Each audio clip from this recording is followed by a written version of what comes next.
Okay, so let's start. Well, welcome to the board meeting of December 15, 2020. This is probably like the 9th or the 10th virtual meeting that we have.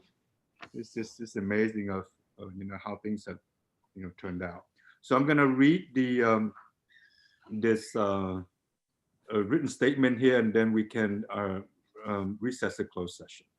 Any member of the public would like to address the board on a closed session agenda item at this time, please submit your comment online by accessing the form on the district homepage at www.esuhsd.org or submit via text at 831-524-5100. Please limit your written comments to no more than 1,000 characters in length. A public comment submitted online will be read into the record. You may also raise your virtual hand in Zoom to request to speak. You will have 2 minutes to speak. Please note that all meetings are recorded. All regular and special board meeting of the Board of Trustees and board study sessions are now live streamed on meeting nights and also available for viewing the day after the meeting by accessing the district YouTube channel listed on the district webpage. The board is not able to respond to items that are not on the agenda or any personnel issues. The comment will be noted and will be directed to the superintendent or appropriate staff member for response. So, Mr. Van der Zee, do we have anyone who would like to make comments or submit a comment to the board? I mean, to you for. Well, President, do we have to roll call or not? Yep, we still have to do the roll call. There Okay. are currently no items for public comment. Yeah, okay, thank you. Thank you, Madam Vice President, for reminding me. I already forgot. We had to do a roll call before even.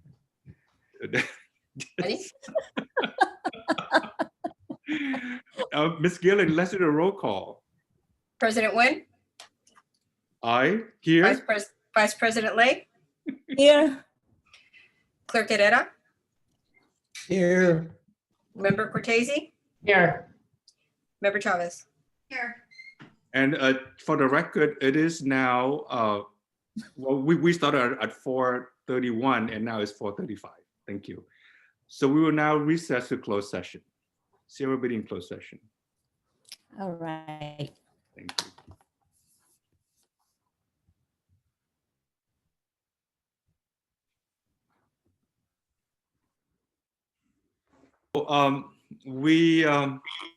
Let's start. It is exactly 6 o'clock now. We can start with the open session. So 3.01 is actually to resume the open session. 3.02, a special recognition for someone named Lan Nguyen. I don't know who that is. You recognize you.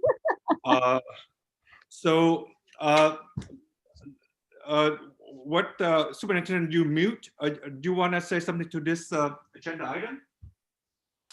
Well, I would love to be able to start by one, welcoming Brian Doe to our meeting tonight, but certainly most importantly, I just want to give a special recognition and thanks to you. I know that we met yesterday and I dropped off your golden watch as you enter retirement. It's right here. I haven't opened it yet. So this is what the it's pure gold. Trust me. You know what? I actually have been holding it, and it feels like it's a thick, heavy book. It feels like it's about a 300-page book. Well, that would be appropriate coming from me, but I just did not. I wasn't that bad this time in terms of the gift. So, but I just want to thank you and recognize your 16 years of service. I want to thank you for taking a chance 9 years ago on a young candidate who was interested in becoming the superintendent for Eastside, my first superintendent position. And 9 years later, here we are. I just truly appreciate the guidance that you provided me over the years. You are a sure-handed trustee. You have been since I've been here. You're always very even keel. You're an excellent listener. And even when we're in stressful times, you've always been able to manage staying cool and collected under pressure. And I just truly appreciate that. And I've enjoyed our working relationships, our working relationship. I enjoy the one-on-ones that we've had over the years. And as someone that became a principal when my kids were extremely young, I know the sacrifices that you've made as a trustee to be away from your two boys. And I know how tough sometimes coming to a district function or a board meeting is when they particularly have a game or some event. And so I just appreciate your commitment and sacrifices to Eastside, to our community, to our students and our staff. So on my behalf, thank you so much for all that you do for the district and all that you've done. And I wish you all the best in your next endeavor, if it's in public life, but enjoy the time you have while your kids are in high school. So thank you so much. And I'll just open it up to any other trustee now. I'd like to speak. All right, the senior go first. Yeah. So I have had the front row seat, as many of us have, to witness the soul and service of Lan Nguyen. And it took me many years to understand it wasn't Lan, it's Lun, very subtle distinction.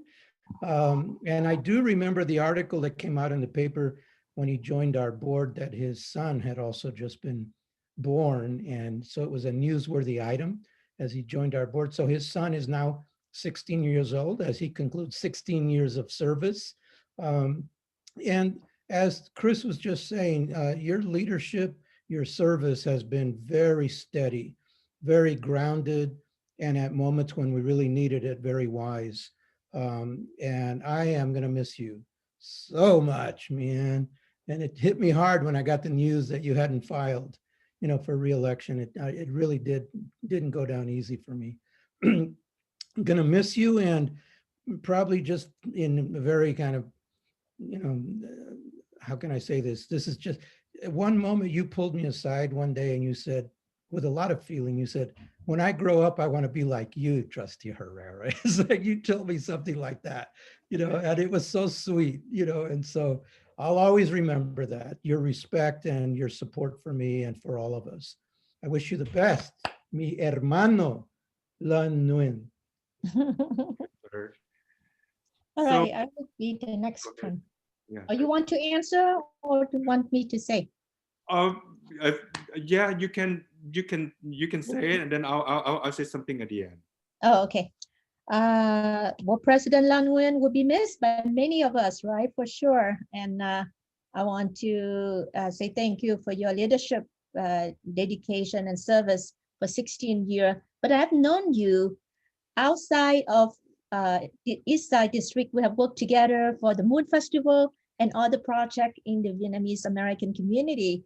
And I remember you as very easygoing guy, work well, mellow, work well with everyone. Always has a smile, even though during the tough and challenge time. Was sit next to you, and I feel was very comfortable and trust you in a way. And I know that I will be miss you. For honor, what would be 11, will be 10 years that I've been on the board with you. But I learned a lot from you too, Lan Nguyen. I hope that you have a good holidays, spend precious time with your family, and hope that you will come back to serve if you feel that when your kids are growing up, just like me, right? And you will never get bored. But I think it's a good time, and I respect your decision. And I hope to see you again in the future, not just only in the district, maybe outside in the community. That's all I have. Thank you. Thank you, Lan. Okay. Lan, this is really, it's sad. I mean, Brian, welcome. I don't want to take anything away from that, but it's sad to see you go. I have so enjoyed working with you. You have been like a mentor to me. I have always appreciated your evenness, so much of what my colleagues have said. But the special expertise and focus that you bring around mental health is so important to our students and our board and the adults in our system too. And I appreciate that expertise that you brought and that professionalism that you brought. And like Board Member Lay, I totally respect your decision and appreciate so many years of service to this community. It's just been outstanding for all of us. Thank you. Patty. Lon, Lorena. probably the most emotional one here. How Lon?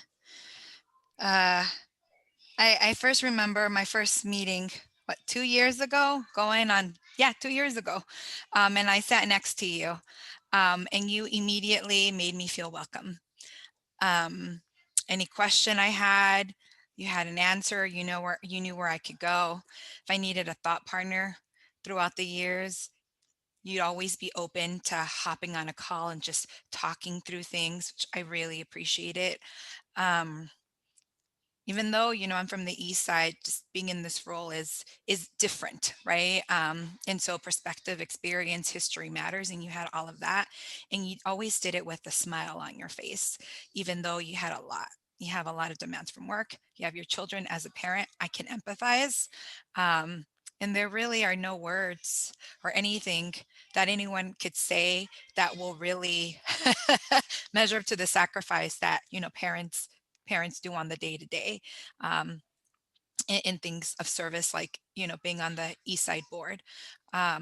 You've brought an immense amount of perspective and just balance. Like, when I think about you, Lon, I think of balance. When I think about me, I'm like, dang, you were my balance, Lon. What's gonna happen now? I think Brian could do a good job, right, Brian? You're gonna come in and support with that. Brian's like, no pressure. I will try my best. No, Lon has nothing but great things to say about you, Brian. So I feel confident. But Lon, you will be missed. But I'm also confident that our friendship will continue. Expect still text messages and calls from me, because those are going to come. You're not off the hook yet, my friend. So here's to be continued. Maybe not on the board dais, but as friends and colleagues, that will be continued. So this is like, I will see you later, maybe over coffee or something, but I will see you later. Looking forward to that. So our student representative, did you want to make a remark?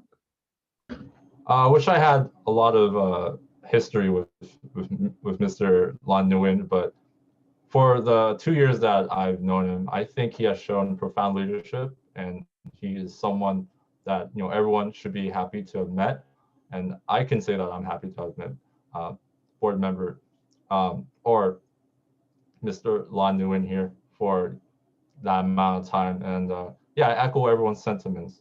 So wherever he may go, I do wish him a really great future and to spend time with his family this upcoming Christmas. So that's all I have to say. Yeah, I want to put a PS that my favorite nickname for Lon Nguyen was Mr. GQ, and he would always chuckle about that. I said, Lon, you're such a stylish, handsome Vietnamese man. You ought to be on the cover of GQ magazine. And I said that many times over the years. Right, I heard that. Marianne, you should see him when he was in college. Anyway, you raised your hand, Brian, to speak. Yes, if I may say a few words. First, I'd like to thank Lan, or more accurately, and Lung, for serving and representing the interests of our communities for the last 16 years. Thank you for serving students and the teachers and the parents. And I think you have done, obviously, from all the comment I hear, you clearly have done an amazing job for the last 16 years. I also thank you for your support I would not be sitting here as a soon to be elected, officially elected in a few minutes without your support. So thank you very much. I wish you a wonderful time with your family. I remember 16 years ago when I asked you to run for school board, you just found out that your wife was expecting. And I was incredibly, and I think our communities and our Eastside Union community is so lucky, that so fortunate that you decide to run, despite the fact that you just found out that your wife was expecting. So thank you. And I hope you and I will continue our friendships and continue to working together. Of course, we will continue to have our bowl full as soon as the governor and the health officials from the county allow us to do so. And thank you for everything. And I look forward to continue learning from you. Thank you so much for these wonderful and touching and kind words. I have my hand raised. Yeah, Mr. President, before you speak, if you Yes. can- Oh yeah, tweet. All right, with permission to speak, let me pull up my speech here. All right, so good evening, everyone.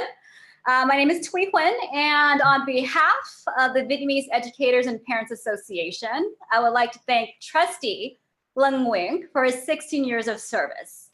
In addition, I would like to take this time to also thank your family for sharing you with us.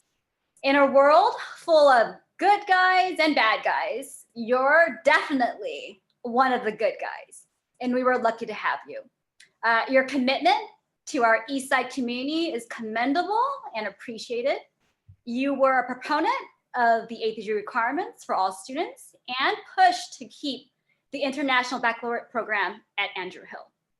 Not only did you work full-time during the weekdays as a program manager for the County of Santa Clara Health System, but you also put in hours as a board member. And it goes to show you've sacrificed a lot of your time for the students, parents, and staff here in the Eastside Union High School District. I know that you're gonna miss attending all the mandatory events like graduation ceremonies and honor nights, but remember that we will always welcome you with open arms whenever you decide to bless us with your presence. You will be missed. Thank you. That was Thank you well so much. said. I don't know who's emceeing this, but if other people want to speak, this would be the time. You know. And if not, Lun Nguyen can make his parting comments for the history books. Yeah, so I appreciate hearing all the wonderful words from my colleagues and staff and superintendent and so on. So this gonna forewarning, this is gonna be a bit longer than I usually talk. So I want to start first with someone that in the district when I first started here, that this person really helped me a whole lot and try to get me the documents that I need and get the procedures down and with processes and so on. And this is someone that is probably worked very hard, but so-called under-recognized. And I want to mention Mary Gillen. Mary, you there? So Mary is someone that makes sure the board get whatever he or she needs and she wants in order for us to do our job. Whatever issues or difficulty I run into, I go to Mary and she knows exactly what to do. So Mary, I appreciate all the support that you provided to me. And with all the board members, Brian, she's the one to go to for a lot of procedural and processes help. Okay, next.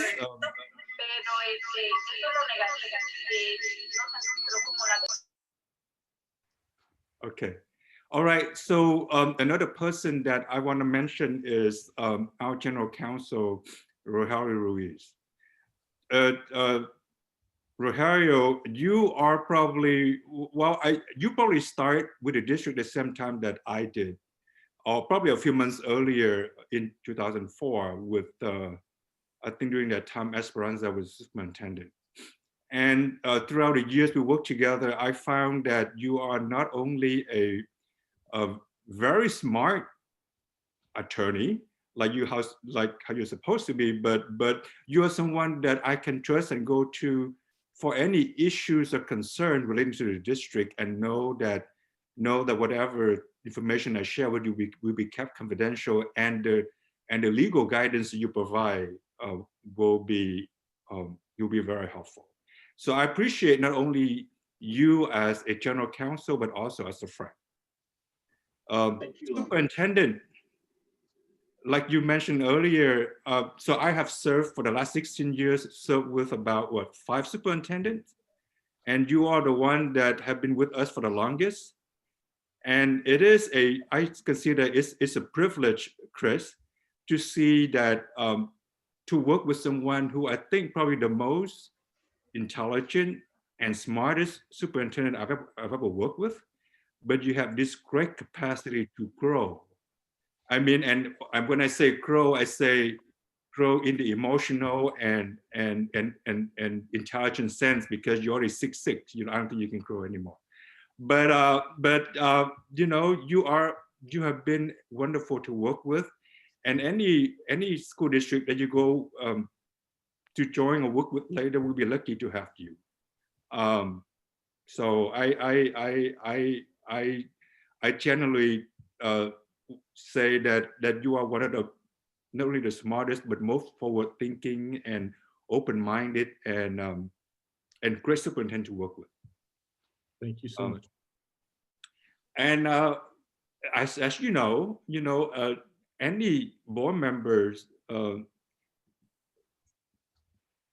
they will only able to succeed if they have the good board to work with them, or the board that they can.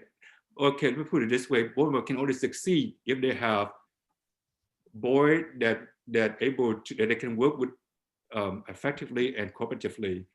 And as Manuel said from time to time, this is the best board he's ever worked with. And I agree. In the last 16 years, this is the best board that I have worked with. And time over time. And Manuel, I want to mention you because you are the longest Assembly board member, and you've been there since the very beginning. You are someone that I look up to. And like you said earlier, I mentioned from time to time, when I grew up, I just want to be like you, and that was true. That you have the capacity to not only articulate things well with people that even though you disagree with, but they still respect you and listen to you, and able to accept you for who you are, even though you might not vote things the way they want you to, or support them the way they want you to, but you're able to articulate your thought and feeling with great compassion, that people just they just respect you, and that is a skill. And you also have great compassion. I always remember the comment that you have is not, as people in the leadership team, we not only should try to persuade people, but we need to enroll them. We need to enroll them with heart and mind, not just to convince and persuade people to do the thing that we want them to do, but really, really able to enroll people with heart and mind. And I really respect that, and I learned a lot from you over the years. Thank you so much, Lon. And with Van, you're right. We know each other since what, 1991, 1992, since we first organized the Mid-Autumn Festival together. And it's been what, 28, 29 years that we know each other. Mm-hmm. It's been a long time. And I know we think very differently. We do things differently, but we're always able to find ways to work together respectfully and cooperatively. And we find a common ground, and to just respect each other and to do the best we can for the community and the district. We basically, I remember the first time, when I first saw you, I was in my 20s. And you were maybe only a few years older, and look where we are now. We're in the 50s, and we still work together, and we still like each other and respect each other. You know, that is something to continue. Thank you for your friendship. And Patty, you are, someone that I would like to say that who is genuinely care, the most genuine person I've ever met. Your heart and mind, you always put students and parents and community first. And you're not just saying it, you really actually believe in it and practice it. And that's who you are. And I always enjoy working with you and you're and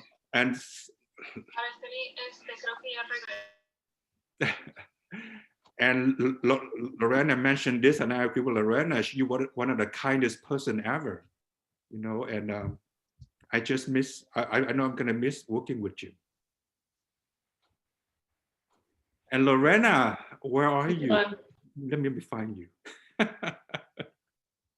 So Lorena, you know, somebody say that even though you have a 5 board member, but if you have a new board member, it's going to change the whole dynamic completely. At first, I didn't believe that, but since you joined us, I really believe it, because you know, you really bring this compassion, this strong passion, and you really believe, you know, in the students and the families you work with, and you're a very passionate person, and working hard, and what I appreciate about you is that you don't just take things as status quo. You always question, okay, is there things that we can do? Is there a way we can do better? Why are things, you know, this way? I mean, let's talk about it. Let's discuss it, you know, and that's what I always appreciate about you. And I think that the district going to be in very good hands with all, you know, this whole board, and now Brian is joining. Like Brian said earlier, we know each other for a long time. I see Brian as a brother. It is true that that the reason I ran 16 years ago because of Brian, how persistent he was trying to encourage me to run, and he helped me with my campaign. He ran my campaign, and I know Brian well. You know, not only that he cared deeply about his community, but his ability, his talent, gonna be able to work with the whole board to bring this district very far. And I appreciate all of this. I also want to mention a few people that if it wasn't them, I probably wouldn't be as effective as I am. And that is Nguyệt Din, Tim Nguyen, Tom Huynh, and Mary. You know, in the Vietnamese community, before I ran for the school board, I didn't know too many people in the district, but the people in the district that the Vietnamese community people know of are Tim and Nguyệt, because they are in some way the face of the district. We go to them for information about what's going on in the district, about students' achievement and all that stuff. Because, I mean, people could go to principal or to go to, you know, high-ranking official and so on, but Nguyệt and Tim was someone the community knows and they trust. And that's who I went to for information about the district and how we were doing and what the issues the concern are. And Nguyệt, she's like the godmother of the Vietnamese staff in the district. And I really appreciate all the years of the support that Nguyệt provided to me, and Tim. And Huynh and Mary now, in the last 8 or 9 years, Mary and Tom are also the people that the community trusts to go for informations and issues and concerns. So you have a group of very good people there that you can go to for support in reaching out to the community. So you know, I know I've been talking for a while now. I usually don't talk this much, as you know. But you know, thank you for all the great experience that you have provided me, the friendship and everything else the last 16 years. I really appreciate it. And that's it.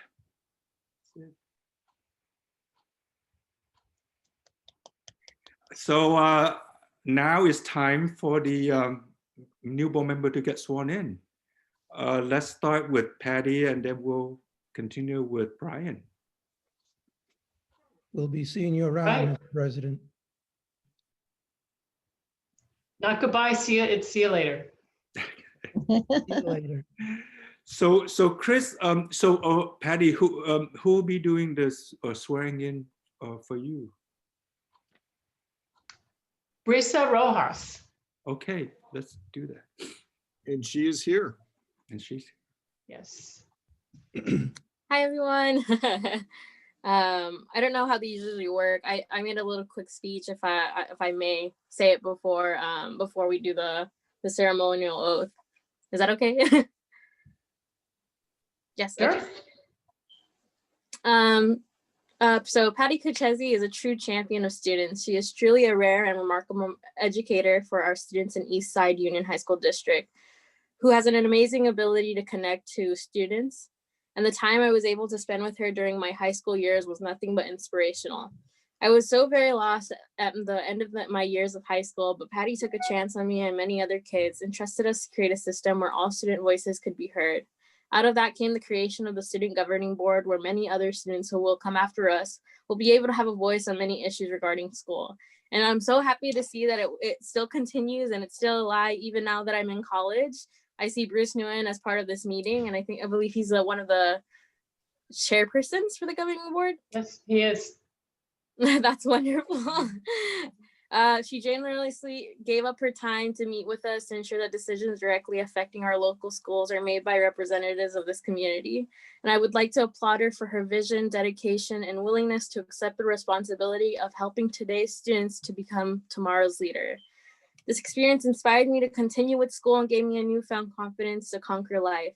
I felt as if I was making a difference in my community, and Patty gave me that wonderful opportunity. Her sustained leadership and grounded decision-makings with student well-being always at the fore. She is a major contributing factor to what has made Eastside Union High School District a hidden gem in San Jose. We are fortunate to have such a dedicated board member leading our school district. And I want to thank you for your leadership, commitment to our students and our community. And then finally, I want to thank you for your continued support and strive to continually improve the education system for all our Eastside students. I'm so happy that students in our community will not only have a valuable mentor, but a role model for 4 more wonderful years to come.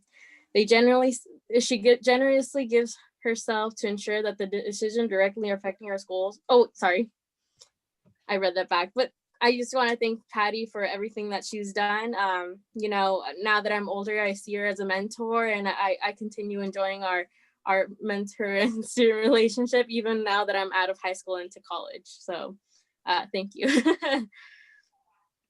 Wow, thank you, Brisa. And then should we just start with the ceremonial oath? Let's Okay. do this. Okay. Do you, Patty Kuchesi, do solemnly swear that you will support and defend the Constitution of the United States and the Constitution of the State of California against all enemies, foreign and domestic, that you will bear true faith and allegiance to the Constitution of the United States and the Constitution of the State of California, that you take this obligation freely without any mental reservation or purpose of evasion, and that you will well and faithfully discharge the duties upon which you are about to enter? So I do. Could we go through that again and just do like a little bit and then I'll say it back to you? Oh, okay. Just give me like 3 or 4. Yeah, there we go. Okay. Do you solemnly swear that you will support and defend the Constitution of the United States? I, Patty Cortese, do solemnly swear that I will support and defend the Constitution of the United States and the Constitution of the State of California against all enemies. and the Constitution of the State of California against all enemies. That you will bear true faith and allegiance of the Constitution in the United States. I will bear true faith and allegiance. The United States. The Constitution of the United States. And the Constitution of the State of California. And the Constitution of the State of California. That you take this obligation freely without any mental reservation. I take this obligation freely without any mental reservation. Or purpose of evasion. or purpose of evasion, and that you will well and faithfully discharge the duties upon which you are about to enter. and I will well and faithfully discharge the duties upon which I'm about to enter. Mhm. We did it? Yeah, we did it. Awesome. Thank you, So, everyone. wow, Brisa Rojas for Eastside Union High School District Trustee, right? Good to see Thank you, you so Brisa. much. Thank you Yes. so It's much. so good to see you again, guys. I hope to see you guys Good job, well again Brisa. soon. So stick around. Great. I just want to thank you for that, for the honor of being here to swear me in, because you know, early in my term, before we even had a student representative on the board, I wanted someone that I could go to when when I'm voting on things. I wanted to know who can I talk to find out what would the impact of this be on students. You know, and I also realized that school board members are the only elected officials not voted into office by the people they represent. You know, so together, so for those of you who haven't figured out, Brisa was the chairperson of the Student Voice Task Force, which is the body that we created, about 12 students from across the district. We met for a year and a half, like religion, and we created from scratch, Brisa and her team created from scratch this design and the bylaws for what is now today the Student Governing Board. So Bruce, this is someone you want to know. But this was a way for me to close the democracy gap, right? So students are democratically elected they elect their representatives, and then your body of representatives meets with our body of representatives, and then we align on, you know, what matters for students. So that was such a phenomenal thing that you did, Brisa. So I thank you for your service, and thank you for honoring me tonight by being here. I'm really excited to continue with another term. You know, we just had almost 60 of our staff and teachers go through a process together where we learned tools for creating a new future together. And I was first introduced to that work about 25 years ago. And I thank my husband, Dave, for introducing me to that, because it changed my life. This is a youth mentoring program that was at Foothill at the time, and subsequently ended up at Yerba Buena and Overfelt. And I'm very excited to see where that work can go. And I also want to thank Dave for encouraging me to get on this board in the first place, because I was pretty reluctant, but really happy to serve with you all. And this has been and continues to be an awesome board. And I'm very excited to have yet another opportunity to serve with you all. So thank you, everybody. Good to see you, Brisa Rojas. Great. So Brian, now, do you have the Bible in front of you? Allow you to put maybe your left hand on the Bible and raise your right hand, or vice versa. Either way is fine. Would you do that? Great. So if you can repeat after me. I, Brian Doe. I, Brian Doe. Do solemnly swear. Do solemnly swear. That I will support and defend the Constitution of the United States. That I will support and defend the Constitution of the United States. And the Constitution of the United States of America. And the Constitution of the State of California. Against all enemies. Against all enemies. Foreign and domestic. Foreign and domestic. That I will bear true faith and allegiance. That I will bear true faith and allegiance. To the Constitution of the United States and the Constitution of the State of California. To the Constitution of the United States and the Constitution of the State of California. That I take this obligation freely. That I take this obligation freely. Without any mental reservation. Without any mental reservations.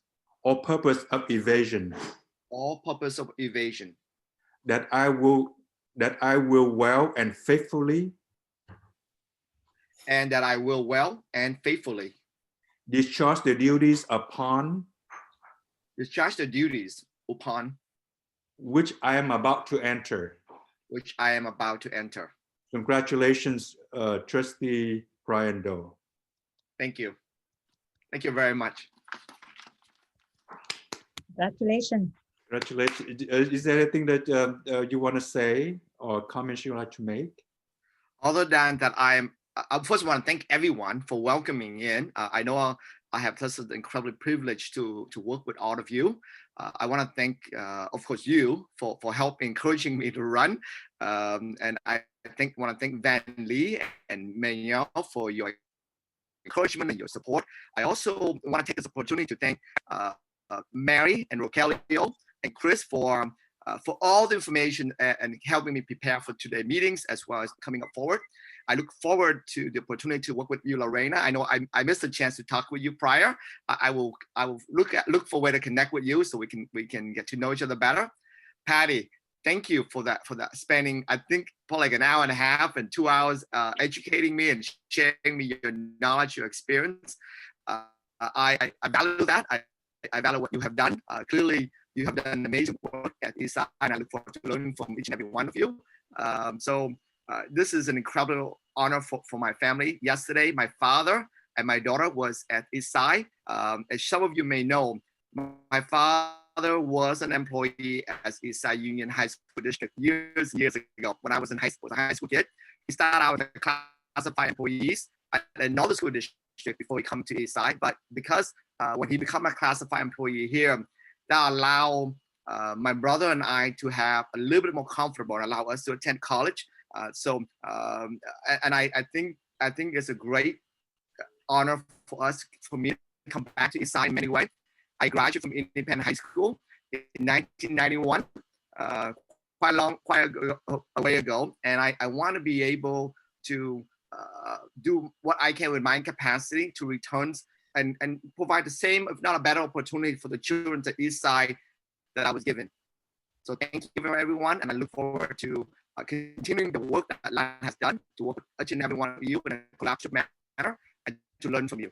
Thank you.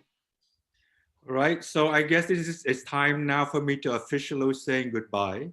This is the plaque that from the district that Chris has provided to me yesterday. Again, Right. What happened to that gold watch?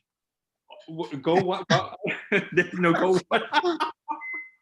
Okay. Anyway, so I thank you again for the friendships. I know that I will run into some of you eventually, hopefully sooner rather than later.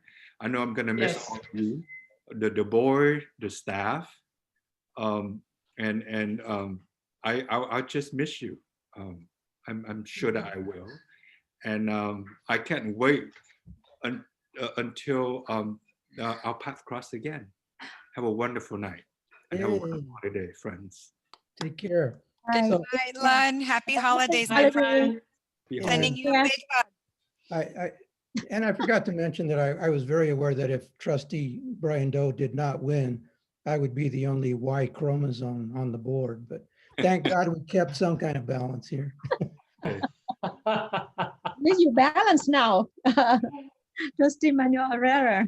The full house. Yes. This is where we take a cake break now. Ms. Vice President, would you like to carry us forward to agenda item 4.01? Yes. Let me read the disclaimer. Member of the public, please submit your public comment online by accessing the form on the district homepage at district website, or submit via text at 831-524-5100. Please limit your written comments to no more than 1,000 characters in length. Public comments submitted online will be read into the record. You may also raise your virtual hand in Zoom to request to speak. You will have 2 minutes to speak. Please note that all meetings are recorded. All regular or special meeting of the Board of Trustees and Board Study session are streamed live on meeting nights and are also available for viewing the day after the meeting by accessing the district YouTube channel listed on the district web page at www.esuhsd.org under the quick link section. The board is not able to respond to items that are not on the agenda or any personnel issues. Your comments will be read into the record and will be directed to the superintendent and or the appropriate staff member for response. Interpretation of this meeting in Spanish and Vietnamese can be heard by accessing the link and following the instructions shown on the agenda and the district website. That is the disclaimer on 4.01. Now we move to adoption of agenda for 5.01.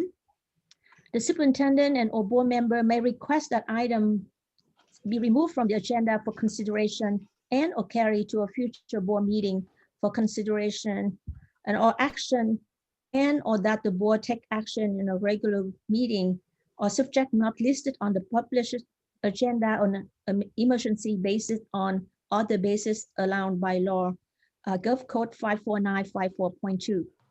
I think now we move to item number 6 will be annual organizations meetings. I'm gonna pass it on to Superintendent Chris Funk. Thank you, Vice President Lay. And as she mentioned, we are now at the annual organizational meeting and or another title called musical chairs. So this is an opportunity for the board to elect their next president, vice president, and clerk, and then to establish various committees to sit on. So 6.01, nomination and election of board officers, president, vice president, clerk, 1-year term. So I nominate Trustee Von Lay for board president. A second. We have first by Trustee Herrera, second by Cortese. Any discussion? Thank you. Mary, can we do roll call, please? Student Governing Board Member Bruce Wynn, how do you vote? I approve. Thank you. Board roll call vote. Vice Member Lay, Aye. Clerk Herrera, Aye. Member Cortese, Aye. Member Chavez, Aye. Member Doe. Aye. Thank you. Do we have any nomination for vice president? I nominate Trustee Herrera as the vice president. Do we have a second? Second. Do we have any further discussion? So we have a nomination by Trustee Lay, second by Trustee Chavez. Roll call, please, Mary. Student Governing Board Member Bruce Wynn, how do you vote? I approve. Thank you. Board roll call vote. Member Lay, Aye. Member Herrera, Aye. Member Cortese, Aye. Member Chavez, Aye. Member Doe. Aye. Congratulations. Do we have a nomination for clerk? I would like to nominate Lorena Chavez for clerk. I'm second. We have a first by Trustee Cortese, a second by Lay. Any discussion? Mary, roll call, please. Student Governing Board Member Bruce Wynn, how do you vote? I approve. Thank you. Board roll call vote. Member Lay, Aye. Member Herrera, Aye. Member Cortese, Aye. Member Chavez, Aye. Member Doe. Aye. Thank you. All right, now we move on to the items where you can run, but you can't hide. 6.02, nomination and appointment of 2 board members to Standing Audit Committee, a chairperson and a vice chair. This is a 1-year term. Do we have a nomination for a chair? I nominate chairperson for Lorena Chavez because she's done such a good job. And I like to see that continuation for the audit committee. Do we have a second? Second. Any discussion? So first by Lorena, you look surprised. I mean, I like working with Kelly. I'm happy to do it. Such a good job, Lorena. I couldn't afford anyone to take over the chair. But it can't be every year, though. Not every year. Only for this year. Mary, roll For this call, year. please. Student Governing Board Member Bruce Wynn, how do you vote? I approve. Board roll call vote. Member Lay, Aye. Member Herrera, Aye. Member Cortese, Aye. Member Chavez, Aye. Member Doe. Aye. Thank you. And for vice chair for the audit committee. I'd like to nominate Brian Doe to be vice chair so he can learn from Chair Lorena Chavez for audit committee. Second. I'll second. Oh, all right. No, Yeah. let Patty second that. Okay, first by trustee Lay, second by trustee Cortese. Any discussion? You ready, Brian? I look forward to learning from you. Well, I'll take that was a question, not a discussion. Roll call, please, Mary. Student Governing Board Member Bruce Wynn, how do you vote? I approve. Thank you. Board roll call vote. Member Lay, Aye. Member Herrera, Aye. Member Cortese, Aye. Member Chavez, Aye. Member Doe. Aye. Thank you. And agenda item 6.03, we are looking for a board member and one alternate to be the board liaison to the student governing board. This is a one-year term, excuse me. Wouldn't Patty be a natural for this? Will you Yes. nominate her? Patty Cortez. Second. Nominated by trustee Herrera, second by trustee Doe. Any discussion? Roll call, please, Mary. Student Governing Board Member, sorry, Bruce Wynn, how do you vote? I approve. Thank you. Board roll call vote. Member Lay, Aye. Member Herrera, Aye. Member Cortese, Aye. Member Chavez, Aye. Member Doe. Aye. Thank you. And Thank you, board. looking for an alternate. In case Ms. Cortese is unable to attend, that does not mean you can't attend. The alternate can attend all of the meetings, but in case Ms. Cortese is absent for any of them. Mr. Brian Doe, would you be willing to be an alternate here? I'll be interested. I certainly be honored to learn from Ms. Cortese, board member Cortese, excuse me. Okay, well, I nominate trustee Doe for. And do we have a Second. A second. Thank you. Second by trustee Cortese. Any further discussion? Mary, roll call, please. Student Governing Board Member Bruce Wynn, how do you vote? I approve. Thank you. Board roll call vote. Member Lay, Aye. Member Herrera, Aye. Member Cortese, Aye. Member Chavez, Aye. Member Doe. Aye. Thank you.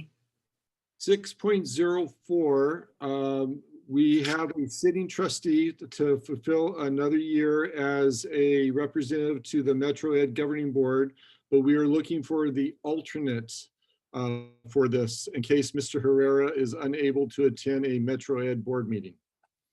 And the odds are that you won't be called on at all over the next 12 months.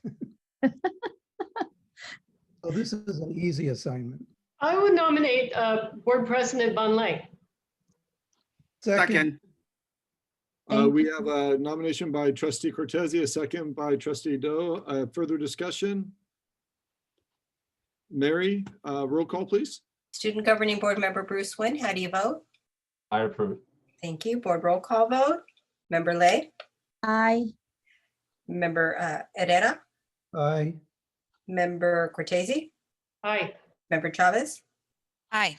Member Doe. Aye.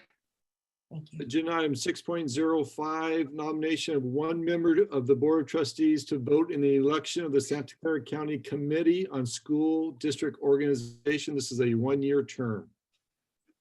I'm open to being nominated for this. I'd like to nominate Board Trustee Herrera. I would like to second. Well, we have a first by Mr. Herrera. Did you nominate yourself or did you ask to be nominated? I Ask- asked to be nominated. Oh, thank you. So Trustee Lay nominated and Trustee Doe second. Any discussion? Mary, please, roll call. Student Governing Board Member Bruce Wynn, how do you vote? I approve. Thank you. Board roll call vote. Member Lay, Aye. Member Herrera, Aye. Member Cortese, Aye. Member Chavez, Aye. Member Doe. Aye. Item 6.06, nomination and election of representative to Santa Clara County School Board Association, a one-year term. I'd like to nominate Board Trustee Patty Cortese. Second. Oh, I was going to nominate Lorena Chavez. Lorena will be the next one.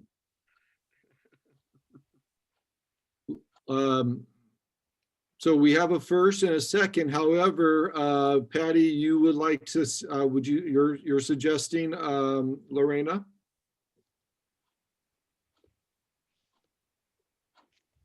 Patty? Did I Patty, freeze? That would, yes, although if, You're Uh-oh. freezing, Patty. yeah, I know. Lorena, do you accept?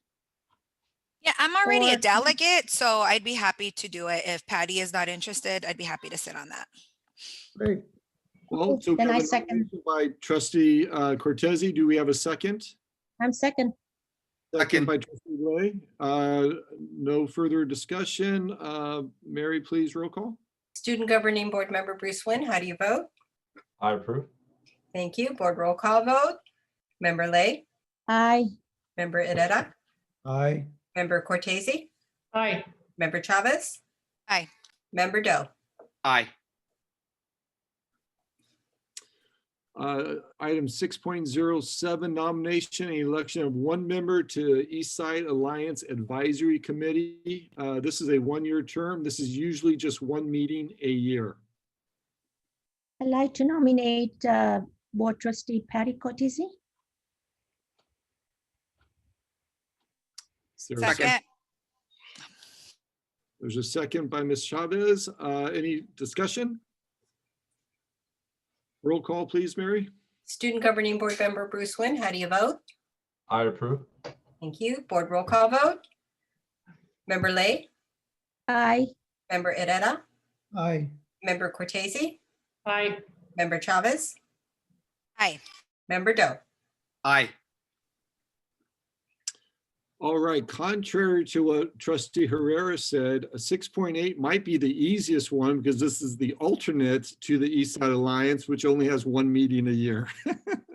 Do we have any nominations? I'm up for that one. I'd like to nominate Board Trustee Herrera. I'll second. Second. Yes. And a second by Trustee Cortese. Any discussion? And Mary, roll call, please. Student Governing Board Member Bruce Wynn, how do you vote? I approve. Thank you. Board roll call vote. Member Lay, Aye. Member Herrera, Aye. Member Cortese, Aye. Member Chavez, Aye. Member Doe. Aye. All right, 6.09, nomination and election of two members to the district's Budget Advisory Committee. This is a one-year term. This is usually 3 to 4 meetings a year, but because of our situation this year, there probably will be a little bit more than that. We're right now looking at monthly meetings. So I nominate Trustee Brian Doe and Manuel Herrera. I decline. Thank you. I will be honored to accept. Thank you. I'll second Brian Doe. Thank you. We have a first by Chavez, second by Cortese. Roll call, please. Student Governing Board Member Bruce Wynn, how do you vote? I approve. Thank you. Board roll call vote. Member Lay, Aye. Member Herrera, Oh, just a minute, please. Aye. Member Cortese, Aye. Member Chavez, Aye. Member Doe. Aye. Chris, I think we need to have one more member, right? Because we Yeah. need to elect 2 more members. Yeah, you're right. I jumped the gun on that because the next one is also the alternate for that. So we still need a second member. So So I'll go I'd for like the to alternate. nominate for trustee Patty Cortese, if you're willing to do that. I'm willing to do it. Is there a second? Second. A second by trustee Doe. Further discussion? And roll call, please, Mary. Student Governing Board Member Bruce Wynn, how do you vote? I approve. Board roll call vote. Member Lay, Aye. Member Edetta, Aye. Member Cortese, Aye. Member Chavez, Aye. Member Doe. Aye. And we're down to our final 2. Now we need 6.10, an alternate in case one of the 2 members cannot attend the Budget Advisory Committee meeting. I'd be happy to support with that if no one else is interested. Okay, Excellent. nominate Lorena Chavez. Thank Second, you, trustee Cortese. Do we have a second? second. Second.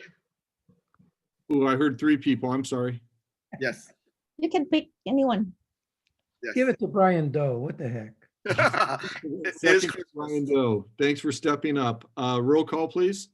Student Governing Board Member Bruce Wynn, how do you vote? I approve. Thank you. Board roll call vote. Member Lay, Aye. Member Edetta, Aye. Member Cortese, Aye. Member Chavez, Aye. Member Doe. Aye. Thank you. And 6.11, appointment of board secretary, 1-year term.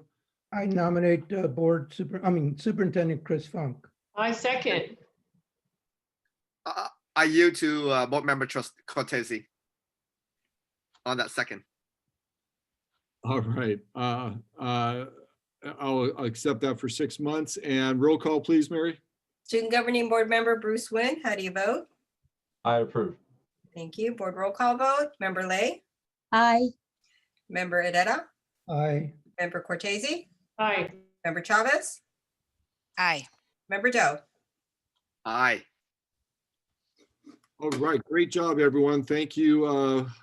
Normally we break and have cake and ice cream or cookies and punch. And we line. I have a premium piece of pecan pie for the occasion. Very good. Madam President, would you like to continue?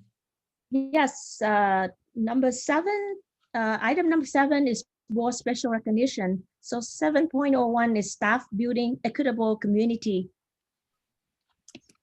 Yes, I'd like to introduce our Associate Superintendent, Teresa Marquez, to shine a light on our amazing teachers and classified staff members working towards building equitable communities. Thank you, Mr. Funk. So today we are recognizing and honoring the entire Yerba Buena High School counseling team, school counselors, Melissa Gunn, Vernice Gutierrez, Sayako Uchida, Lina Vazquez Martinez, as the counseling team for Yerba Buena, and the kudos from the principal and the APD are as follows. Yerba Buena High School has the best counseling team. Ms. Gunn, Ms. Gutierrez, Ms. Uchida, and Ms. Vazquez are amazing in their roles of supporting Yerba Buena students. Their dedication and hard work by contacting each student and their families to ensure that the students' needs are met and educational goals are set despite COVID-19 pandemic are to be commended. Overall, the counseling team is proactive and effective in responding to our students and community needs during these challenging times. Congratulations to the Yerba Buena High School counseling team. From Piedmont Hills High School, we have English teacher and CSF advisor, Ms. Nancy Kennett, and the kudos from the principal read as follows. Nancy is a teacher who truly cares for her students. She is always looking for new ways to support her students and her colleagues. She has worked with the CSF Club to find a way to support the students with their technology questions with distance learning. She is passionate about the Piedmont Hills High School Heritage Fair as a way to recognize the vast variety of heritages and cultures that make up the Piedmont Hills High School community. From Andrew Hill High School, we have English teacher, Ms. Annette Jones. And Principal Jose Hernandez says the following about Ms. Jones.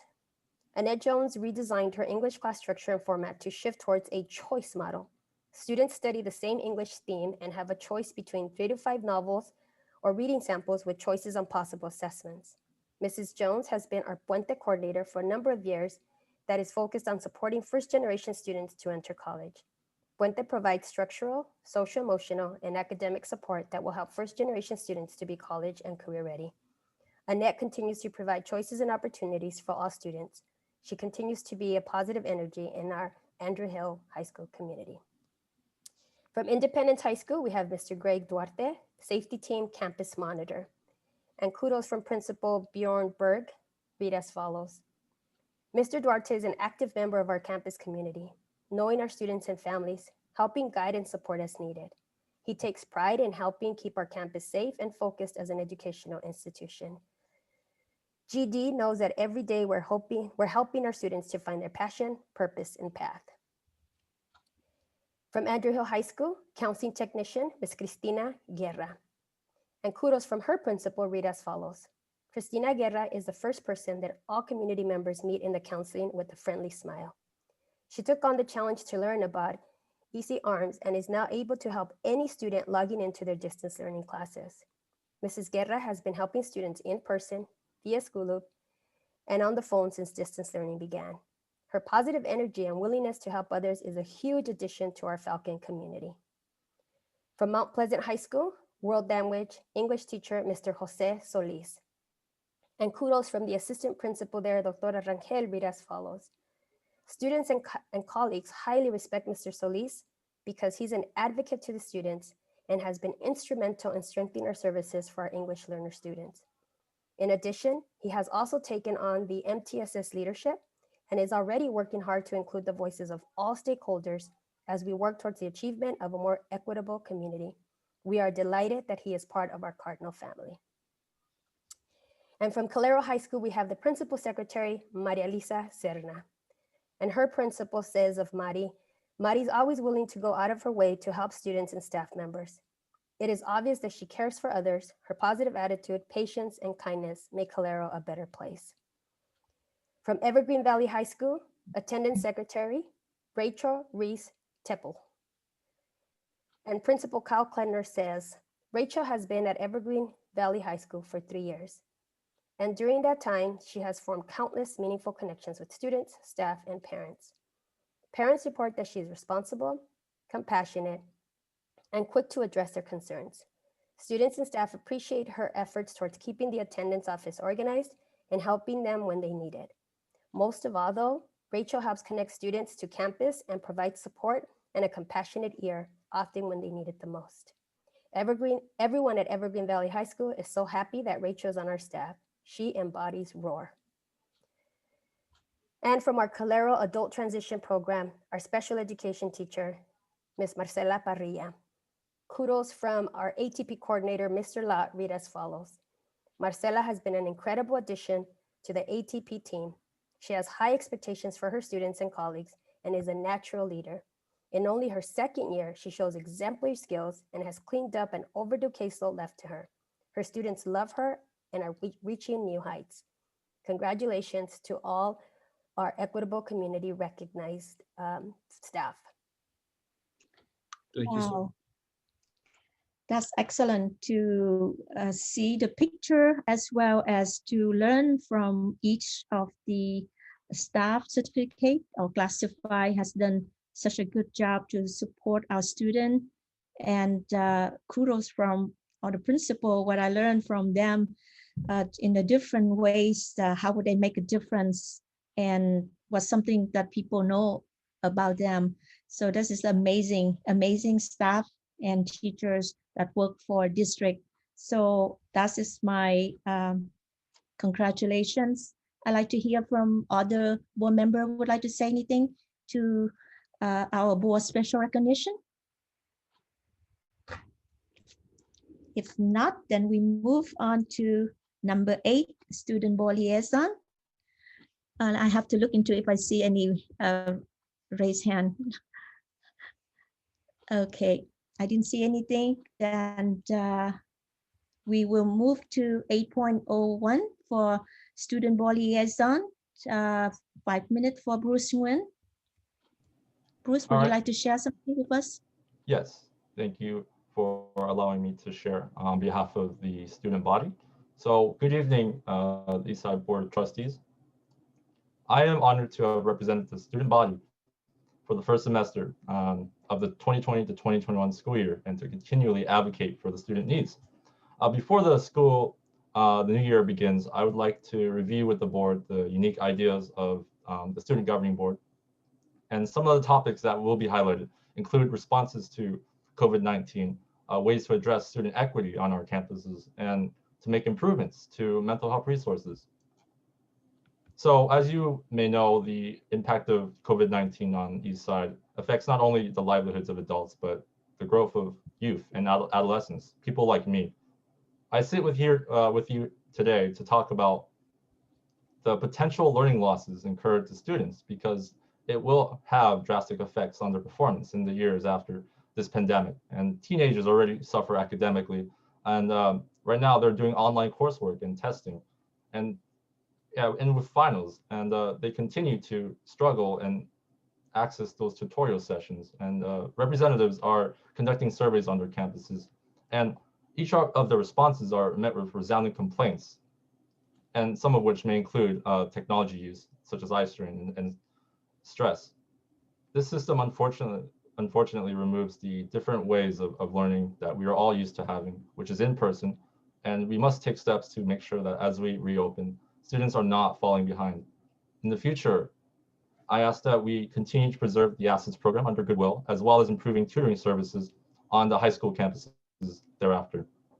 This effort will benefit future Eastside students as well as alumni who are continuing into higher education. And this is one of the big points I would like to make for the future of our students. And then also, in moving on to the second point, there are also other needs relative to students that apply beyond COVID, one of which will be mental health. So as you may know, mental health is an issue for students of all backgrounds. And recently, with COVID and the distance learning program, we've seen it skyrocket, and the board should pay attention. Some of the statistics that we looked at based on the panorama data shows that 37% of students have expressed challenging feelings and less than half have expressed positive feelings. So it makes it clear that high schoolers appear to be struggling emotionally in the absence of social contact, and we should make sure that the district does provide that focus to improve their support centers.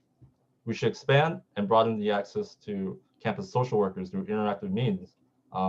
Since it's 2020, we should definitely make a push for the district to incorporate social media services, make consistent contact through Zoom, and also increase the use of student circles or having students talk to each other and support each other as well.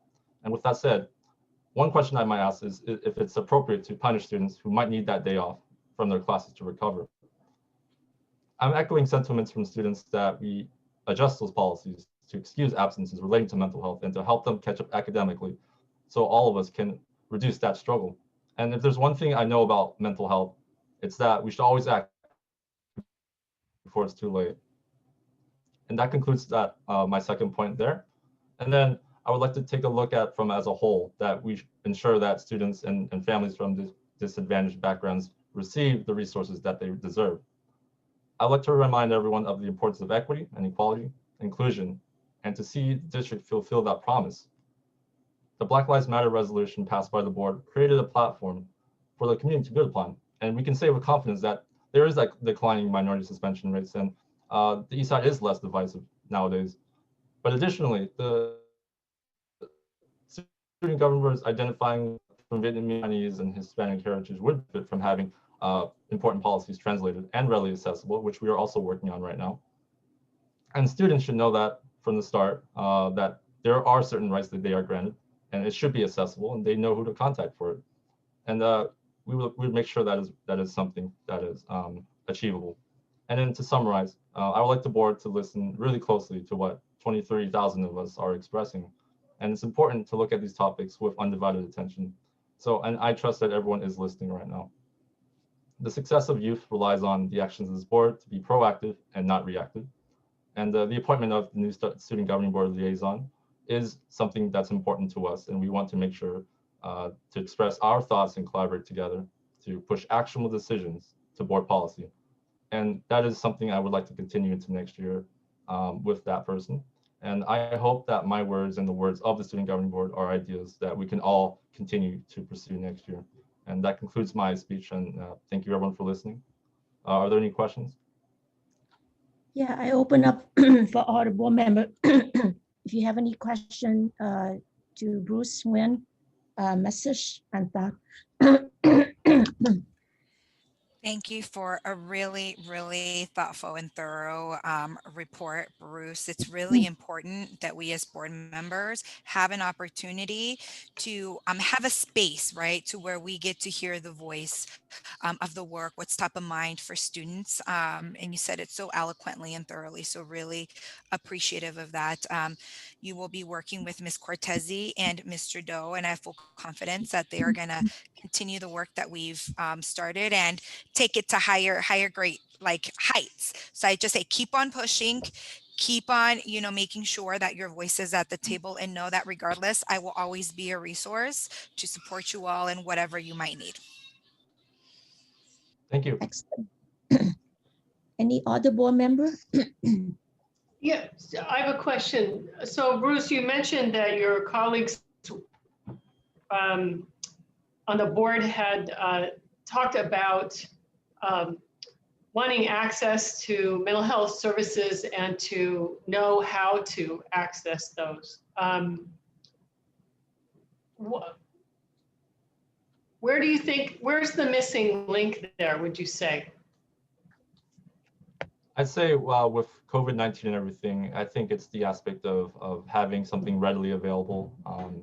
And students nowadays are using something that's easily accessible to everyone, smartphones, and as well as social media devices. I feel if the district were to have some sort of platform on there, it would make it easier for all of us to reach out to those support services. And I would also like to add that in our town hall that we conducted just not so long ago, we'd like to have those social workers and those counselors reach out to students because we all feel really hesitant to do that, and they would do a good amount of work to help us. So yeah, that's what I have to share there.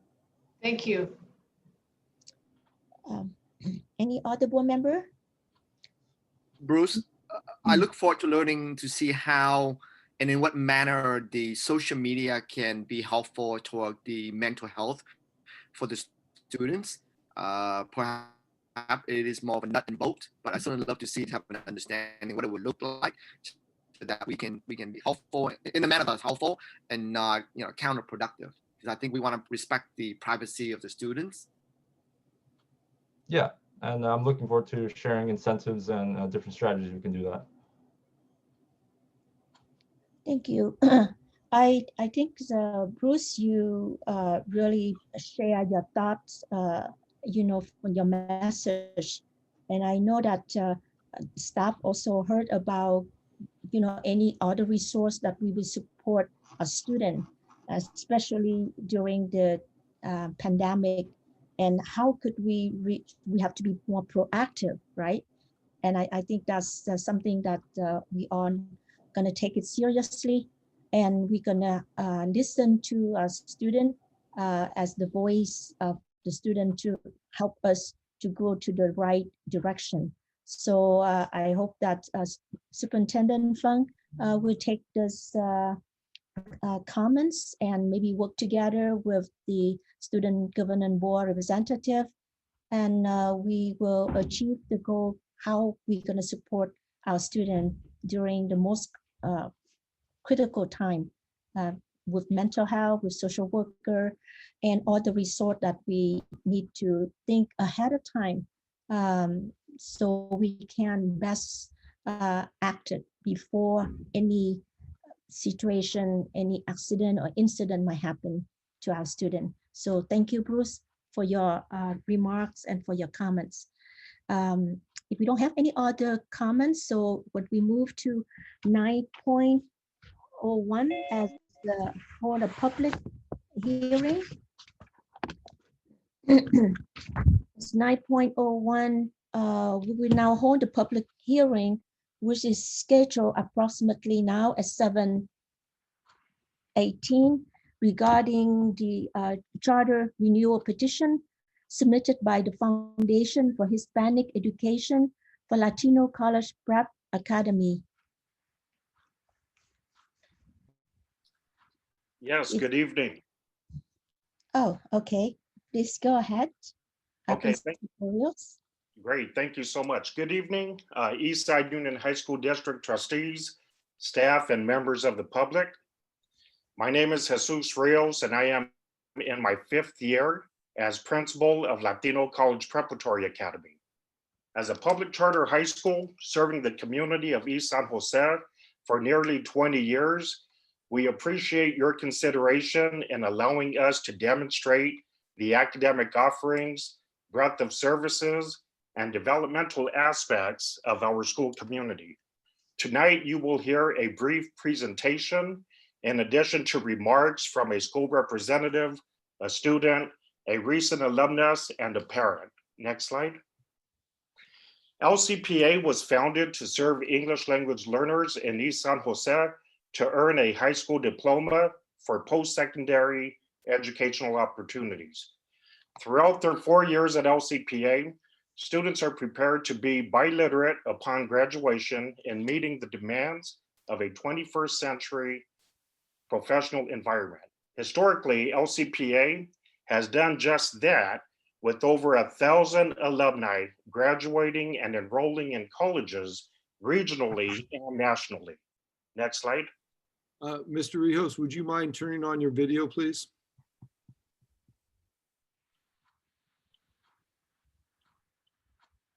Yes, thank you. Sorry about that. Let's see here. So we should be on slide number 3. LCPA possesses a rich school history that emphasizes cultural diversity. In tandem with our families, the school has created a space for expression and exploration of heritage. Our school is furthering this commitment through ethnic studies coursework and in continuing course offerings such as Aztec dance, folklorico, AP art, and many others. These practices are also enhanced through Spanish language advanced placement coursework, as 88% of students are living in Spanish-speaking households. Many of our students go on to major or minor in the subject of post-secondary studies. Next slide. Founded by the late Dr. Roberto Cruz in 2001 in partnership with Eastside Union High School District, LCPA serves our community's most in-need students via grades 9 through 12. Nearly 20 years into service, we continue to accept all learners and incoming students' levels.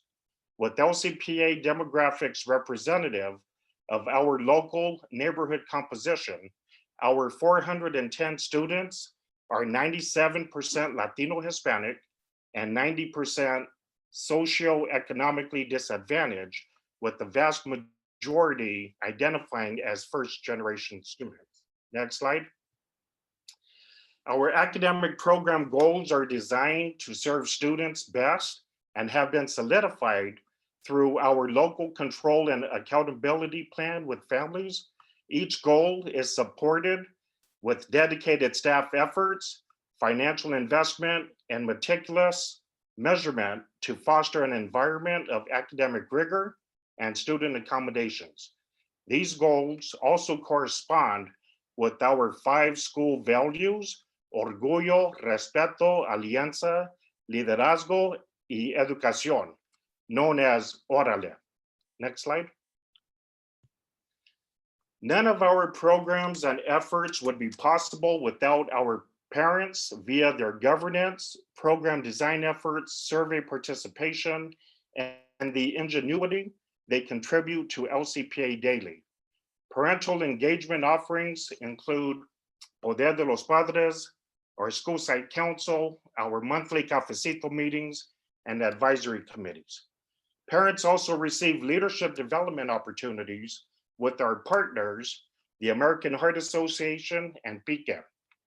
Each year, We have maintained an over 50% participation rate in program attendance and regular engagement. Next slide. The Foundation for Hispanic Education operates LCPA in compliance with authorizer Eastside Union High School District under the TFHE Board of Trustees direction. Its Board of Trustees provides LCPA with general policy, advisory, planning, and service alignment to its mission. TFHE's board consists of 7 members, with its president as Dr. Ramon Jimenez. TFHE also provides academic planning and assessment, administrative support, financial management, and human resource management to LCPA. TFHE's Chief Executive Officer is Dr. Sherry Segura. Next slide. LCPA has over 20 passionate, intelligent, empathetic educators who care about our students and families. Since over 30% of LCPA students are English learners, a high percentage of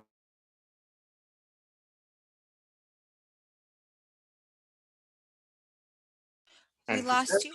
We lost you, Mr. Rios, after a high percentage.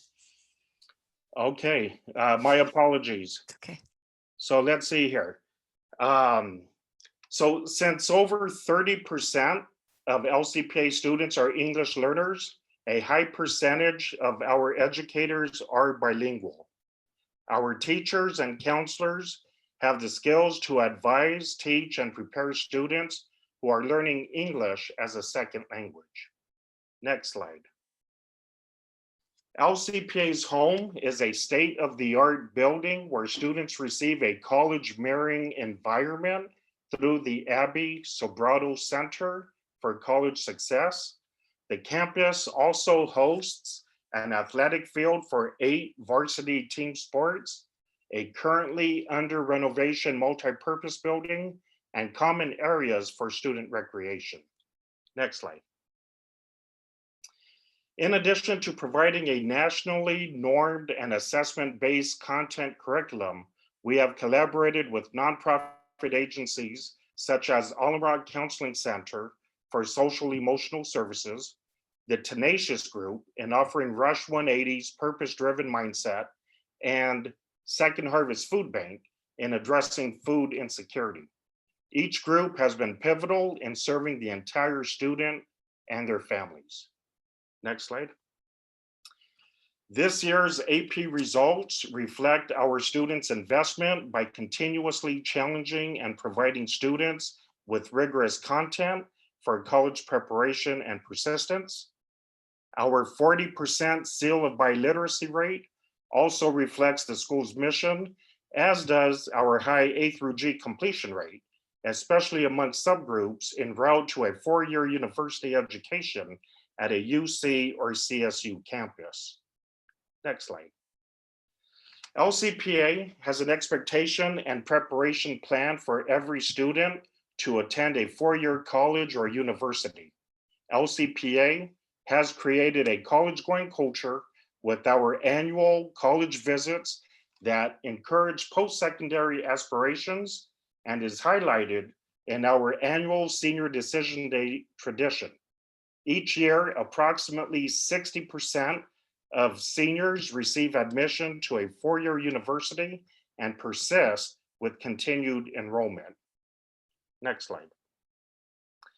With this being outlined, based on a student academic growth, community support service, strong parental engagement, a formidable governance structure, fiscal responsibility, and a legacy in East San Jose, LCPA is seeking a 5-year renewal term for continued operation from July 1st, 2021 through June 30th, 2026. Next slide, please. All services, offerings, and sustained efforts are measured against our mission and vision. Eastside Union High School District's partnership allows us to fulfill this objective in earnest each year, as do our parental governance, board governance, and our community partners. Thank you once again for your consideration. Now, I would like to introduce Ms. Acevedo, who is our English Language Arts teacher lead and union secretary. Thank you very much, Mr. Rios. My name is Christina Azevedo, and I am the English Department Lead and Union Secretary of LCPA. Distinguished members of the board, thank you for allowing me to speak about LCPA, a place where I've had the privilege to grow as an educator and educational leader. In my 6 years at LCPA, I have witnessed graduations, proms, the evolution of an incoming freshman to an exiting senior, the faces of students as they open their college acceptance emails, and much more. This school serves as an inclusive and welcoming family to our many students. At LCPA, I see a staff that pours their hearts into everything they do to ensure our students don't become just another statistic. I see families enrolling generations of students into our schools, and I see students who belong to a community where they feel loved, accepted, seen, and supported. I see a school who shifted overnight to meet the needs of our students and families amidst a pandemic, while providing support beyond just academics. We strive to provide a rigorous and competitive education filled with opportunities for all. As an AP educator, I have watched as our program has grown in both the number of course offerings and passing rates. In fact, just this past school year, despite a global pandemic, our students boasted a 64% passing rate across all AP exams. One of the many highlights at LCPA is our senior exhibition projects that we hold at the end of each academic year. This is where you can truly witness the impact of the educational journey our students take while here. The passion and pride that our students exude as they present months of hard work is a clear indication that LCPA is doing what we sought out to do, to cultivate and graduate students who are confident, resilient, passionate, relentless world changers who can thrive in an ever-changing world. Thank you. Thank you, Ms. Acevedo. Now I would like to introduce LCPA Senior Lillian Ruiz. Good evening, members of the board. My name is Lillian Ruiz, and I am a proud senior of LCPA planning to attend UCLA next fall. I'm happy to say that I could not have chosen a better high school to attend because LCPA has given me countless opportunities. Not only did I gain leadership skills while participating in student government as class governor, but I have also been prepared for my future education. Distance learning has been a difficult transition that we have had to adapt to, and it has been stressful at times for many of us. Working on college applications while remote has made this even more challenging. But despite our current situation with COVID, we never stopped receiving help from our school site staff. The staff at LCPA has been incredibly supportive and helpful throughout this entire school year.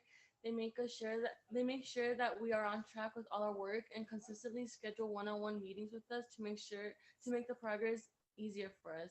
I'm grateful to have the support from the amazing staff and because it encourages me to keep pursuing my academic goals. Thank you. Thank you, Lillian. And next we have La Señora Araceli Ortiz, our school site council president and LCPA parent.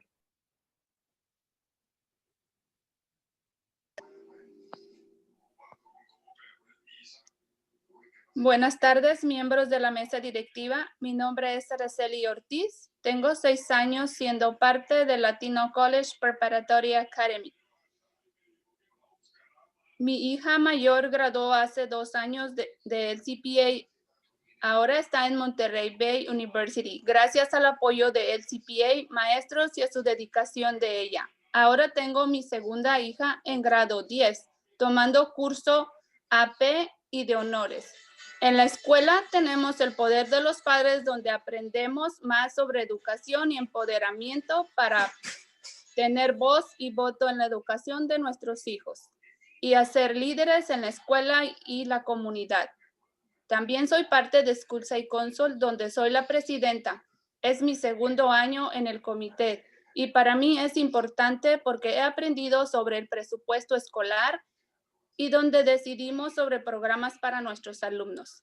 Fui parte de un grupo de padres que tomó las clases de PIQUE, Instituto de Padres para una Educación de Calidad.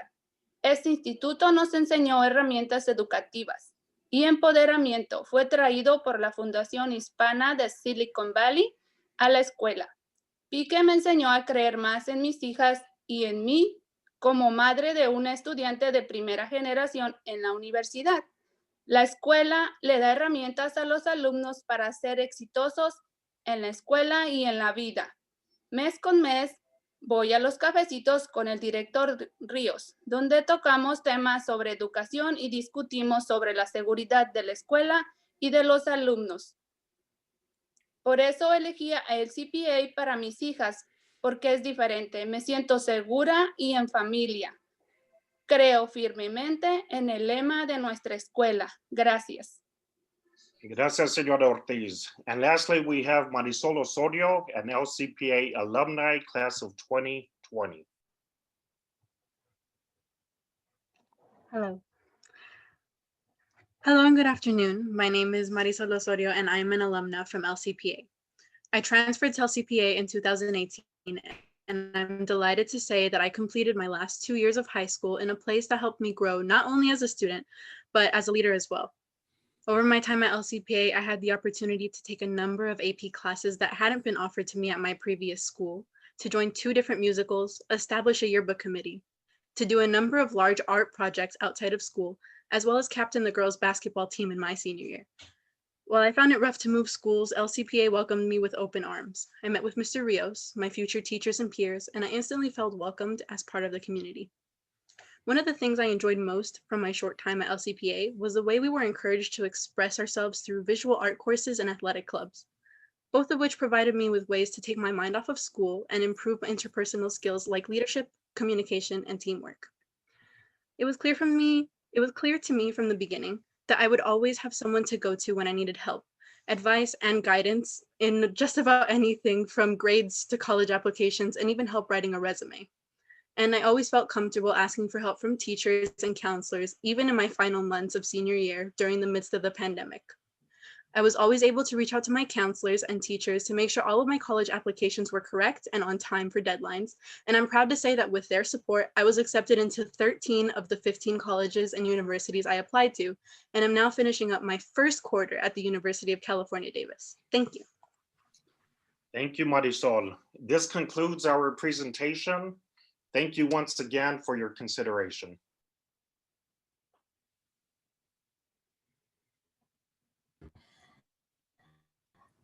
Thank you, Mr. Rios and all of the speakers. So now I don't know that we have any other public speaker.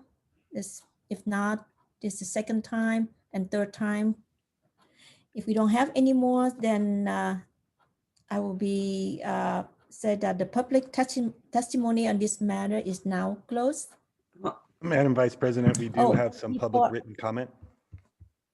Oh, we do. I'm sorry. Yes, Mr. Glenn Van Der Zee, do we have any public comment to read? So first of all, I'll be reading the names of some people who are voicing support for Latino College Preparatory Academy charter renewal process. Those people are Isabel Vazquez, a parent, Dalia Osorio, parent, Ivan Cardenas, parent, Roberto Romo, staff member, Carlos Villarreal, staff member, and Sarai Losada, a parent. There's also written comment from David Wolf, a staff member. Since 2010, I have been the AD PE teacher and soccer coach for LCPA. It's been an honor to work with amazing teachers, staff, admin, TFHE, and community. All parties have been dedicated to serving our students and families. I've learned the most from the LCPA students. Despite various challenges and adversity that our students face, they've built a robust athletic program, won championships, participated in CCS in various sports, added new sports and JV teams, and all while being full members of CCS and PSAL. Our student athletes have represented our school, community, and East San Jose with class, and they've consistently pursued victory with honor.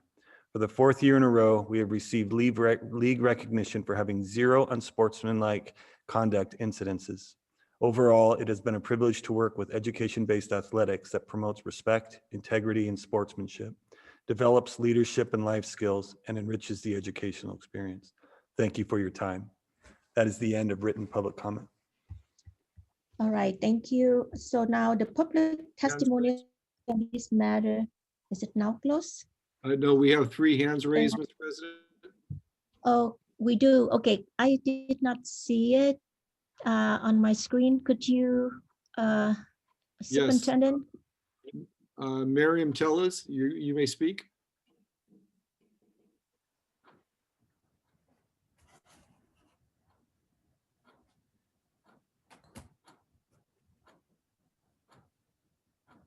Ms. Tellez? She's on mute. Yep. You can remind people to unmute themselves when you call on them. That'll help.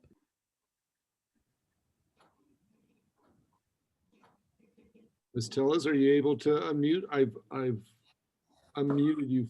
I've unmuted you for you. Ok, ¿sí me escuchan?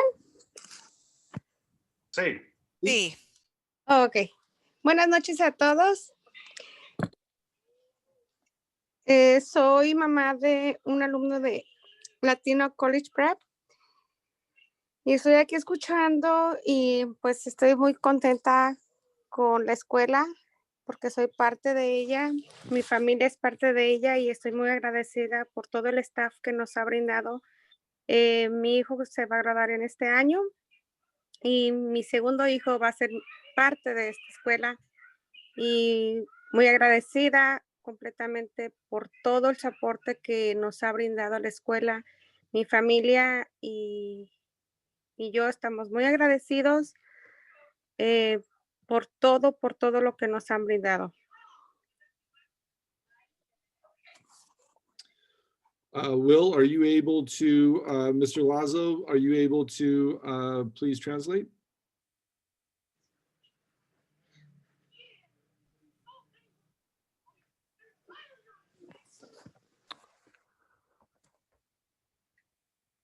Hello, I'm a mother of the Latino College Prep community.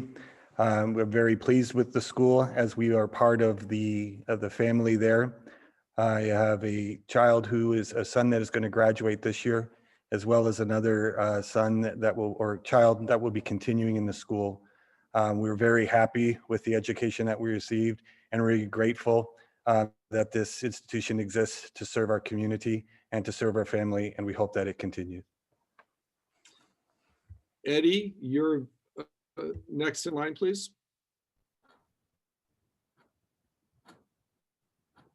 Please unmute.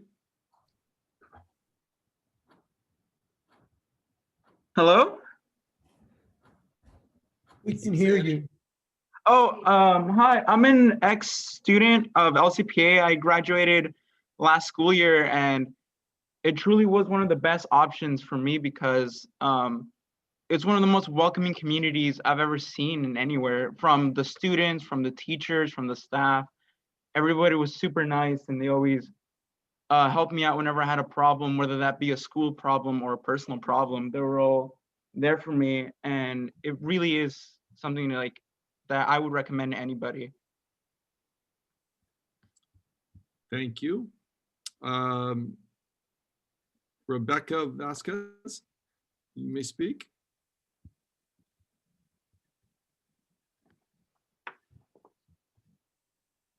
Hi everyone, I'm Rebecca Vazquez. I graduated LCPA this summer. I was class of 2020 and I'm currently attending San Jose State. I'm an English learner and I came to LCPA as a sophomore. And definitely LCPA really helped me to transition from a Spanish speaker to English speaker education. And I'm really thankful for all the teacher support and all the staff and all the community that the school provided for me. And they equipped me to be successful in college, as well as keeping in touch with me during all this process as a first generation college student. So I'm just really thankful for the education that they have provided and all the support they have given to the Eastside in San Jose. Thank you. Thank you.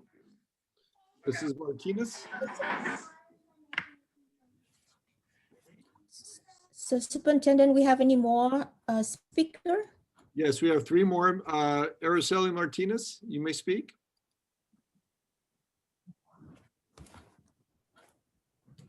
You'll need to unmute yourself, please.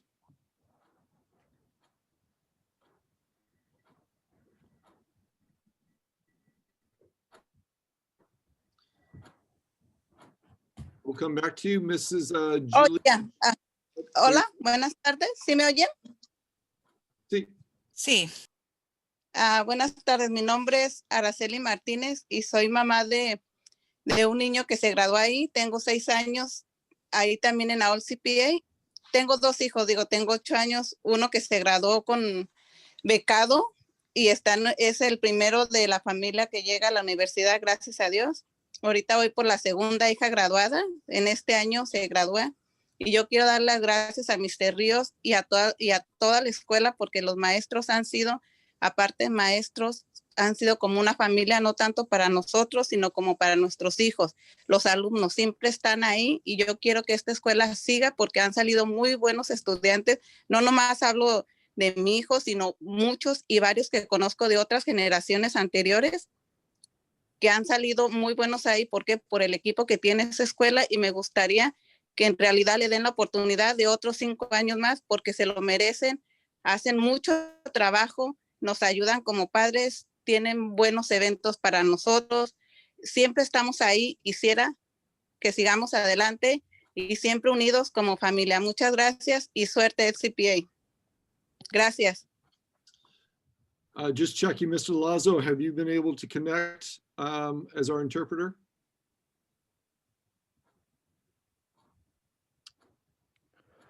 I'll take another stab at it. Hi, I'm a parent. I am a parent who's already had a child who has graduated from LCPA. This child was also able to get a scholarship when going on to college by way of that. I have another child in the system. We are very grateful for the school and the community is there. We are very thankful for Principal Rios and his team. It is a very welcoming place, and it is a place where there are a lot of opportunities and different events. It is a place that's a family for my students, for my family, but it's also a place where the community itself feels like a family. She would like to see that the petition be accepted and that the school continue, as she has seen a high level of education and opportunities for students, and also from previous graduating classes, that those students have gone on to do well in college and in life, and would thank you all for considering their request.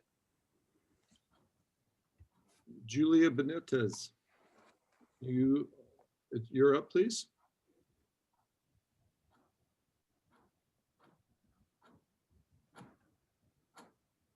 Julia?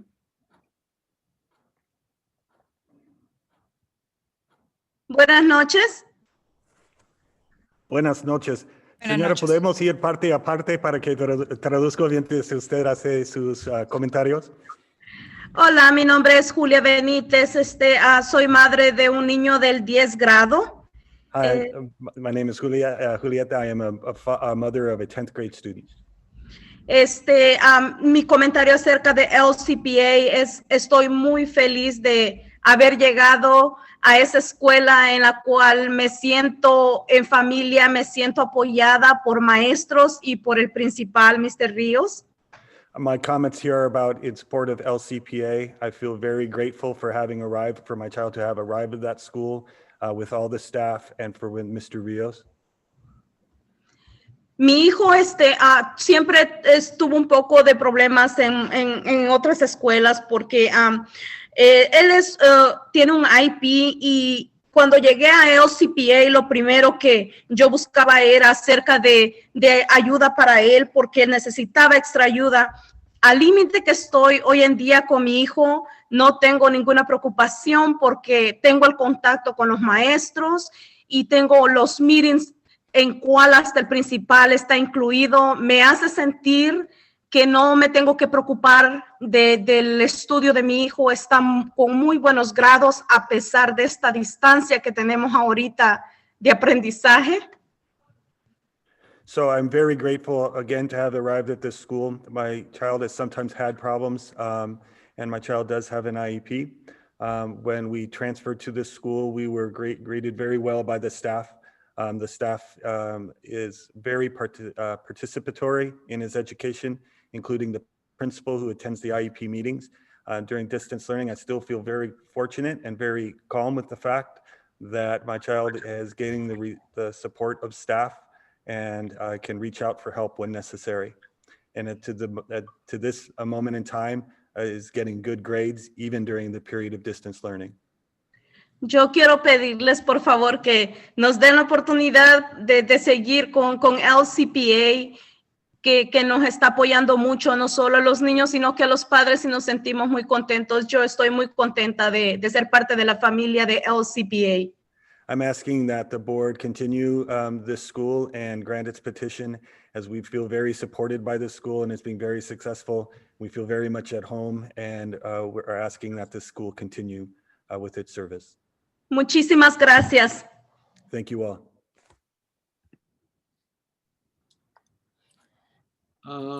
Roberto Romero. Last speaker. We have two left. Roberto Romero. Yes, good afternoon to all of the Board of Trustees. It's an honor to share this space with you all. I am currently a professor there at Latino College Preparatory Academy. And every time that we set foot in that school, I want to remind everybody that the Eastside is becoming historic. We not only have a very powerful investment in the community, but we are preparing our students with state-of-the-art education. I myself went to a university. I'm an immigrant. I understand what the students' struggles are. And every time that we step into campus, we're servicing and we're making historic. I myself teach a digital media class with state-of-the-art equipment, launching these students for them to see and venture into new careers. I want to point out that nationwide, we are the only school that is offering Aztec dancing as an A through G curriculum. Now, that is unprecedented because not even in Mexico do kids have this opportunity for them to learn about their history and to be able to go back and understand the cultural relevance that we have as a community here. We're a melting pot. So I want to thank everybody for giving us the opportunity. I want everybody to trust us to continue servicing our students for 5 more years. So thank you very much for sharing this time and space with our families. Thank you. Mr. Villarreal, you may speak, please. Yes, good evening. Good evening. Thank you. First, I want to start off by saying thank you for your service, Mr. Lan, and congratulations to board members Cortese and Doe. So I have a very unique perspective, and I want to say thank you for allowing the LCPA to be the first charter school in Eastside. My unique perspective is as a student, community member, teacher at LCPA, and as a parent of a student who attends LCPA. As a student, over 25 years ago, Dr. Roberto Cruz sent the foundation for us. That's now the foundation of the school. I was my first generation student, first one to graduate high school in my family, first one to attend college, receive a bachelor's, a credential, and a master's. And then coming back to work in the community, LCPA, the foundation has been amazing partners. When I used to run the Alum Rock Youth Center, we used to collaborate years ago as a board member of the Alum Rock Youth Soccer League. They are amazing partners and open their arms to the community. As a teacher, I don't think there's anywhere else that I would have wanted to teach because of their mission, their values, their culture, being so inclusive. And as a parent, and of a 15-year-old being at a different charter school and kind of struggling, when he transferred into LCPA, they accepted him with open arms, and he is doing amazing at this school. And I just want to ask you if you guys can consider another 5 years for LCPA here in the Eastside District. So again, thank you very much, and you guys have a happy holidays. And our final speaker, Yvonne Cardenas.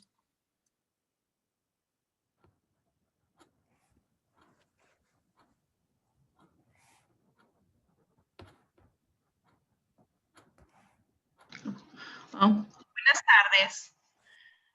Mi nombre es Ivonne Cárdenas, soy mamá de una joven que actualmente está en el 11 grado. Hola, excuse me. Good evening. My name is Ivan Cardenas, and I am a mother of a student in the 11th grade. Para mí, el hecho de pertenecer a LCPA ha sido algo fundamental para el desarrollo de mi hija. Being part of LCPA and having that opportunity has been just fundamental in the development of my daughter. Ya que al tener la oportunidad de poder comunicarme tanto con el director, con los maestros o con el personal del CPA en español, es muy importante para mí, ya que no domino el idioma inglés. It's been very helpful to me and indispensable to be able to speak with the staff of LCPA in my language, as I've yet to learn English. Al igual que también ellos se preocupan mucho en empoderarnos como padres, ya que nos dan diferentes talleres, nos han dado numerosos talleres de aprendizaje para guiar a nuestros hijos desde que empezaron en el 9º grado. It's also been very powerful for us as parents to belong to LCPA, as there are many workshops and opportunities for us to grow and develop as parents in the support of our students. Ellos nos han dado talleres para poder guiar a nuestros hijos, para que ellos puedan agarrar las clases correctas a través de AG, para que sean las clases que ellos necesitan para llegar a la universidad, ya que esas son las que son validadas por las universidades. They've been very helpful in having workshops specifically around how to help our students select their classes and to ensure that the classes that they select are A through G, as it is necessary for them to take the A through G courses in order to qualify for the UC system. Es algo muy importante que ellos desde el 9º grado se preocupen porque nuestros hijos estén enfocados para llegar a la universidad o al colegio. Y también les agradezco que nos incluyan a los padres, ya que el hecho de que yo tengo pocos años en Estados Unidos, desconozco cómo se manejan los sistemas.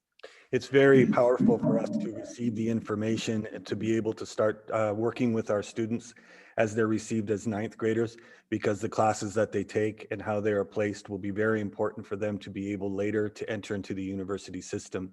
And as somebody who did not go to school in the United States and has a limited amount of time here, their support in making me aware of that has been very powerful.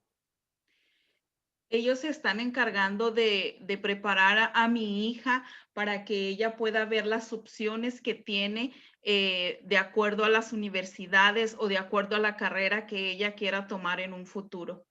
They've taken it upon themselves also to work with my child for her to develop, to gauge her interest in the types of studies she would like to do in the future, as well as the universities or careers that she would consider as well. En estos tiempos de la pandemia que estamos pasando, me he dado cuenta la dedicación, el amor con el que trabaja cada uno de los maestros, ya que al momento en que mi hija tiene alguna duda, ellos se han ofrecido que después de clase pueden ayudarla a resolver esas dudas. Y es algo que me parece muy importante y que demuestra el gran profesionalismo que tiene cada uno de ellos. During the time of this pandemic, I've also been appreciative of the passion and love and professionalism of the staff as they've continued to work with my daughter after classes in order to help her resolve doubts or clarify issues for that. And that's, again, a demonstration of the passion that they have for their students as well as their professionalism. Al igual que el señor Ríos, también siempre está preocupado por proporcionarnos a nosotros los padres talleres e información que puedan ayudarnos en estos tiempos difíciles, al igual que como la donación de comida que se da el primer lunes de cada mes. Es algo que realmente ayuda a nuestras familias en esta situación.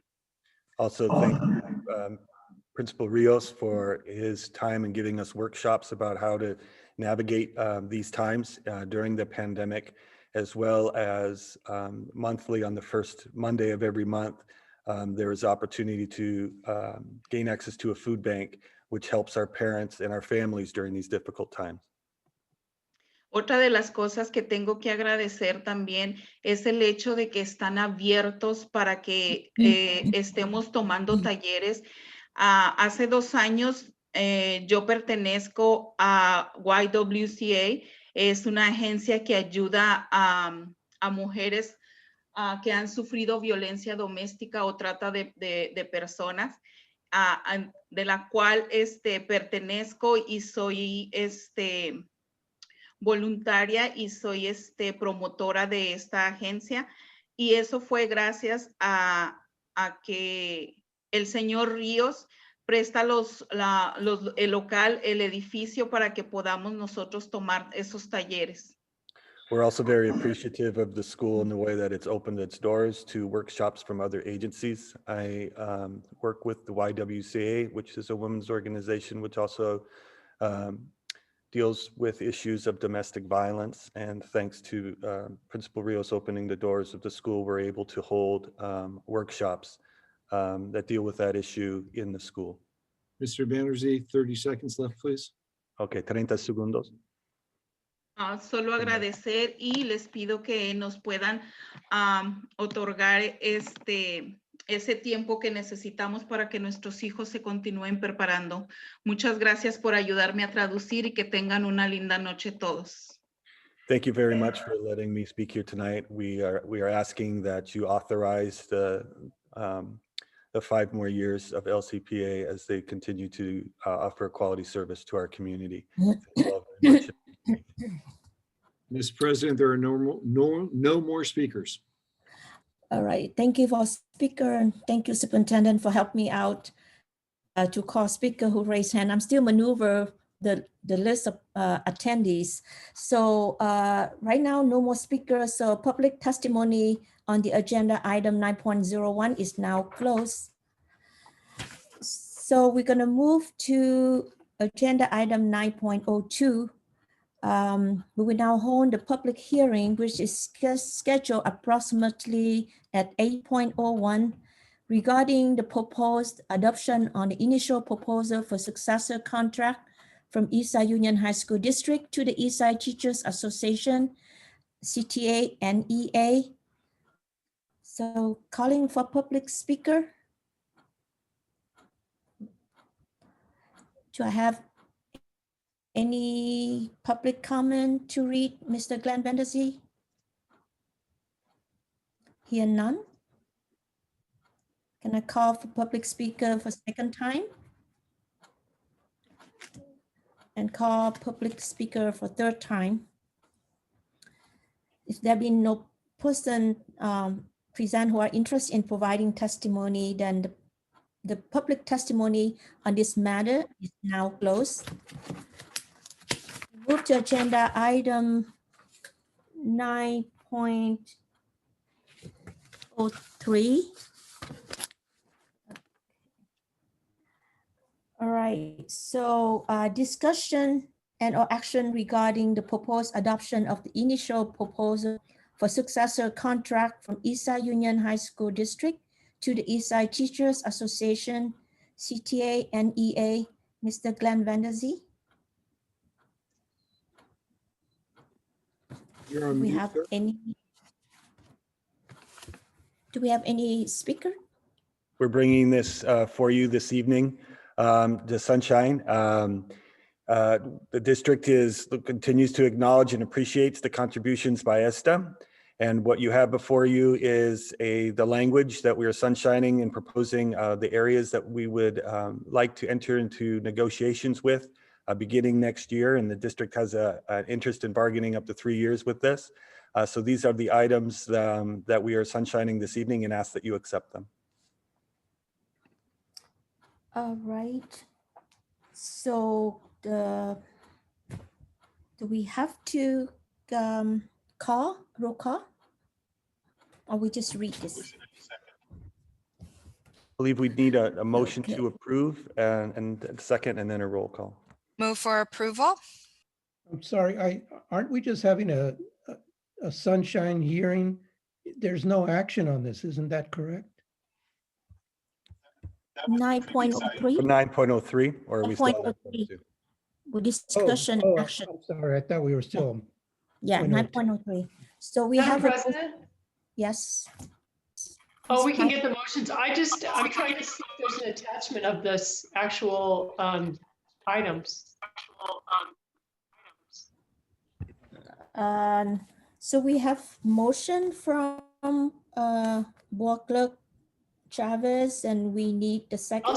I'll second.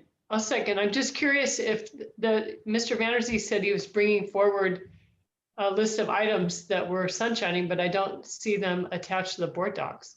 It is that central paragraph there where the items that we are bringing. If we could go back to that document. Or to the memo itself. On this one, which one do you want? 9.03, the memo.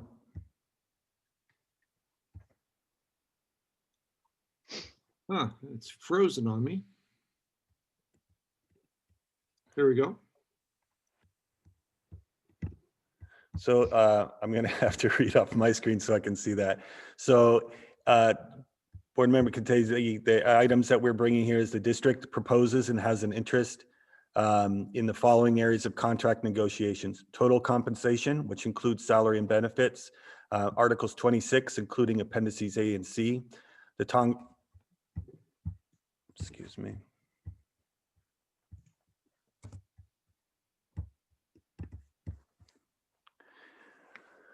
The contract language amendments for Article 15 in class size, Article 18 teaching conditions, Article 31 school-wide change, and appendices H and K. The district also has an interest in ensuring contract language is consistent with current funding formulas as appropriate, and in discussing and negotiation language related to COVID-19 safety protocols and distance learning. Okay, thank you. So we have a motion by Board Clerk Chavez and second by Board Member Cortese. Can we do roll call, Ms. Gillen? Student Governing Board Bruce Wynn, how do you vote? I approve. Thank you. Board roll call vote. President Lay. Aye. Vice President Herrera. Aye. Clerk Chavez. Aye. Member Cortese. Aye. Member Doe. Aye. Thank you.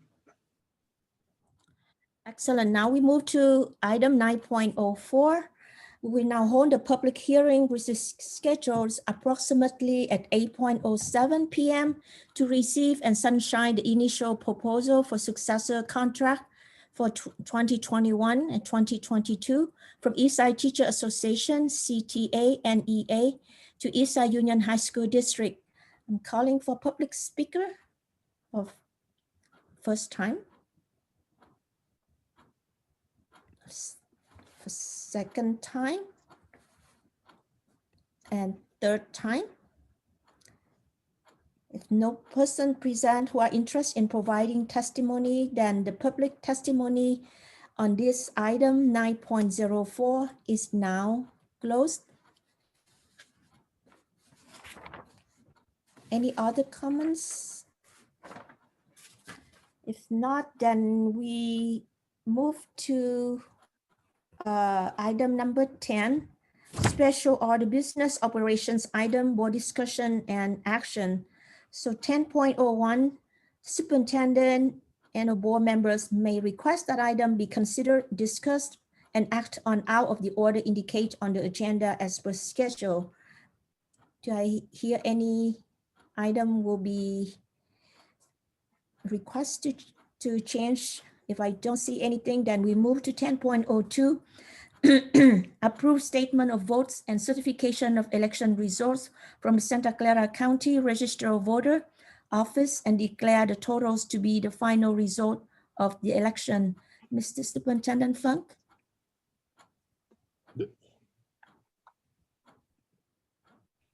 Do we have? This is just a standard. We just need the board to take I want action. to approve. Second. It's statement of vote, yeah. So motion by Board Member Cortese and second by Ms. Chavez.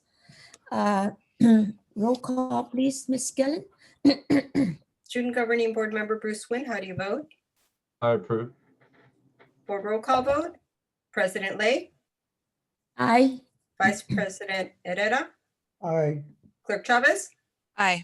Member Cortese, Aye. Member Doe. Aye. All right, now we move to 10.03, presentation and discussion regarding school site progress and program highlights. Ms. Kelly Doherty, Principal, Silver Creek High School. Good evening, everyone. Kelly Doherty, Principal of Silver Creek High School. Thank you for allowing me to speak about the greatness of Silver Creek High School here this evening. Next slide. Again, we follow all the equitable Eastside community. We follow all the we post this at every meeting that we house, whether it's the coffee talk with the principal, the all staff meetings, any staff meeting before we start every meeting that we hold. So we really hold the equitable Eastside communities this piece very high, and I'll explain more as we continue on. So this is how we've captured it. So it kind of embodies our goals, our mission, our vision of equitable communities where we do welcome all students, know their strengths and growth. Adults respond positively and students are engaged. And we expect the Creek way, we've developed that, that they're creative, respectful, equitable, engaged, and kind while they're with us and when they leave us. And we tie all of that into the framework of the MTSS structure, and I'll go into that more later as well. And then we've also implemented transferable skills of speaking, writing, reading, and listening, which we call our swirl. And that's to address all of those areas in all of our curricular pieces so that our students get better at those 4 areas. And then we also develop through our MTSS, which we'll get into more detail later, but it kind of drives the presentation of the theory of action that we've been working on, which is our why. And that when students and teachers are seen and heard for who they are and who they will become, we will have a creative, kind, and engaged learning community where we build equity so all students are respected and prepared to be successful in school and beyond. So that's been our movement this year and at the end of last year. So a little bit of our data. We started the year with 2,549 students. 53.9, so almost 54 Asian, and 32.7 Hispanic, and then 2 or more white, 4.7 African American, 1.5. Next. And then English learner population is at 12.99, so 331 of our students are currently EL learners at 13%. And our special ed students with special needs is at 8.83%, which is relatively low, actually. Socioeconomically disadvantaged. This slide, I must not have had all the information in Illuminate when I pulled it earlier in the fall, but Silver Creek is a Title I school, and we do come in at about 39% of free and reduced lunch annually. And then our primary languages are Vietnamese, 26%, Spanish at 16%, and Cantonese at 7.25%. Program areas that we want to highlight this evening, our business pathway, and that brings a lot of corporate outreach to Silver Creek. It allows our students to go on field trips to tech companies so they see what's available to them once they leave the walls of Silver Creek High School. There's a summer internship program that students their junior year and senior year can get involved with, where they earn money in the summer at different tech companies. And then we are very successful in the NFTE competition where students prepare and develop and design and show their business plan and we were finalists this year on a business plan. So we're excited about that. Avid is also another big program that we have, which the whole Avid program we follow with college and career readiness. Our first generation college students are in the room, underprivileged groups. They really focus on the transferable skills of the swirl, which you can see that when they're leaving that room. And then it's a community family environment because they do travel all 4 years in that program together. To highlight our partnerships, assets we did not have 2 years ago, but it came at the very beginning of last year of 2019-20. And, as you know, it brings about $170,000 to $180,000 a year for 5 years through that grant. So we're very thankful for that because we are able to run a ton of extra programs, Cyber High, summer school, 5 or 6 extra sections, the PK, which is that parent engagement program. And I'm proud to say that we had 67 Latinx families participate in that. We just finished. Teresa Marquez actually was a guest speaker at the graduation. So thank you for that. It supports all the clubs that if they need extra money for anything or field trips or any other activities they want to do, tutoring after school. So it's yoga, athletics. It does a ton of support for us, which was really needed. We are also partners with the Silicon Valley Urban Debate League, and they're so tickled with how our students are doing. We're looking at running a class next year for A to G credit for these students. So we're excited about that. That's new in the last 2 years. And then also, this is one of the strongest PTSAs I've been involved with at the schools I've been at. They raise so much money and provide so much support for our students, families, staff. They do a beautiful day 5 times a year. They do teacher grants. They push out $10,000 a year funding to students' clubs, whatever they need, robotics, scientific, the Olympiads, McKinney-Vento. They $500 per student. They're doing the Christmas fundraiser, and you go downtown doors. This just came up in the last couple of days.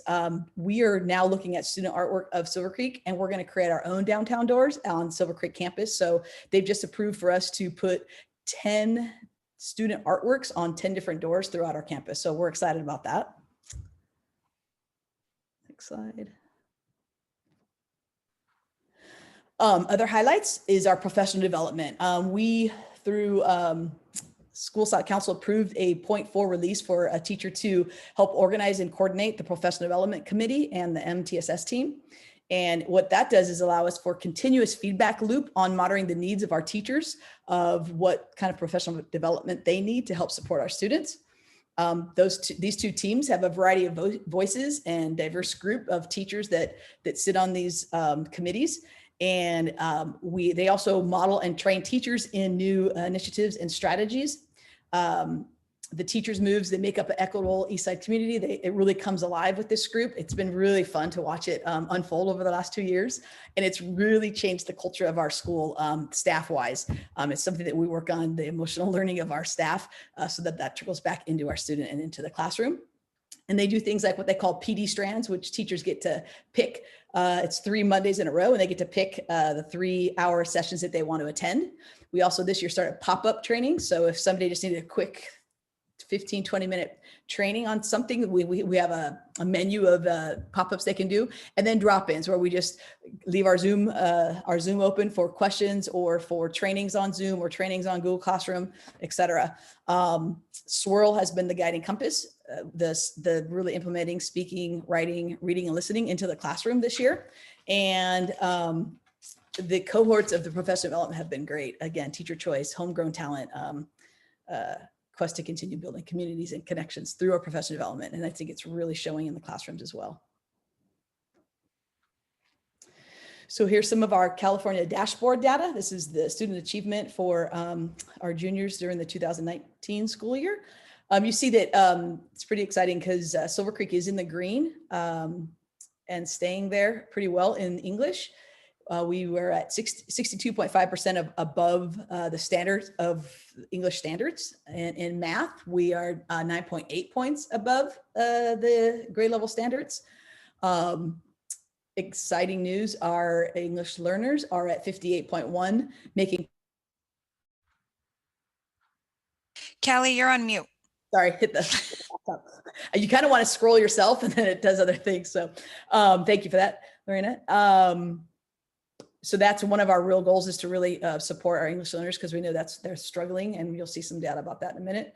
And then college and career ready, which is students who are meeting the A to G requirements, is at 60.8% are prepared, which we're pleased with that.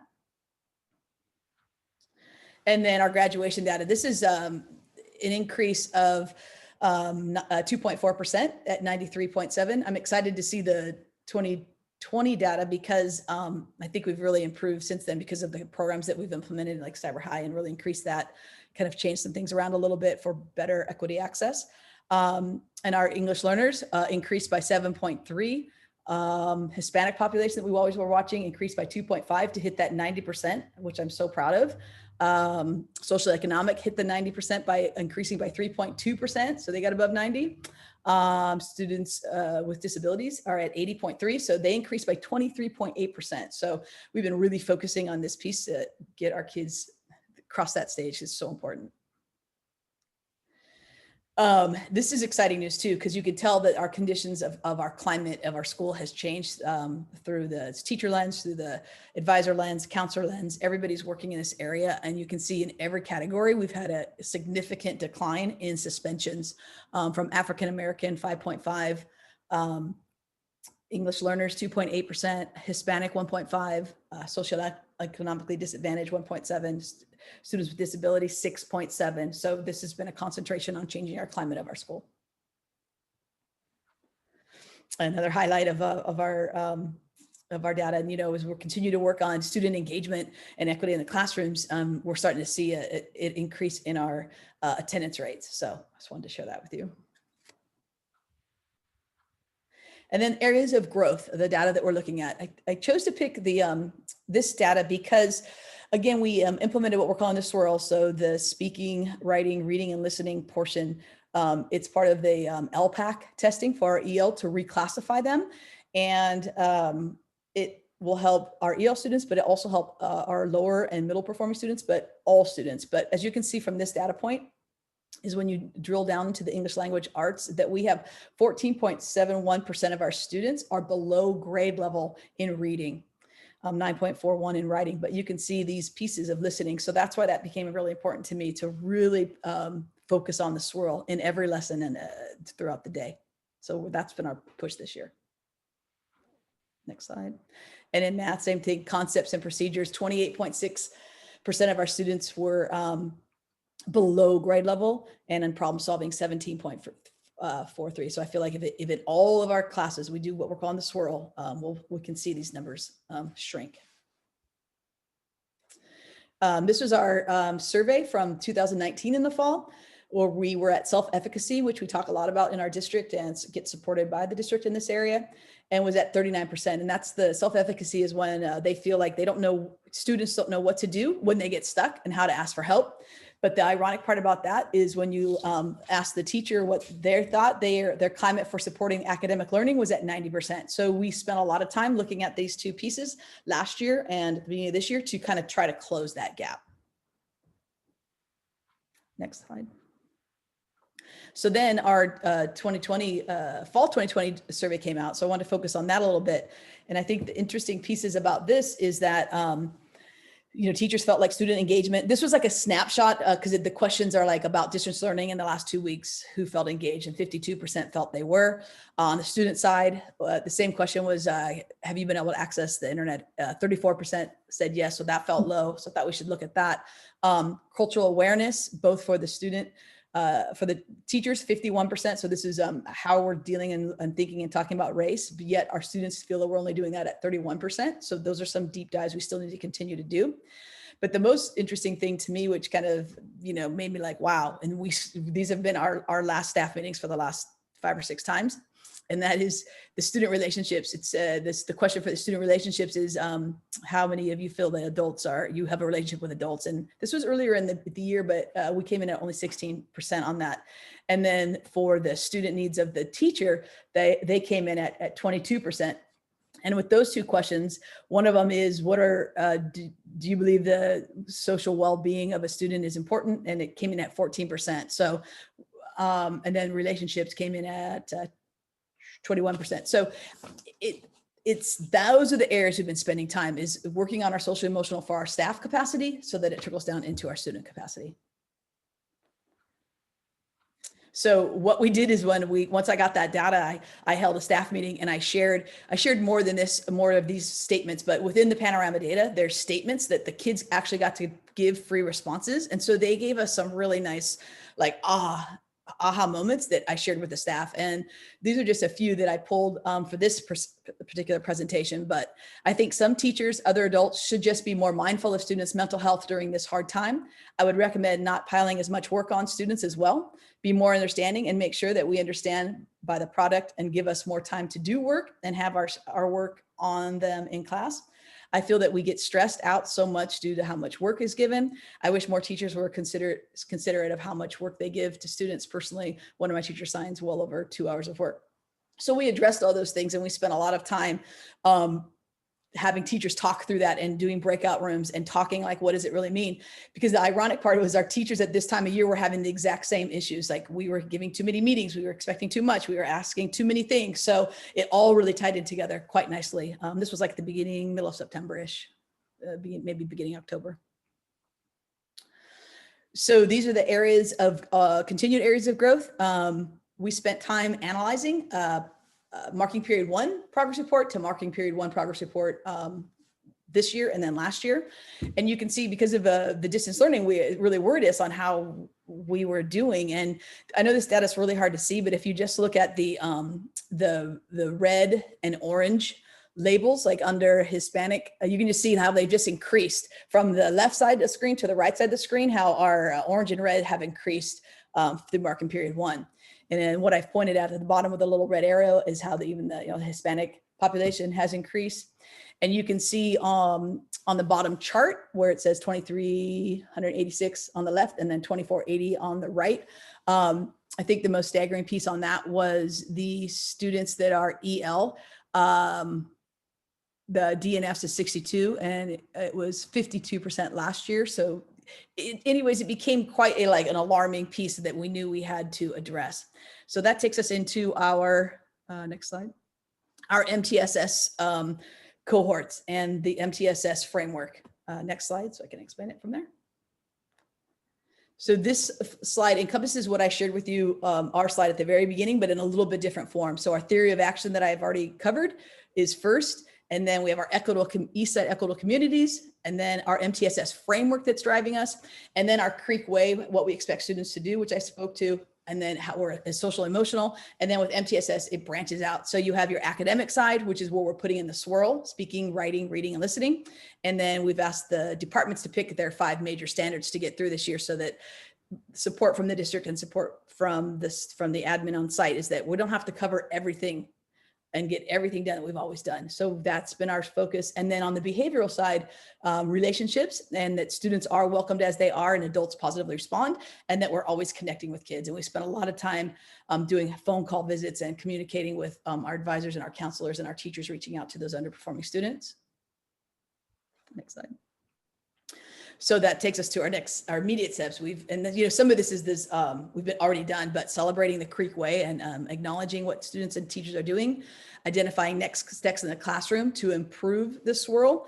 And this piece, our MTSS team that's made up of about 12 teachers, staff, so classified, and a social worker, and the advisors and counselors, and then teachers. They actually took that data that I was talking about, marking period 1 and 2, and they decided on their own that this is the power of having that professional development coordinator.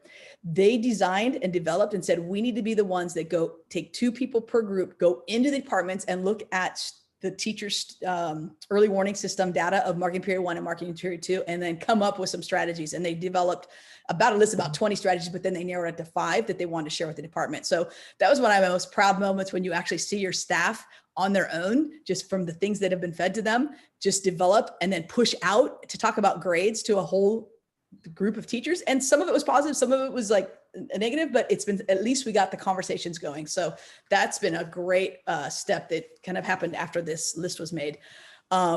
But beginning, to listen and acknowledge student voices, partnering with parents and their children. That's when PK came in. So longer ranges continue to work with that. Next summer bridge program was an idea, create the teacher mentor program for our EL students, and then continuing to create common assurances. So all of our students are receiving the same things that everybody's receiving. So it's equal and equitable.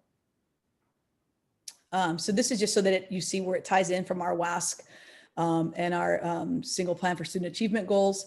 For equal opportunities, standards are aligned, improve achievement for all of our subgroups, Hispanic, African-American, students with special needs, social and economic disadvantaged population. Make sure that we're addressing our EL students so that we're continuing to have more and more reclassified. Again, if we're implementing speaking, writing, reading in the room, we should see that improve for all of our students. A healthy campus, you've seen our decrease in suspensions, improve student attendance through increased communication with parents. So those are our driving goals.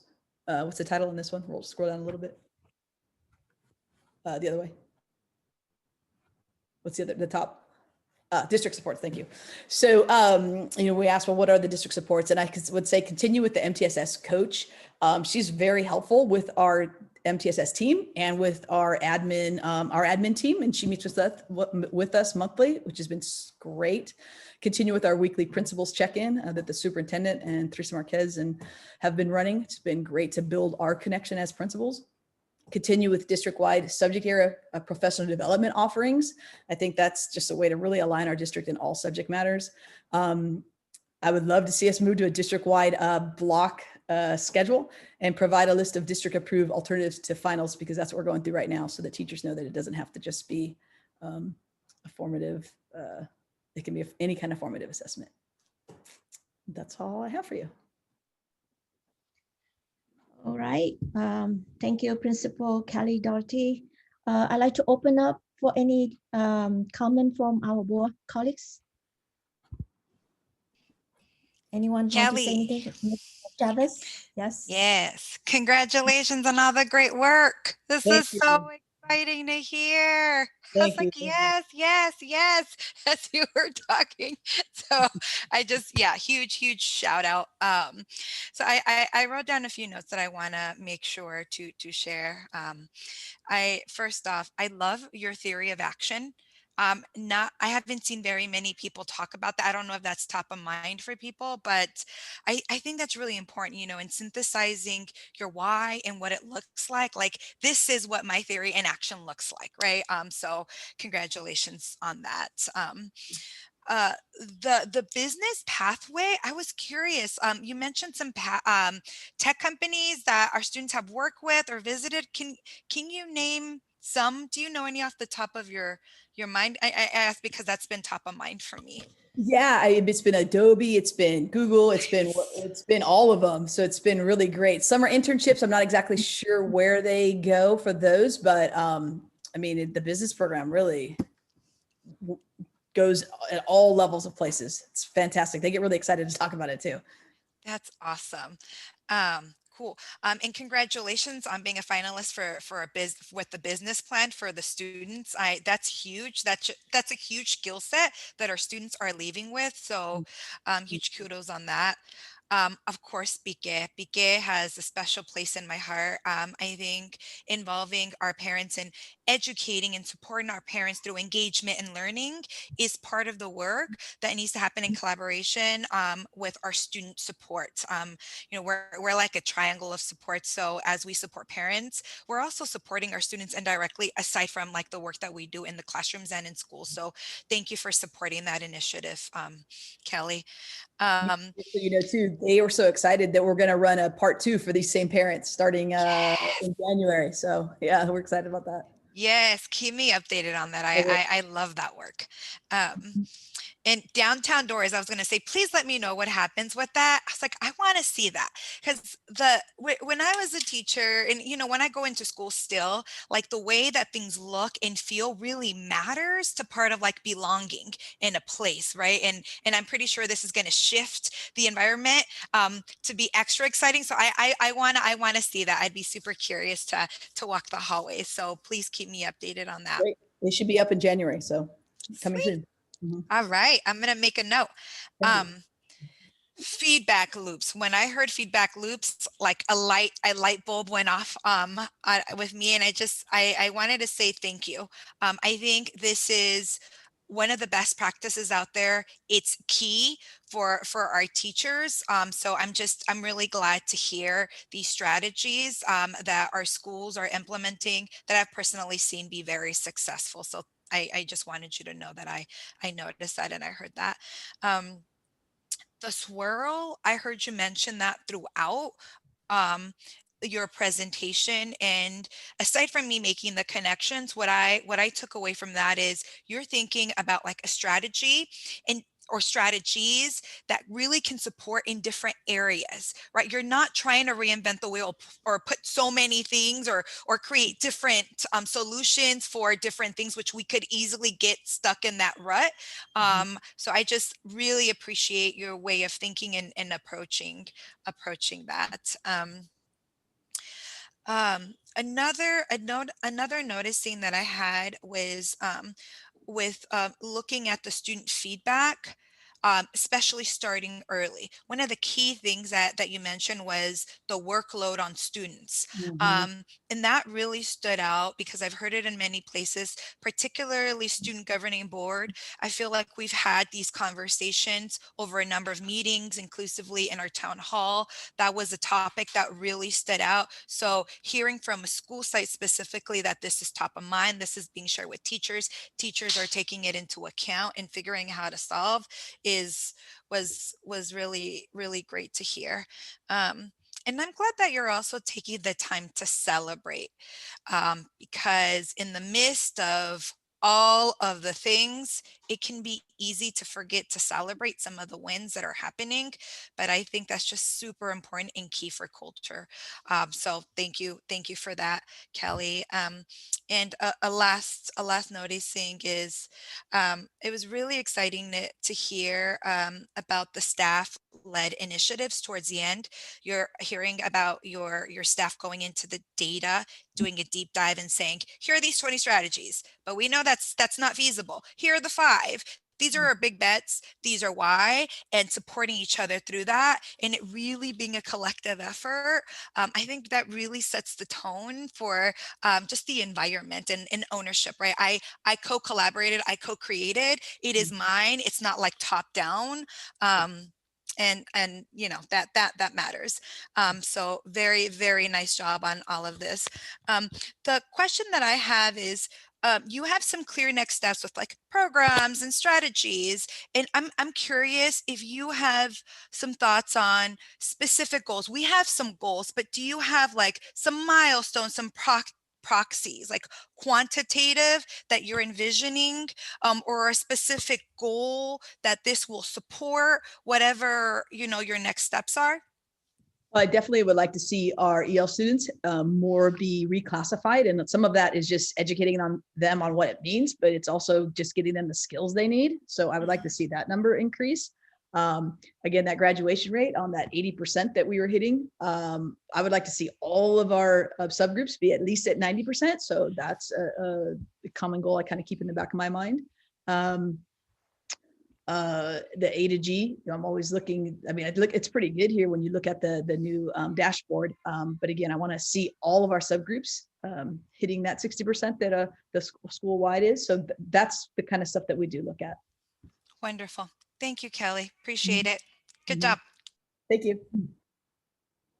Thank you, Board Chavez, for your valuable and thoughtful comments, and very much similar with the question that I have in mind.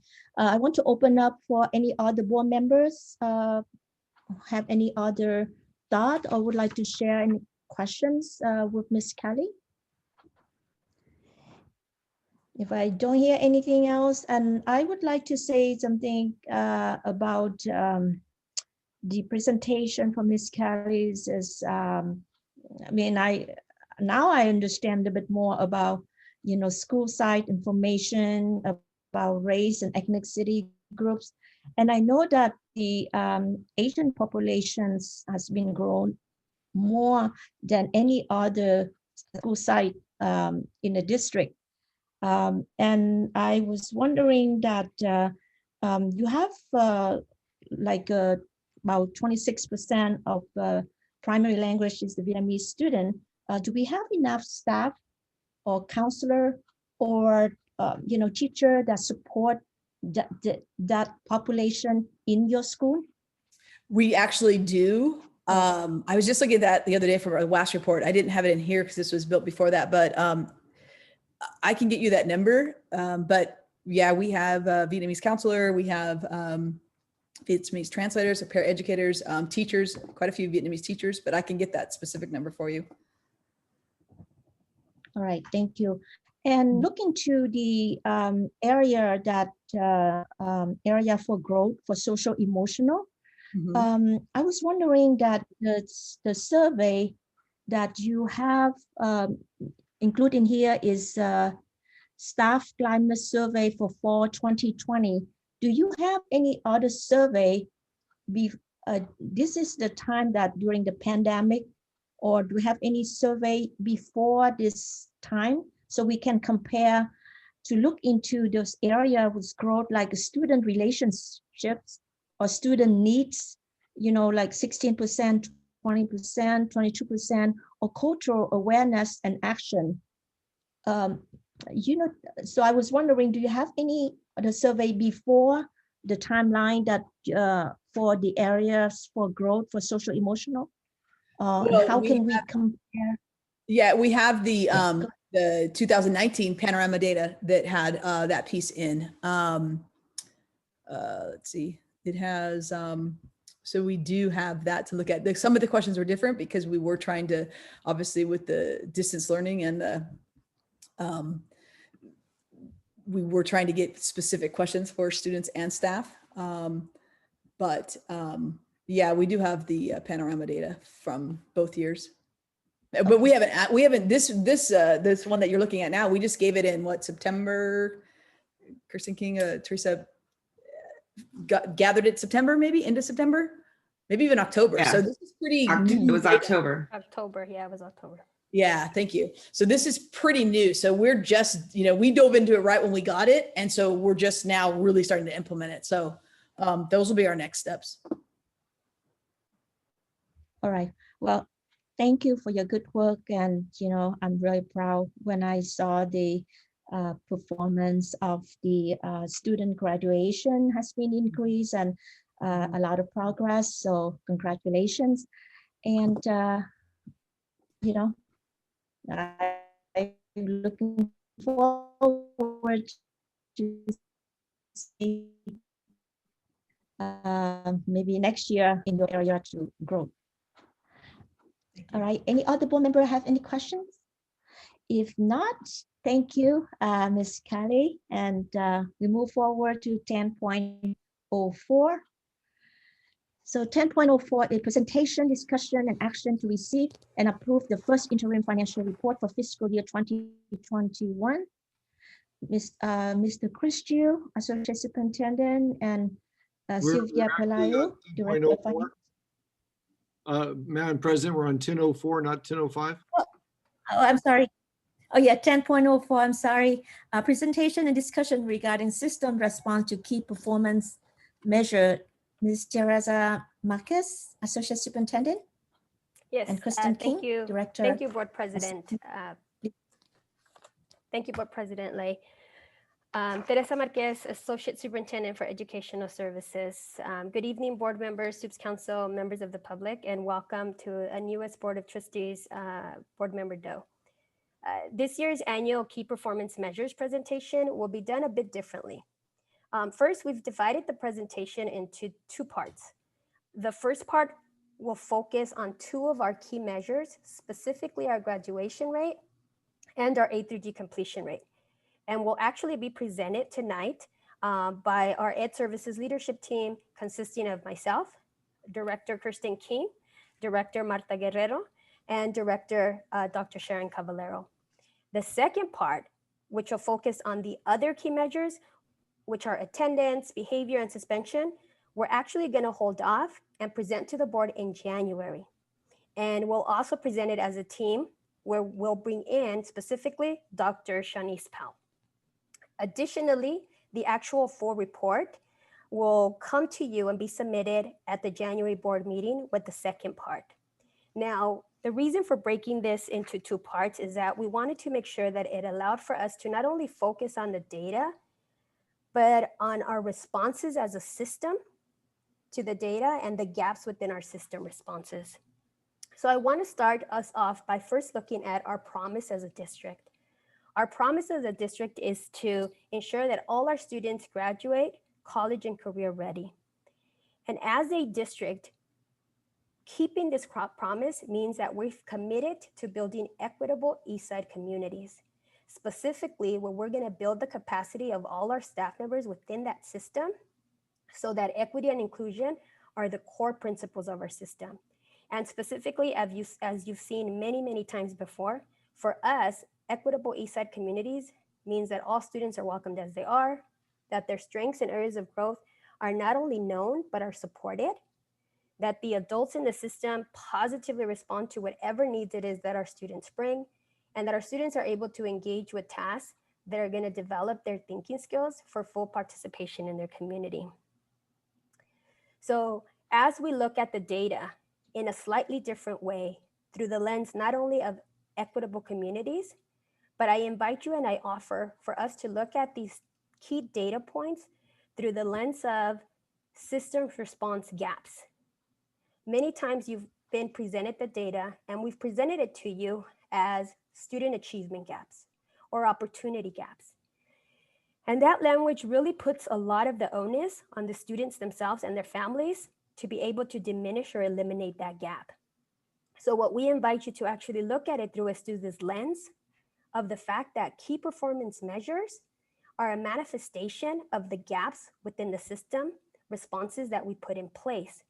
Specifically, I think it's important for us to share the lens and the understanding that a student's race, cultural background, disability, gender, economic status does not cause that outcome. It is actually our response as a system that influences and impacts that particular outcome. And so for tonight, for part one, we're really looking at as a system, what are our responses to the needs of the students so that all students achieve at high levels, so that all our students exit our system as a graduate with key skills as demonstrated in our graduate profile, and that all students exit our system completing our UC CSU A3G requirements. And as I've mentioned, for the January board meeting, we're going to bring in the student behavior data and the attendance and suspension data so that we can look at that in a similar fashion. Now, if we're going to look at the data through the lens of system responses, I want to point to three key areas of system responses, that of policy, access, and practice. So when we look at it from a policy perspective, the key question here becomes, what are those policies that need to be in place to ensure that all our students achieve at high levels? And really, when you look at who are the key players in this realm of a system response, it's you, the Board of Trustees, SUPS Council, our Instructional Policies Committee, and yes, of course, staff across the system, but key players in this area of a systems response are those that are mentioned here. Of course, we know that it has to be informed and aligned with Ed Code and any legislation that is set forth. The next piece is that of access. And so the key question here becomes, how do we remove all the barriers and ensure that all students have opportunities and access? And so the key players here would be district and site leadership, as well as staff across our system. And this has to be informed by data, board policy, and any admin regulations. The next piece of the system response has to be grounded in practice. And so the key question here becomes, what practices need to be in place to ensure students' needs are met? And here is the entire system, all of the staff. And a key piece here is that it has to be informed by stakeholder input. Student voice, parent voice, teacher voice, classified staff voice, because those are the practitioners and those are the people that are deeply impacted by the practices. Now, at the center of this is obviously that all students would achieve at high levels. Specifically, though, really looking at eliminating disproportionality, which you will see manifested in the key performance measures. This is intended to be a cyclical process. And so at some point, we may find a practice that is going to require us to look at policy to open up access.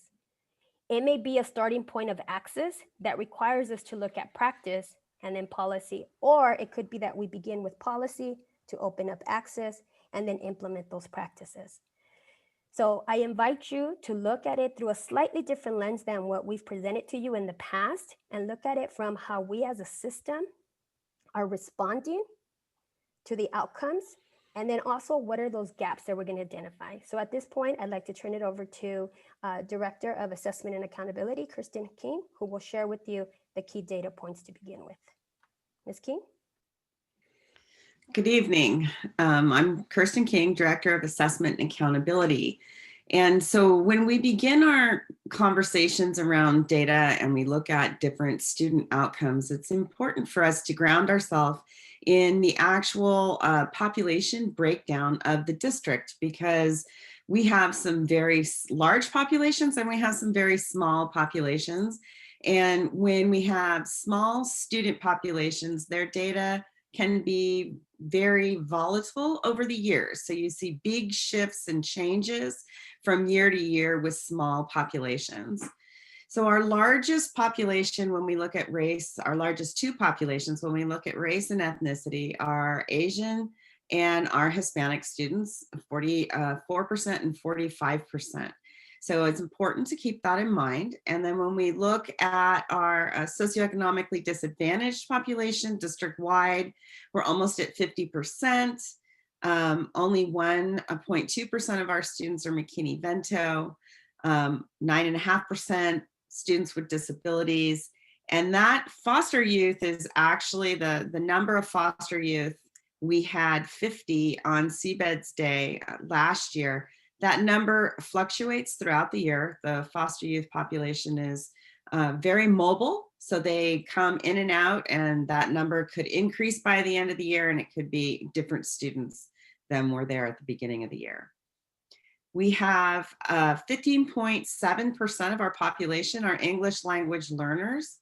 And what's important to notice about that is about 2/3 of our English language learner population are long-term English language learners, meaning they have been in a US school for 6 or more years. And the vast majority of our long-term English language learners have been in a US school since kindergarten. So these are students in regular core English classes. They are not students who are in ELD or newcomer students. So 2/3 of our population are long-term. So the really cool thing is that the 4-year public graduation rates were just released publicly on last Friday, so we could include them in the data report. So the Eastside graduation rate for 2020 is 86.4%. That was actually a slight decrease from last year of 1.4 percentage points. We are above the county and the state rates still.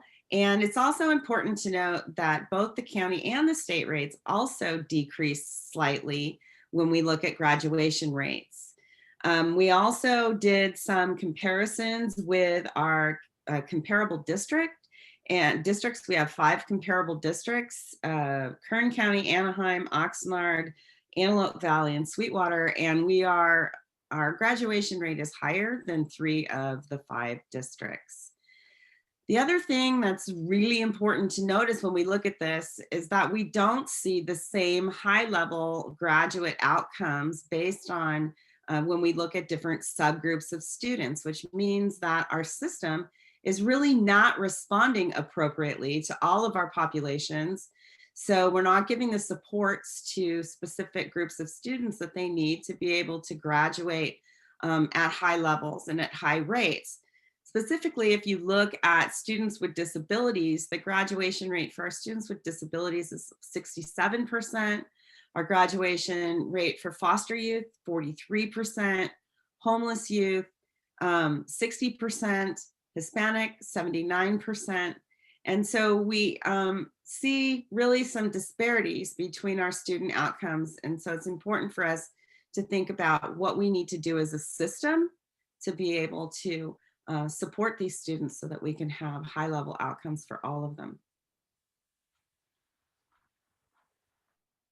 The next data is new data, hasn't been presented before. And what this does is it looks at the class of 2018-19's graduates, and it looks at the students that came back in 1920 for a 5th year, and it compares the graduation rates of our students. So when we look on the right-hand side, we see Eastside Union High School District, the 5-year graduation rate is 90%. And that was a 5.5% increase over the graduation rate of the class of 2019. So by giving students a 5th year, we increase our graduation rates, we give students opportunities to graduate, and it improves our outcomes for all students. So if we look, just a breakdown of who were our 5th year seniors last year, we had a total of 229. We had 55 students with disabilities, 102 English language learners. And when this year, when we look at the students that we had this year that are also 5th years from the class of 2020, we have 292 5th year enrollments, 84 of which are students with disabilities and 109 are English language learners. And I pull those out because when we look at the difference between the 4-year graduation rate and the 5-year graduation rate for those particular populations, we see large increase for students with disabilities. It goes up to 75%. Our foster youth went up to 62%, and our English language learners went up to 80% by giving students an opportunity for coming for a 5th year, returning for a 5th year.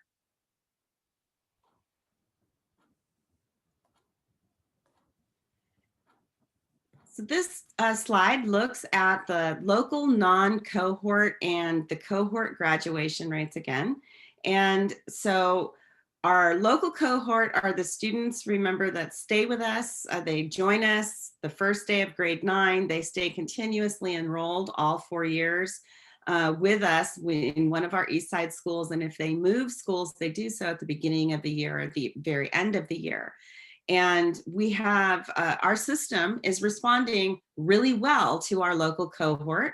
They have a graduation rate of 95.9%.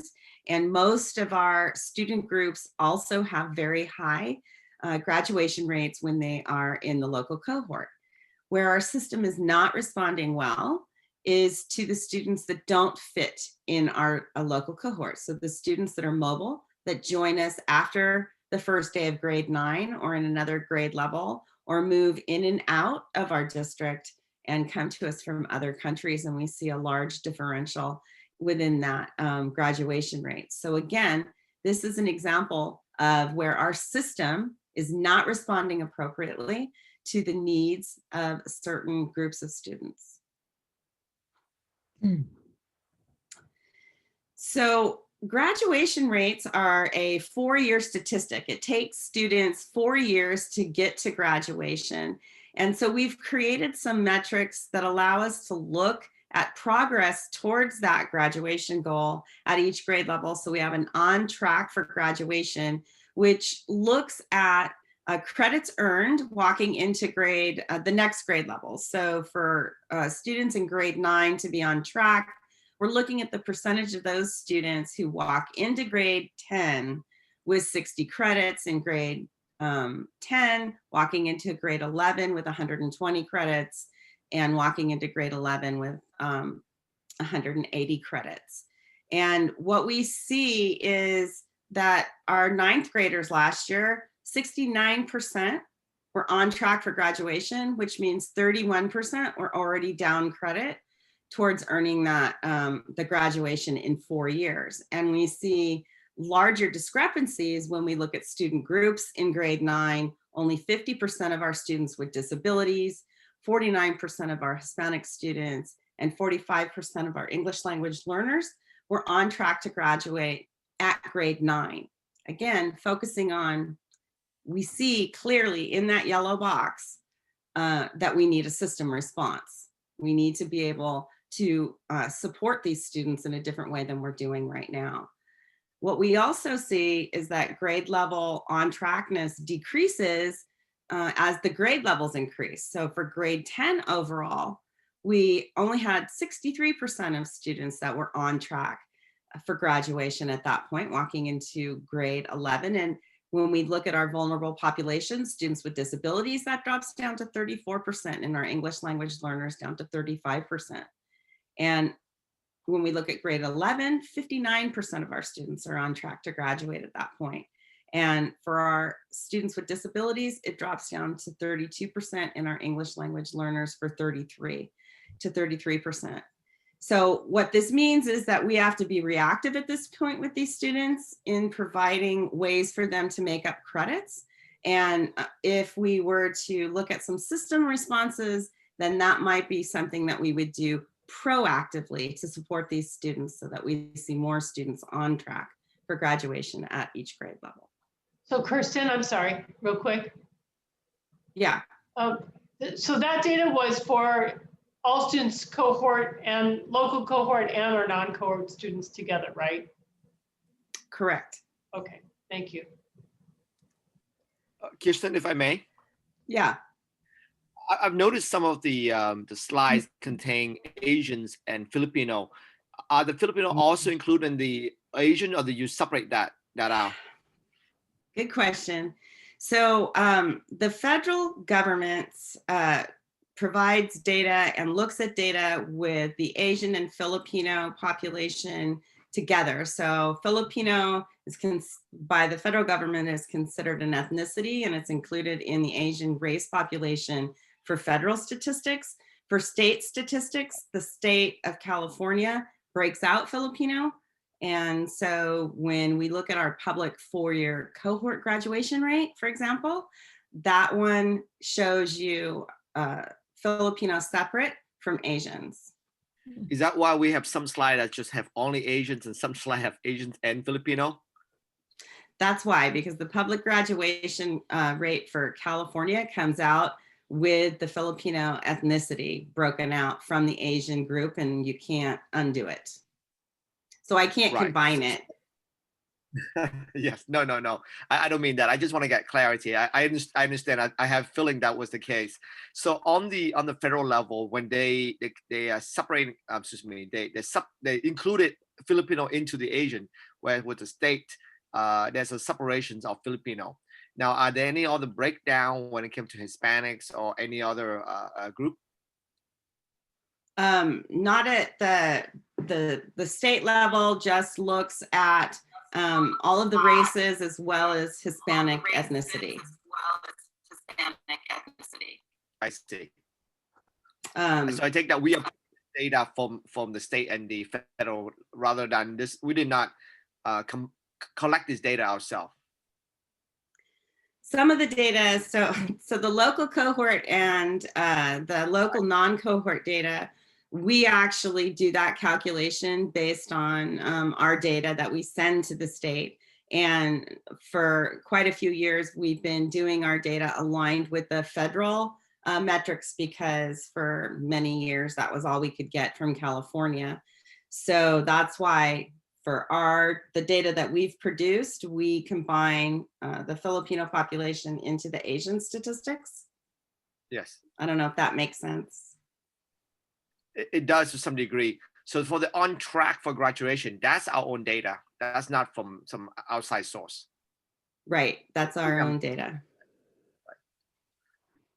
So the public graduation rate is also our data. We submit and certify data to the state data warehouse called CalPads. So that graduation rate ultimately comes from our data systems and our graduation of students. Interesting. Yeah.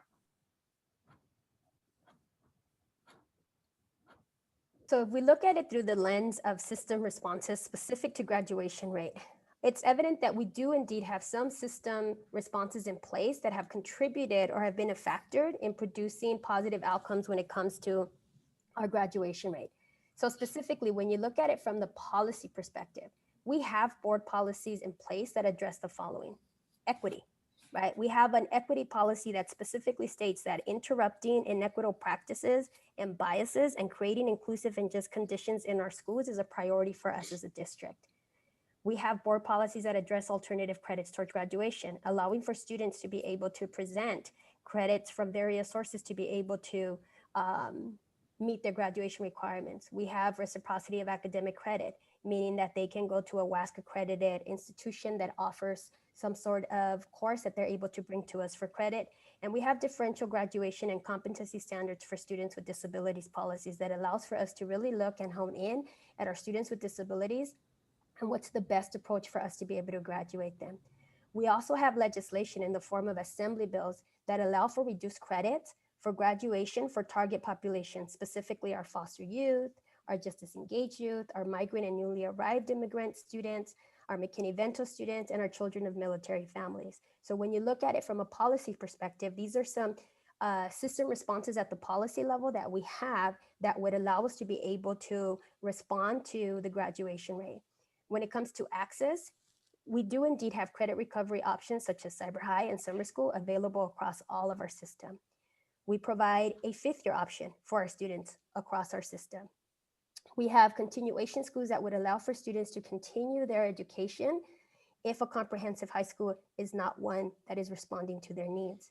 And we also have programs such as independent studies, home and hospital, and short-term independent studies programs to allow for students to continue with their education and accessing their education should certain things happen in their life that do not allow them to participate in a regular comprehensive high school. When you look at it from the practices perspective, we have an early warning system, which you heard Ms. Doherty speak of, and she uses it at Silver Creek High School. So we have access that allows at all levels of our organization system to look at data to respond to needs of our students. We have four-year plan development and monitoring that is led by our school counselors at all of our sites.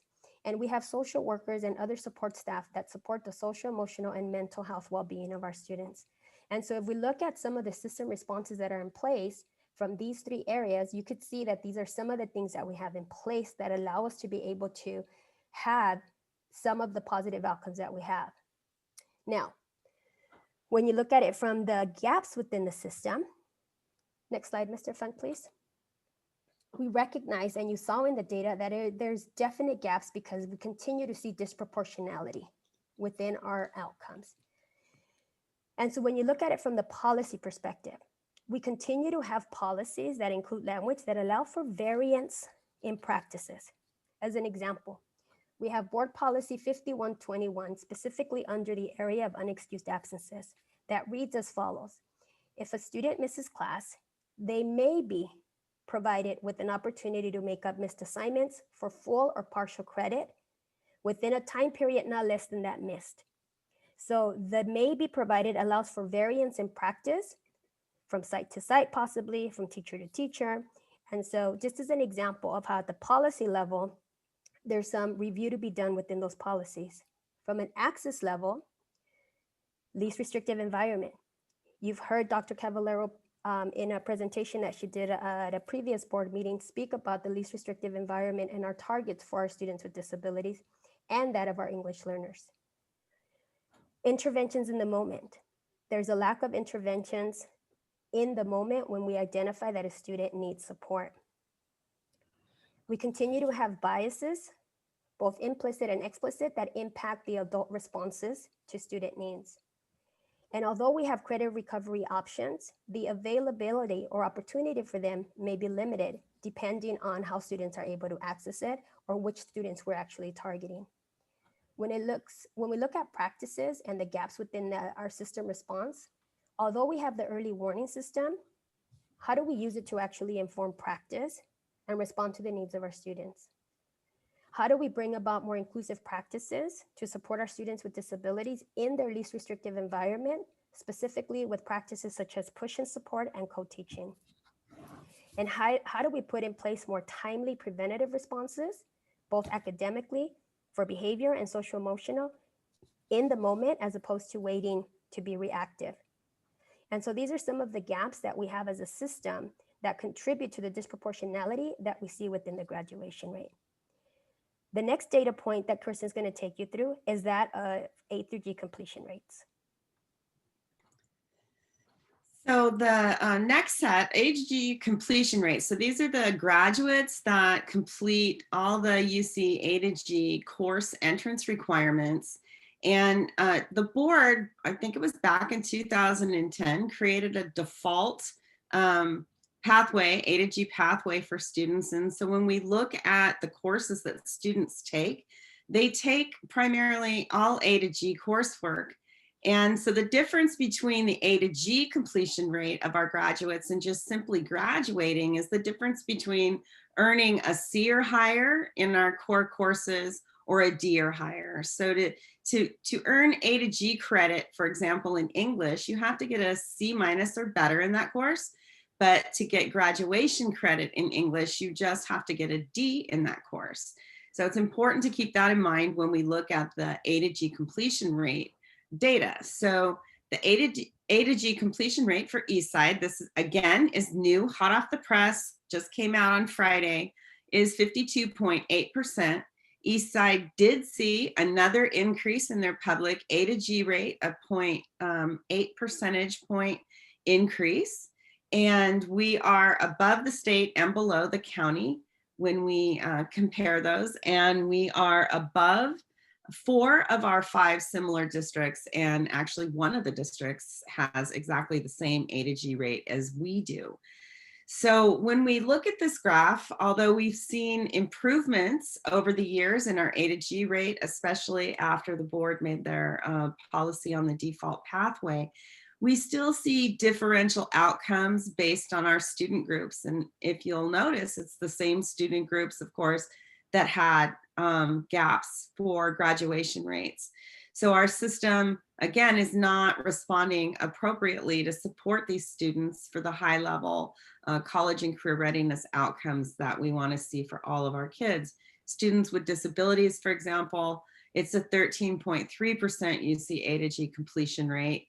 Our homeless youth is 23.3%, foster youth, 23.1%, and English language learners, 22.1%. So this shows that we have some big disparities between our different student groups. May I ask approximately how many Filipino students do we have in the system? Yes. It's not a large population. It's up on that beginning slide, which I think I have right here. Oh, it's not even on the beginning slide. So it's a smaller population of students. It's one of our smallest population of students. I can get you that number and I'll email it to Chris and he can send it to you. Thank you. Okay, so this is newly presented. I have not presented the cohort, non-cohort data when we look at UC A-G completion rates. So in this particular graph, the green bar represents our non-cohort again, and the blue bar is our district cohort A-G rate. And our district cohort A-G rate, local cohort, is 57.7%, so it's higher than the public rate. It did decrease just slightly this year, but the important thing to look at is when we see the differential between our cohort and our non-cohort. So 57.7% versus 16.8% for our non-cohort students. And those differentials get even larger when we look at some of our subpopulations. So again, what are we doing to support students with disabilities, for example, in completing UC A to G coursework? One of the questions I would have for that one, Ms. King, is when we look at the 16.8%, to figure out how many of those students actually are in their senior year, because if they are transferring in that late, the ability to actually go from a district that doesn't have A through G as their default curriculum into our system is really unfair to that student. Because that just seems like a huge difference, and almost an insurmountable hole to close. So I would like to drill down more on that in the future. Yes, and you're actually beginning to talk about system responses to the needs of our non-cohort students.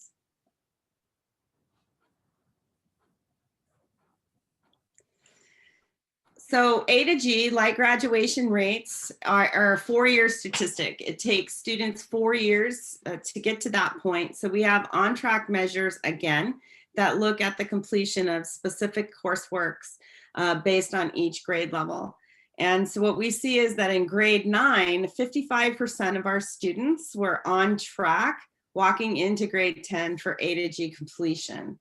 That drops down to 42% for 10th graders walking into grade 11, and it drops down to 31% for our 11th graders. We have seen some slight increase over the years in the on-track measures at each grade level, but we also see the same disparities when we start looking at certain student groups. So only 6% of our students with disabilities are on track walking into grade 10, and that drops down to 2% at grade 11. And when we look at our English language learners, again, remembering 2/3 of our English language learners have been here more than 6 years, are in A to G coursework. They're not in ELD. Only 20% of those students are walking into grade 10 on track for A to G. So what are we doing as a system to support these students? So when we look at the system responses specific to A through G completion rate, again, at the policy level, we have the equity policy. We have what Kirsten spoke to, the A through G default coursework resolution that was put in place by the board to really allow and push for elimination of non-A through G tracks and really ensure that our default curriculum for students and coursework was that of A through G. The challenging of courses by examination that allows for a student to come in to challenge a course by exam and thus be able to take additional A through G coursework. At the axis, we've done a lot of work to eliminate our non-A through G tracks, although that's still a work in progress. We have a number of dual enrollment and concurrent agreements and articulation agreements with our local community colleges. We have partnership with organizations such as Counsel, and our students that attend SVCTE are attending there with plenty of A through G coursework that they can add to their transcript, even if they go to SVCTE. In terms of practices, when you bring in other portions of our system, the scheduling to maximize course offerings in terms of ensuring that we have the staffing to do that. A through G course certification is a standard for bringing new courses. So when you bring a new course to the district, the new standard is that it has to be an A through G course approved. And 4-year planning and monitoring as part of our school counseling. And so those are some of the system responses that have contributed to the progress we've made for our completion rate. However, we also know in looking at the disproportionality within the outcomes that there are some gaps. And again, there are certain policies that include language that really require us to take an exploration and look to further clarity, and for district leadership to collaborate with staff. And so I bring to you just 2 examples. Board Policy 5120.3 under grading scale specifically calls for the superintendent or designate to establish and regularly evaluate a uniform and consistent grading scale at traditional schools. And that principal shall ensure that students' grades conform to the scale. And so really, what does that mean? What does an A mean in this class versus what does an A mean in another class? And another example is Board Policy 5121, that a teacher shall base a student's grade on the quality of the student's academic work and his or her proficiency of course content based on district standards as measured by an objective rubric and or identified learning targets. So again, the work here to be done is what are those essential standards? What are those essential skills that can be common across subject areas, across math, across English, so that once we determine what that A means, it means an A across teachers and across our system. In terms of access, making sure that there's opportunities and that we are pushing kids to take the courses beyond the minimum requirement, that third year of math, that third year of science.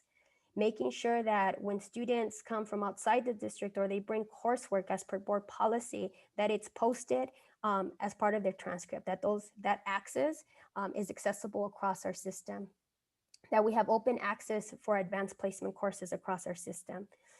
And again, you saw the data that Ms. King presented to you specifically around A through G. Our students with disability are at a very low percentage, even when you look at each grade level and their level of being on track. And so what's that least restrictive environment for those students so that they do have access through A through G courses? If they're not in the general ed courses, they're in our specialized academic instruction courses, which are not A through G. And so how do we open up that access for our students with disabilities in their least restrictive environment? When you look at practices, what's the staffing that's going to allow us to maximize course offerings for our students? How are we going to align those budgetary allocations to support students with greatest needs? And then what's that demonstration of learning timeline going to be? What are those opportunities for students to show learning or their proficiency at various points, knowing that we have diverse learners? And so when you look at next steps in terms of how do we respond as a system to this manifestation of key performance measures, specifically looking at eliminating disproportionality, the ask here at the policy level, specifically knowing who the players are at that level, Board of Trustees, SUPS Council, IPC, leadership, reviewing, updating, implemented board policies that impact student outcomes, I think is going to be important. Looking at our grading policies, once again, looking at the policies that speak to feedback and communication with parents. Working collaboratively with our bargaining units to address what's the impact of contract language on student outcomes. Establish a resolution to actually adopt the graduate profile as the official social contract we make with our community. The graduate profile speaks to skills, transferable skills. Students being creators, collaborators, communicators, members of the community. How do we adopt a resolution that actually says this is the social contract that we as a district make with our community, that when your student receives an Eastside Union High School District diploma, we are deeming them not only college and career ready, but college and career ready with these specific skills. And finally, at the policy level, a formal adoption of our framework of multi-tier systems of support that we have landed on as the framework for building equitable communities, because we know that those equitable communities that we've described is what's going to yield those positive student outcomes. In terms of access, we really need to look at the least restrictive environment for our students with disability and our English learners. We need to look at the MTSS Tier 1 instruction, behavior responses, and intervention. And we also need to look at culturally responsive curriculum, instructional materials, and pedagogy that's grounded in a framework for instruction, specifically universal design for learning, which addresses all the needs of all diverse learners. At the practice level, looking at those administrative regulations that speak of those key practices connected to board policies to ensure consistency of practice across our system. Ensuring that communication and input across the organization is at all levels. Recently, last week, from Ed Services, Dr. Powell and Ms. Guerrero were able to bring together various positions, various roles from across the system that included classified staff, certificated staff, administration, to share with them some key changes in practices specific to some work within Ed Services, home hospital processes, translation and interpretation of key documents for our families. And so the entire organization at different levels was invited so that they heard consistent practices and processes in key areas, just as an example of a system that is responding to the needs across the board. And then finally, in terms of the practice, instruction and behavior responses to intervene in a timely manner, not waiting for the students to fail, but actually intervening in the moment. Now, to give you two key examples of what it looks like in terms of a system responding, I'm going to turn it over to Ms. Guerrero, our Director of Instruction, who's going to take you through briefly some key work around the MTSS Tier 1 instruction piece at the district level. And then the second key piece is from Dr. Sharon Cavallero, who's going to take you through the actual system response that we're hoping to put in place to address the least restrictive environment. Ms. Guerrero? Thank you, Ms. Marquez. My name is Marta Guerrero, Director of Instructional Services. As Ms. Marquez mentioned, we as a district have chosen multi-tier systems of support as the framework to build equitable communities across the district. It is our system's response to keep our promise to all our students and their families that our students will graduate college and career ready. This slide you have seen before, especially the information on the left. The bullets on the left are a description of multi-tier systems of support of the framework itself.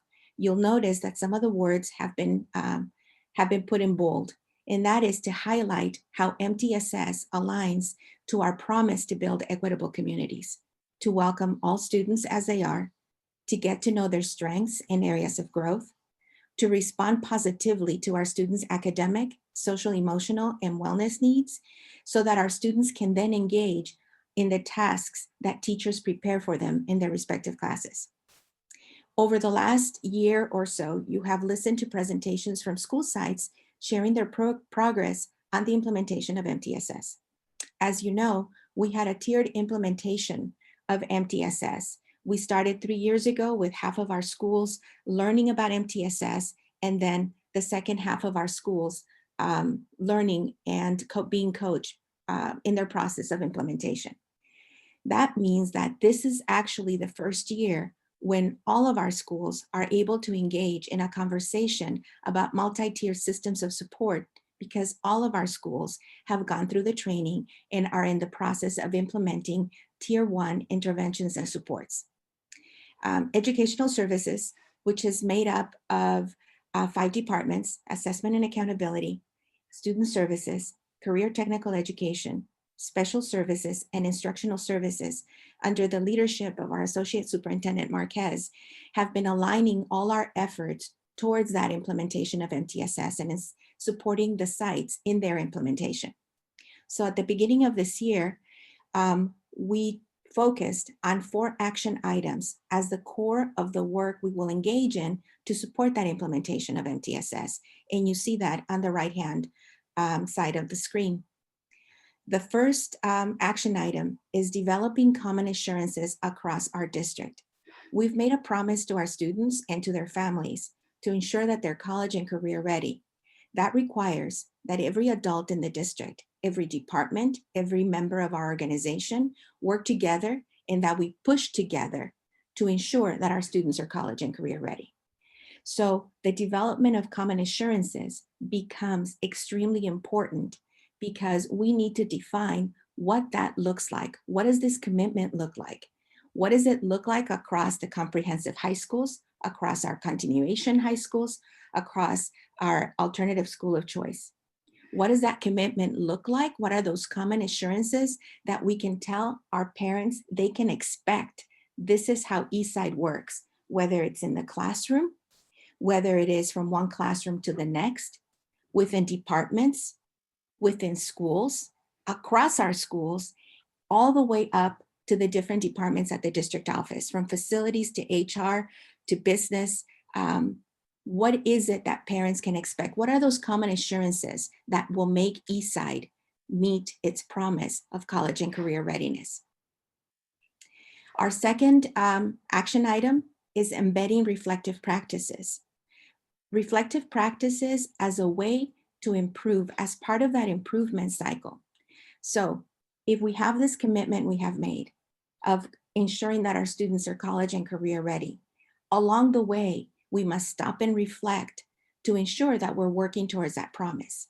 So embedding reflective practices into everybody's practice, whether it's a teacher in the classroom, whether it is the student, teaching students to think about their learning, to reflect on what they're learning and what they need to do next. Teachers as to how their strategies or their lesson plans are working. Whenever a student has a behavior issue, teaching students to reflect, to think about what their action, the impact it had on themselves, on their learning, and on others. Embedding reflection in the work of the departments.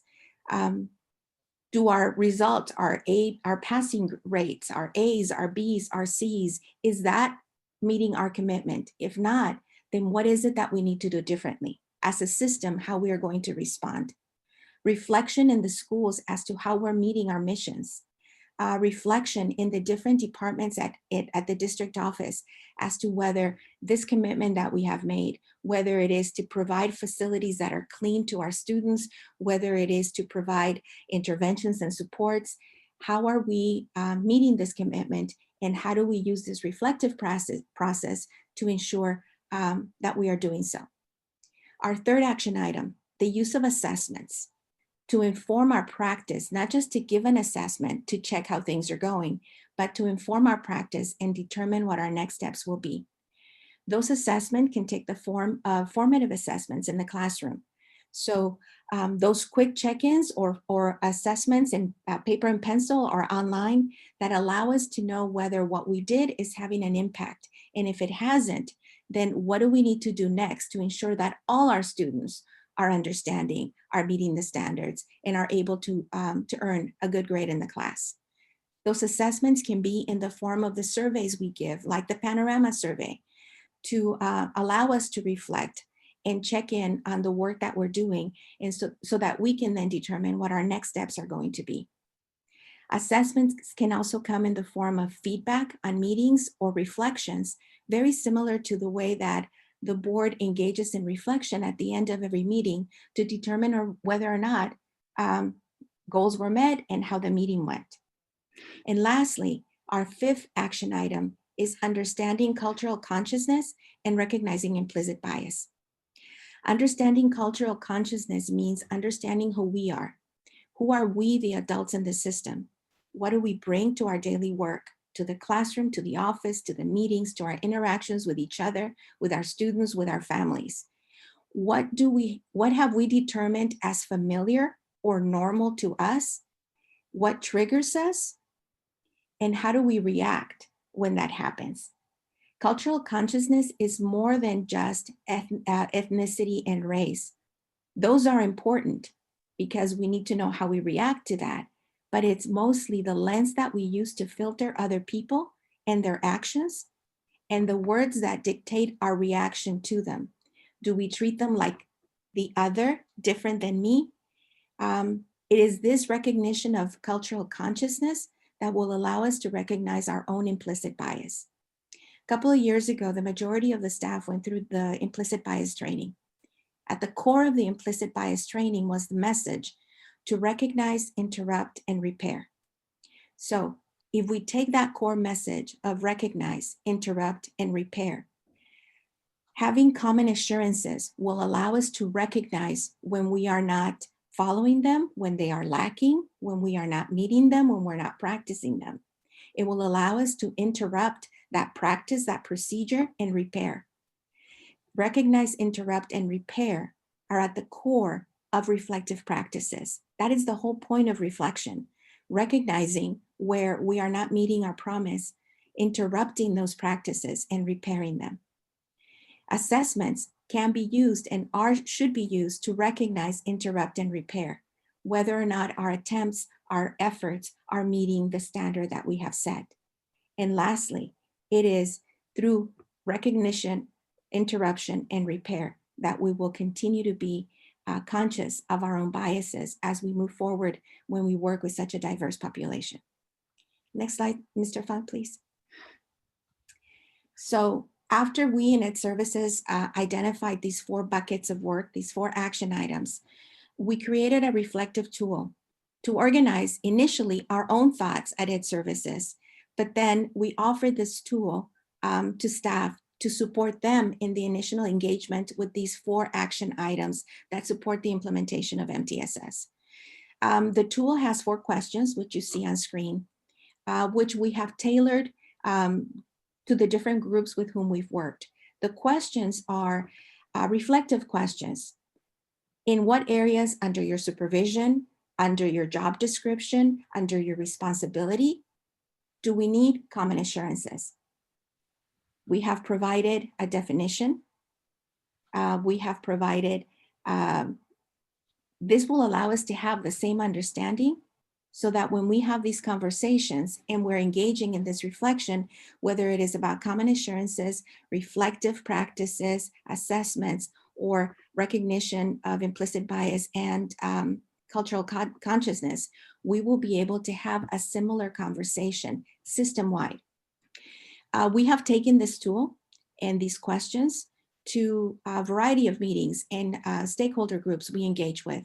We have used this, this tool with our associate principals in charge of discipline and attendance, with our associate principals in charge of educational services, with our registrars, our counseling techs, our parent and community specialists, our social workers, our advisors, our subject area coordinators, our librarians, our instructional coaches, our career technical education lead teachers, and we will continue to use it as we engage with different stakeholders, as we look at our work through a system-wide lens. We have also offered this tool to all of the administrative site teams, the principal and associate principals during our site team visits for semester. Ed Services met with every administrative site team, and we had a conversation about the implementation of MTSS and the conversations in the common language and the system-wide response we are engaged in. So the use of this reflective tool with all these different stakeholders across our organization and the sharing of the work that we're doing at Ed Services, it's our effort to create common language, a common understanding, and to focus our efforts so we can address some of the system response gaps that have been identified earlier in this presentation. Next is Dr. Caballero, our Director of Special Services, who will share another example of how Ed Services is aligning our work and developing a system response to address the current system response gaps that impact the college and career readiness of our students with disabilities. Thank you, Ms. Guerrero. I'm excited to continue the conversation about access for students with disabilities. You saw a lot of data from Ms. King related to students with disabilities and their outcomes. And when you hear and read that, I always want you to keep in mind that 76% of our students with disabilities have mild to moderate disabilities. Again, they have average cognition, average ability, they just learn differently. So we do indeed need to get some shared agreements or common assurances, especially around least restrictive environments and allowing students with disabilities to learn in general ed with their general ed peers. And so we're going to start on that by scheduling the incoming 9th graders in classes parallel to the entering 9th graders' individualized education programs, their IEPs. We have a history of taking kids who'd spent K through 8 in least restrictive environments at being educated with their typically developing peers and moving them once they arrive here in high school to self-contained separate classes. And so our goal for this year is to honor the IEPs that they're coming to us with. And the target for the state of California is that we want 52.2% or more of our students with IEPs to spend 80% or more of their day in general education. So what are we going to do to get there? We're going to continue to use reflective practices. When we think about students' assessment scores and what IEP goals we're going to write for them. We're going to use assessments to check for progress toward those goals, make changes when necessary. And we're going to continue to be culturally responsive and catch ourselves when implicit bias is interfering with their ability to access the curriculum that they have every right to access. Will you go to the next slide, Superintendent Funk? Thank you. So what does that look like in terms of professional development for our practitioners? Well, we have to make sure first that people actually have a very clear understanding about what disabilities are and what they are not. We need to allow more of our folks throughout the system to know about their potential for success, because it's really very high. We need everybody to know about the primary tenet of IDEA that says we need to look at LRE for every student with an IEP every single time we meet. And then what do we do to respond to academic and behavioral needs? If we're going to change the system, we have to expect the challenges as they come along and as they progress. And there's a lot of things that are already in place and a lot of things that we can implement to support teachers and staff in supporting students in those things. One of the practices that has been proven a high-level practice, very efficacious for all students, is universal design for learning. And that's based on the universal design tenets in architecture. So if you build a ramp, everybody can go up the ramp. A person who walks, a person who pushes a stroller, a person in a wheelchair, everybody can go up a ramp, whereas only certain people can go up steps. Well, our lessons can be developed in the same way. So you look at first expression. How are you providing instruction so it can be accessed by all kinds of learners? How are we allowing the students to represent what they've learned, to express their learning in multiple ways? Like I heard Kelly say earlier, it doesn't have to be always a paper and pencil test. There are lots of ways to prove that a student has learned something. And then finally, engagement or continued motivation for students. So these are things that benefit all students. It's not limited to a certain population of kids. So again, thanks for letting me continue the conversation. And we'll move back to Assistant Superintendent Teresa Marquez so she can talk again about what we need to do next. Thank you. So as you can see, those are two tangible system responses that we can put in place and that we're working to put in place to respond to our ultimate goal and our promise to ensure that all our students are college and career ready with the skills necessary to find success. So in closing, I'd like to share the following thoughts. The data clearly shows that we have system response gaps that have led to disproportionality. We continue to have both system and individual bias that contribute to the outcomes presented. We hope that we've been able to present to you so that we recognize that the system responses that are needed are those that address responses at the policy level, at the access level, and at the practice level. And we recognize that professional development is going to be key to how we respond as a system. Because we know that if our promise is that our students, every student is going to be college and career ready, that's going to happen through our vision of equitable communities. And I'd like to bring forth an element of some learning that we did as part of the Vanto training. Vanto taught us that there's these 3 laws of performance.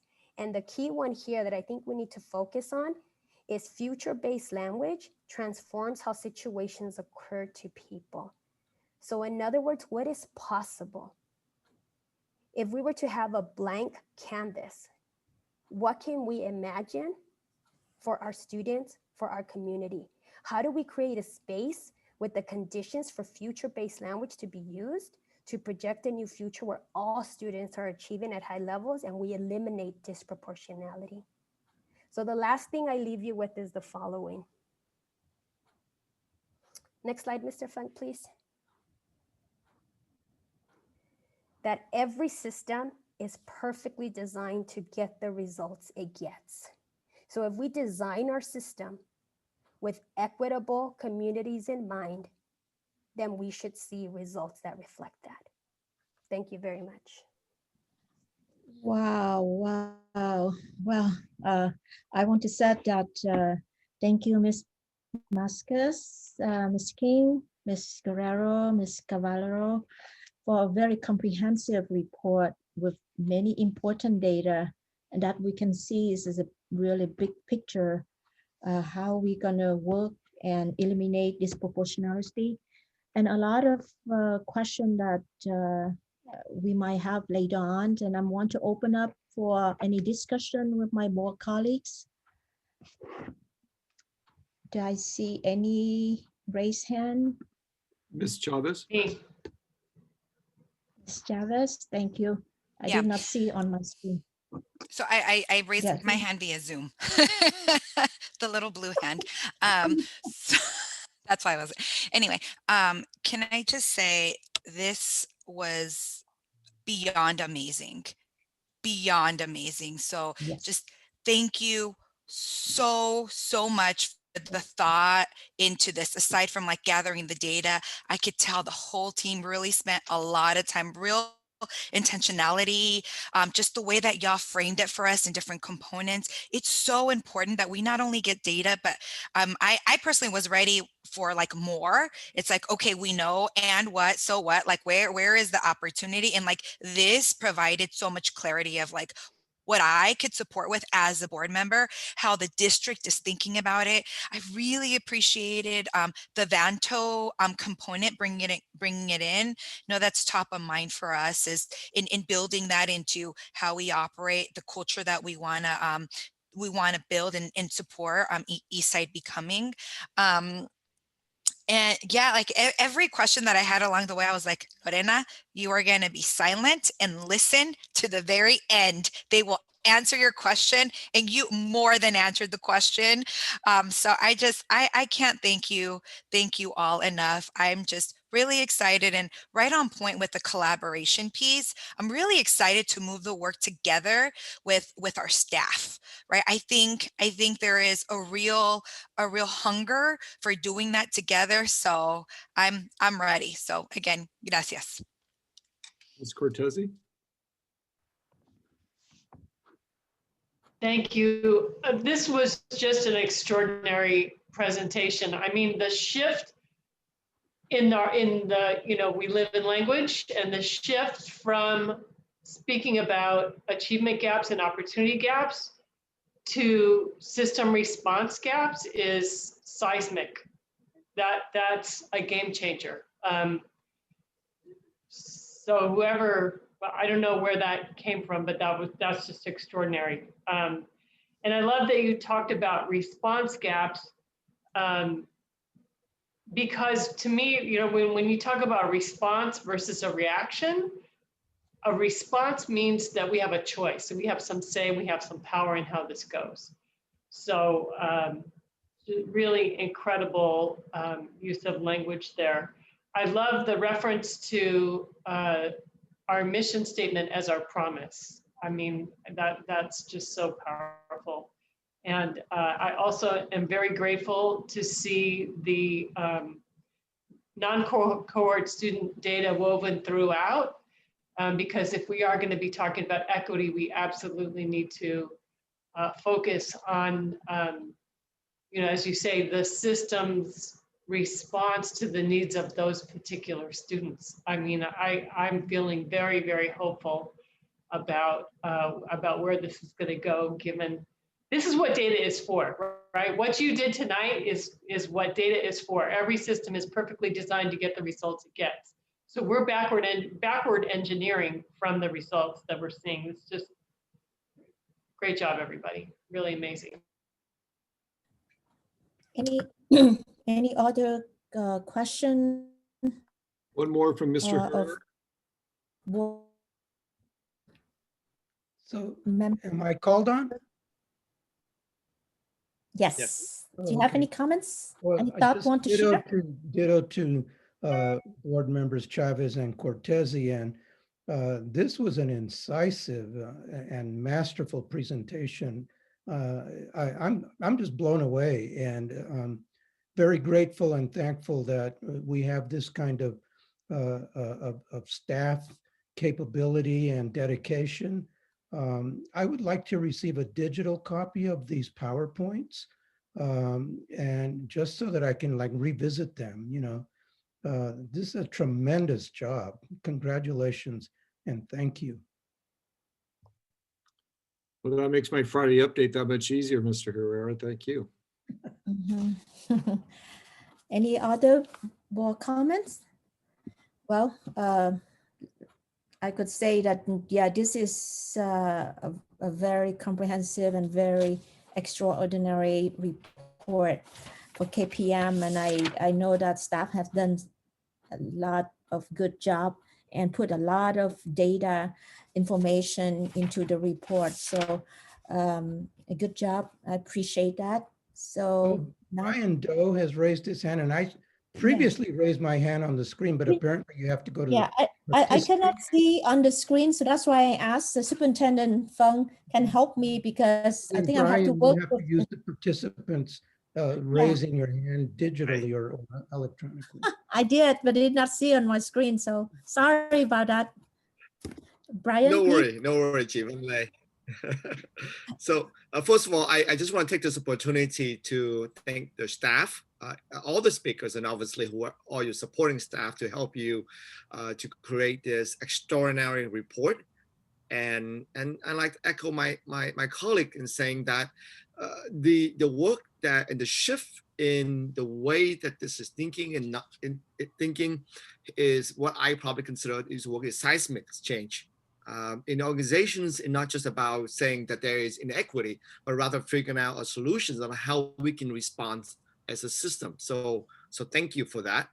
I do hope, if I may, without taking anything away from the extraordinary powerful of these presentations, is that looking for a way for that when we measure the KPM, so that we would have a consistent data. I know there's some inconsistent how the state and the federal may collect it, but as we're looking at it, we should look at a way for how Eastside can collect its data, and that we can tabulate across multiple demographics. And when I say demographics, I'm not just referring to the race and ethnicity, but also on the learning, the non cohort, and also those with learning disability. And if we can separate out the different type of disability, so that way as we look at the data, we can drill down and cross-tabulate on a multiple level. Yes, absolutely. Thank you. Thank you all board comments. I know right now we are 9. We still have quite a couple presentation. So I will ask the board that we will extend the time, because when after 10 p.m. we need to vote to extend the time. I don't know, we want to do it now so we don't interrupt the presentation of Mr. Chris Chu. I forget, do we need to vote? Is that the appropriate way that we need to do? I think we need I know last time when we passed 10 p.m. So I moved to We need a extend the motion, meeting yes. to 10:30 p.m. 10:30? Second. Wait, I don't know. Sorry. I don't think that's realistic. 10:30, no. Sorry, Chris. Looking at the agenda, the last heavy lift is on the first interim, and I would hate to have Mr. Ju go through that too quickly. Yeah. I think everything else after that, if everyone has done their reading and their homework, will go very fast. But I think 11 o'clock is probably more appropriate. Yes. Move to extend the meeting to 11 p.m. Second. Who has second? All right. Do we need to do roll call or all in favor? Roll call. Do we need to do a roll call? Ms. Gillen? Student Governing Board Member Bruce Wynn, how do you vote? I approve, but am I able to leave early? You need to study for finals. So he needs to. I appreciate your honesty. Okay, board roll call Yes. vote. President Lay, Aye. Vice President Herrera, Aye. Clerk Chavez, Aye. Member Cortese, I approve, but can I leave early? Why do kidding. you need to leave early? No, just kidding. I'll stay. and Member Doe. Aye. Thank you. All right, thank you everyone to support, and we can move ahead with the 10.05. So presentation, discussion and or action to receive and approve the first interim financial report for fiscal year 2020-2021. Mr. Chris Chu, Associate Superintendent Business Service, and Sylvia Pelayo, Director of Finance. Please start the report. Yes, good evening, and it's hard to top a great, extraordinary presentation, but I'll do my best. So thanks everybody, thanks for hanging in. Tonight is the first interim report. I'd like to first start off by thanking staff, and specifically Sylvia Pelayo, our Director of Finance. Without her and her staff, amount of time and effort that they put into not just getting first interim done, but at this time of the year, getting ready to implement Munis has been a heavy lift for them. So I do want to make sure I give thanks to them. And so with that, I will begin the presentation. And I will look at the clock here. So I will go through a lot of the numbers, and there's a lot of numbers, but a lot of it is just really for your information, and really not much more than that. But let's start off with the calendar. So here we are with the calendar right now. So we are presenting to you first interim. But before I move off with this slide, I do want to go back and do a little bit of a history walk here. As you recall, when we adopted our budget back June, at that point in time, we were basing our budget on a set of assumptions that there was going to be about a 10% cut to education. And so when the state enacted its budget and the 10% cuts to education did not materialize, we brought forward to a budget revision. So when, actually, before I forget, when we adopted the budget back in June, at that time, we were identifying our target reduction number to address our structural deficit. And at that time, the target number was approximately $58 million. But then, as I mentioned, when the 10% cuts did not materialize to education, we came back to the board in August, we revised our budget, and that target number reduced from $58 million down to approximately $31 million. And then just within a month, when we closed our books for the 1920 school year, with the additional monies that we ended last year, that target number reduced from $31 million down to a little less than actually a little bit more than $29 million at that point in time. And so tonight, with the first interim, with the changes with the budget since the revised budget in August, I'm happy to say that we've reduced that number down from 29 million now down to a little bit more than $19.25 million.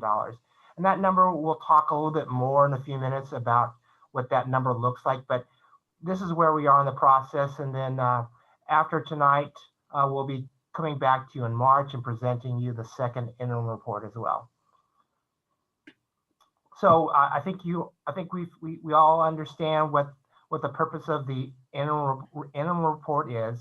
The interim report is a snapshot of this year's fiscal situation, and for fiscal solvency purposes,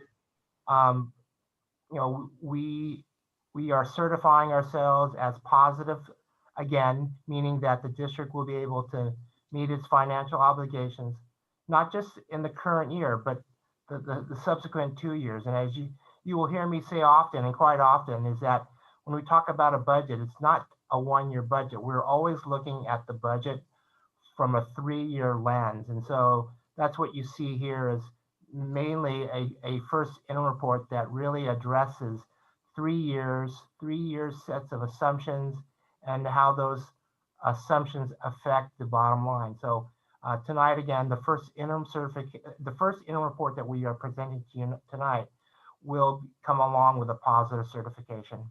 Next slide, please. And so the next series of slides, I'm not going to go into much detail, but as you can see here, we're recording the changes since August in terms of the budget. So here are some of the changes to the revenue. So overall, the net change in revenue to the general fund was a decrease of about $1.7 million, broken up between the 4 categories of revenue sources. Next slide, please. And drilling down a little bit more, here's a breakdown of the reduction in revenue. With LCFF, we saw a slight decrease in our UPP, or our unduplicated pupil population. That's our foster youth, that's our socioeconomic, and our free and reduced population. So those numbers have reduced our LCFF funding by about $400,000. And as you can see, we also had some other reductions or adjustments to our revenue, whether it be the Title I, Title II programs, state lottery funds, and then under local revenues, one of the larger adjustments were due to a reduction in facility use income. But fortunately enough, we saw some additional redevelopment money, so that reduction in total revenue was not that much. Next slide, please. The other half of the budget are the expenditures. So as you can see here, there was roughly a decrease of about $1.2 million in terms of total general fund expenses. As you can see, it's broken up between the categories of salaries and benefits and supplies. Let's go to the next slide and I'll talk a little bit about each one of them. Next slide, please. So the changes with the expenditures fall into, again, these categories. So under certificate and classified salaries, we were able to reduce the budget by about $1.9 million. Those reduction in expenditures were accounted for savings from current open positions, as well as transferring costs from the unrestricted general fund to be covered by the learning loss mitigation funds, or the LLMF funds. And so I do want to point out that with the savings of open positions, we will continue to acknowledge the savings throughout the year as we continue to have positions that go unfilled. But one needs to also understand that at the beginning of the year, all of these open positions, we have every intention on filling, and that is the reason why we budget for those positions. But unfortunately, as we go through the year, and if we aren't successful in filling these positions, those savings at the end of the year become one-time savings. And what we've been fortunate enough to do is use those one-time savings to help bridge the gap that we're dealing with in terms of making these cuts and being able to push these cuts further out into the multi-year. So that's one of the things I really wanted to point out here. So we have savings for certificate and classified salaries. There are also savings related to the statutory payroll benefits related to that. One of the other larger savings that we accounted for in first interim was transferring about $2 million of current year health benefit costs directly to our health insurance self-fund.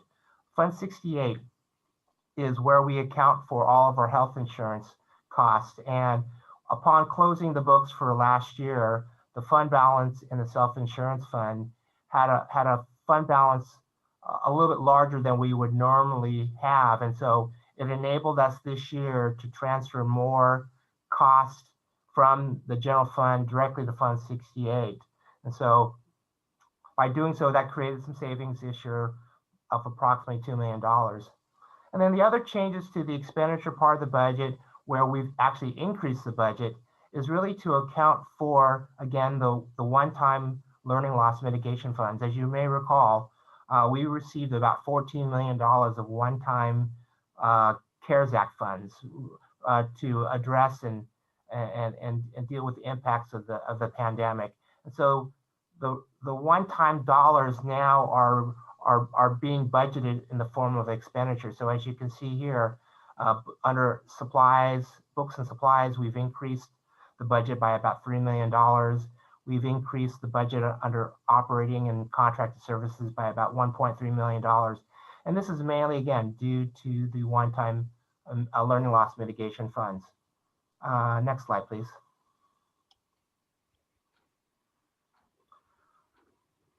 Just to further acknowledge, again, the changes since the revised budget. Again, this is, again, another summary of what I just shared with you in terms of the decrease in revenues and the decrease in expenditures to the budget. But what it consequently does is it adds to our fund balance. So when we presented to you the revised budget, the ending fund balance now has increased by a net total of $640,000 rough dollars there. Next slide, please. And then the next slide here just kind of further breaks down the components of the ending fund balance. I'll move us on to the next slide. And so here's a list of all of the programs within the district that require additional funding in the form of contributions. These programs receive initial funding, whether they be federal or state funded. But for programs in-house, such as transportation, we have to contribute additional funds to run the program. So since we revised the budget and now taking into account where we are in the current year, so roughly through the first semester, since we are still operating still in a very sheltered in place mode, we've been able to re-estimate what we project we will spend this year in these particular areas. So with transportation, when we initially adopted the budget, we had budgeted the contribution to be approximately $7.5 million. And as of now, we've reduced the transportation contribution by about $3.3 million. And so that's a savings back to the general fund. And the same thing goes for special education. We initially budgeted $45 million of a contribution, and now where we are in the year, we've been able to refine that number down by about another $1 million. So we're currently at a $44 million contribution to special education. For child nutrition services, as you can see here, we've been able to reduce our contribution by about $1 million. So total contributions in terms of reductions in the general fund is about $7.3 million. Then again, this helps us bridge that gap between getting us through to the second and third year of our multi-year projection. Next slide, please. So as I started off with, you know, our target number has changed and will continue to change as we finish up the rest of the year. As I said, we started out with a target number of $58 million, and we're now down to a target number of $19.25 million as of tonight. And as mentioned before, you know, we will be needing to submit to the county a fiscal solvency plan or something in the form of a fiscal solvency resolution to the county by January 30th that will help identify $19.25 million of reductions. And then obviously we've put on this slide here what the full-time equivalent would be. We definitely don't want to, you know, do layoffs, and layoffs are going to be the last thing that we want to do. But for understanding purposes, you know, translating what $19.25 million looks like in terms of FTEs, that number, again, at one time was as many as 435 total FTEs. We're now down to something that would equate to 140 FTEs. And as you can see, it's broken up between the different work groups in the district. Next slide, please. So the next series of slides are the actual multi-year projection. So that 19.25 I'll mention here shows up in year 2. So we have 3 years showing on the slide, the current year, the second year, as well as the third year. And so as you can see under this scenario here, we meet our 3% reserve in all 3 years, but to be able to meet the 3% reserve in all 3 years, we have to make adjustments to the budget starting in year 2, 21-22 school year. And if you look into the third column where it says expenses, you can see there, this is where we are accounting for the $19.25 million of ongoing reductions to the budget starting next year. And that those $19.25 million of ongoing expenses continue into the third year. And so I would call this more of a balanced set of reductions. This 19.25 is ongoing from a balance standpoint, which ensures that we have our $9 million or our $9.06 million, 3% reserve by that third year. So the next 2 slides are also related to the multi-year. That first page is really the unrestricted budget, and that's where we have to focus our attention on. This slide here represents the restricted general fund portion of the budget. This represents all of our restricted or categorical programs, our federal Title I programs, our CTIG program. So these dollars here are very restricted.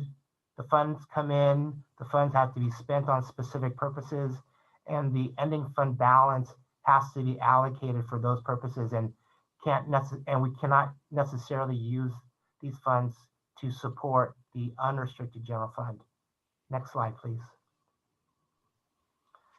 And then this third slide here is just the summation of the first 2 slides. So here is the total multi-year projection for the entire general fund budget. Again, showing that we meet our 3% reserve at the end of the day, and that it shows right now an assumption of reducing our ongoing budget by about $19.25 million starting in year 2.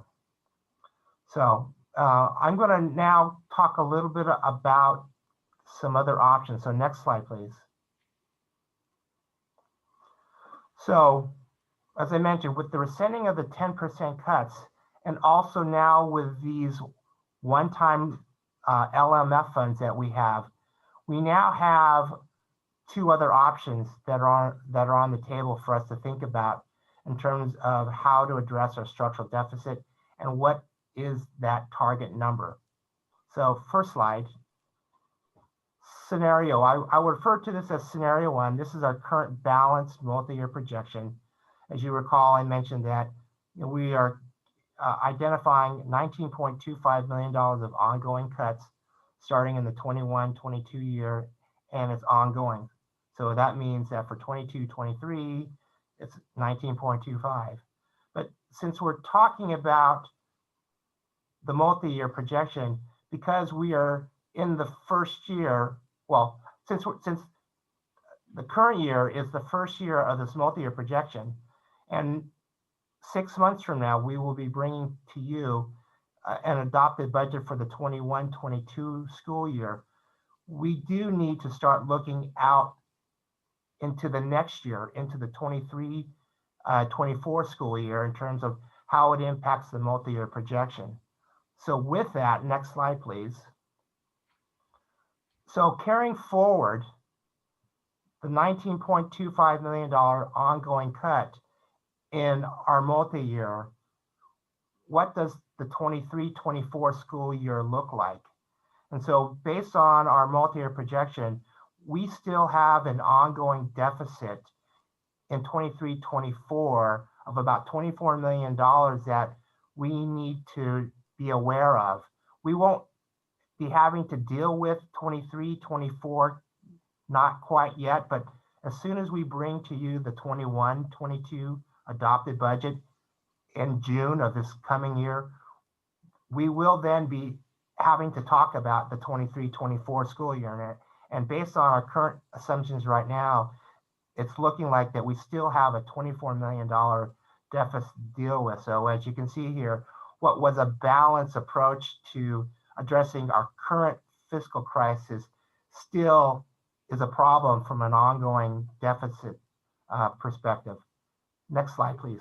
And Chris, in addition here, I just want to clarify that if the board chose to go with scenario 1, even though these 19.2 million are cuts in 21-22, the board would take action in the spring of this current year. Of 2021. Of 2021. Of the coming year, yes. Correct. Yeah, for the outward year that was just referenced, that fiscal year 24, 23, 24, I always have a qualifier in my head, and you've heard me say this before. You know, the $24 million deficit is based on what we know today, and that's, you know, 4 years, more than 3 years out. So I'm not, based on what we know today, that's, I think, a reasonable, an understandable projection, but it is limited by what we know today for fiscal year 23-24. And I'm taking it seriously, but I always qualify it in my mind. No, I appreciate that. That was scenario 1. Here's scenario 2. So scenario 2 reduces the cuts in 21-22 by about $10 million to being $9.25 million of ongoing cuts. So by reducing the amount of cuts going into next year by $10 million, what does that do to help balance out the scale here? We have to identify now an additional $19.23 million starting in 22-23 to be able to meet our 3% reserve in the first 3 years of this budget scenario. And so similarly, we wanted to see, okay, so what does the impact look like for 23-24? So again, by scenario 2, by making almost $9.2 million of cuts going into 21-22, adding an additional $19.2 million in 22-23, we still have a structural deficit of approximately $14.6 million going into 23-24. Again, as Board Member Herrera mentioned, based on the set of assumptions we know at this time. And then scenario 3. So scenario 3 here shows that if the board elected to not address anything in the 21-22 school year, we could still make our 3% reserve in the 3rd year by identifying $38 million of ongoing cuts in our 3rd year of our current multi-year projection, totaling $38 million. But then as we look at the next slide here, there's still about $5 million of ongoing deficit beyond 22-23 that we would need to deal with. So kind of in summary real quick here, so we're presenting to you kind of 3 options: a balanced scenario where the cuts are about $19.25 million starting next year. The other scenario is cutting back or reducing the amount of reductions starting next year, but acknowledging that the following year after that, the additional amount of reductions would be as much as another $19.25 million on top of almost $9 million. And then this third and last scenario would be is that if there was no interest in making any cuts whatsoever, having to then identify $38 million out of the entire budget in 22-23 would at least satisfy the current multi-year projection for this year. Next slide, please. Actually, the next series of slides are really just the numbers behind the balance graphic, so I won't go into the details here. Maybe go to, so here. So as we've said, we want to make sure that, you know, the cuts are made furthest away from the classroom, obviously, and then obviously risks are the last things we want to do.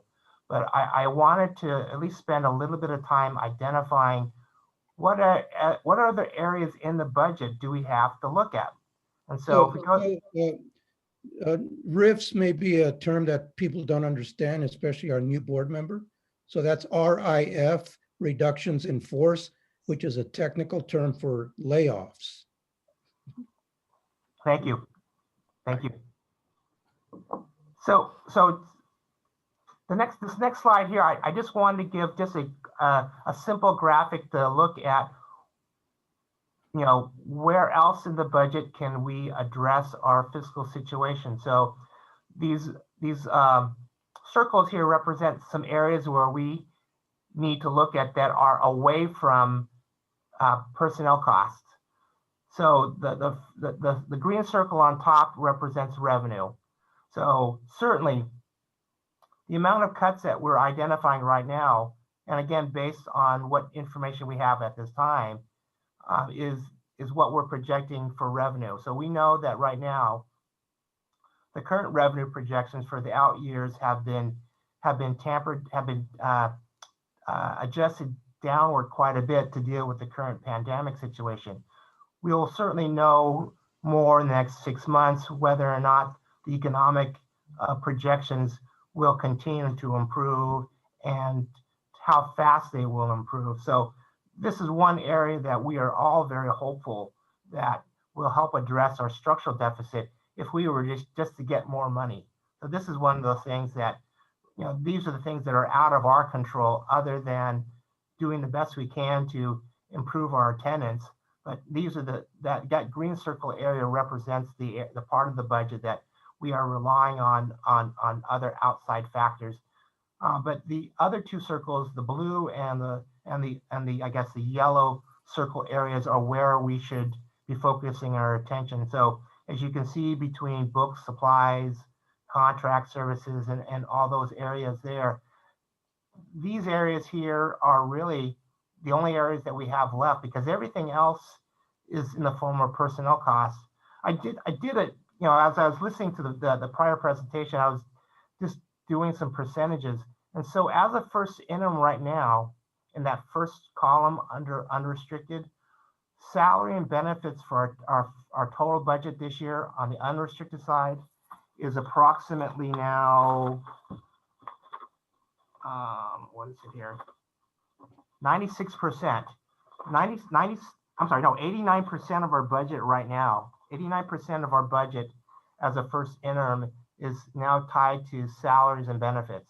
And so the other 11% obviously represents these other circles here. So these are the areas that we have to look at first. These are the areas that we need to look at, see where we could cut back on the budget, learn to live with less here before we start talking about employees and other positions. But as you can see here, and I guess my message to us at this time is it's getting harder and harder to stay away from those areas when the remaining portion of the budget really is only about 11% of the total budget. And, you know, we're having to identify or reduce something that's close to 15% of our total budget. So really the pie is shrinking beneath us, and the areas of the pie are getting more difficult to find reductions. So that's all I wanted to say on this slide. So I'm going to wrap things up here in the next two slides here. So where we are right now, we've had a lot of conversations with our stakeholders, specifically with ESSA and CSCA now. We continue to meet with them. We'll continue, as the superintendent mentioned, we'll continue to meet once a month at least to talk about what we need to work on together. And then we have obviously brought in the Budget Advisory Committee. We've now met with them two times, and we will be meeting with them earlier in January, because the governor's January budget will be coming out around the middle of January. So we are planning to meet with them earlier in January, because we do have to come back to you with a plan by January 30th in terms of how to address our structural deficit with a fiscal solvency plan with the board. Next slide. And so just next steps, as mentioned, we are waiting to see what the governor has in store for us. We are still hoping that there will be a federal stimulus package that should help our situation. Again, we do have to have our plan in place by January 30th. And then we'll be bringing back to you by March a second interim report that should also be taking into account that fiscal solvency plan. So I do want to close with that. We do need some direction from the board tonight in terms of these three different options that we have put on the table for you to think about. Any questions or comments, or just, yes? Yes, Board Herrera, go ahead. First, I want to appreciate the overall framework in which this has been presented, which really gives a significant attention to scenarios and options that run the gamut. I mean, early on, 2-3 years ago, 4 years ago, we used to hear initially kind of one approach, and I think gradually we've learned how we want to, begin to consider all the information and all the ways of looking at the options. And so I appreciate how it's been brought forward. For me, it's that there's not only been, even pre-pandemic, but even more so during the pandemic, the revenue side has always been the aspect of all of this that has had uncertainty and even volatility, up and down, and which has always made the quarterly reports pretty subject to significant change quarter to quarter. And so I'll just close by saying that I think there's a sense now on the board and even in our stakeholders that we have to begin addressing what we're up against structurally, not just on a one-year basis. And so for me, I am least attracted to option 3 that simply pushes everything to the third year. I actually would prefer option 1, but depending on how we can shake out, different understandings of how to do it, then I'd be prepared to land either with option 1 or option 2. But I hope that we can find our way to option 1. We really have a situation that is not going to get better, is always going to get more impactful, to where we will not be able to avoid, no matter what we do, significant layoffs that are going to be harmful to the organization if we don't get in front of this. Ideally, we would have gotten in front of it 2 years ago or even 1 year ago. But at this point, we do need to start doing something other than postponing. So thank you. Thank you, Board Member Herrera. Any other board have comment? Patty or Lorena or Brian? I have a question, just for clarification. So whatever recommendation we give tonight, that there's going to be a plan that supports that recommendation created by the administration and then sent to the county, and then the county can review that and say like, yep, this is good to go, or actually no, like this, there's no way that this can happen. You need to go back to the board and relook at the option, the plan. Is that accurate? Well, that's accurate in the sense that we have to submit a plan by January 30th, and the county ultimately will either bless it or send it back. But the adjustment, I would say, is that staff is really trying to work in a very collaborative process with our bargaining units so that we have a unified approach to that plan. Now, like maybe just to add, I mean, whatever option the board feels more comfortable with will help us shape that conversation to have with the bargaining groups in terms of how to identify what that looks like and what that amount needs to be. And although I appreciate addressing the deficit slowly or as we go, my concern with option one is I do not believe we can identify 19 million for 21-22 that we would have to make those cuts in March without doing some reduction in force. And so my goal would be that the board moves forward with a scenario that does not require a reduction in force this spring. That would be option 2.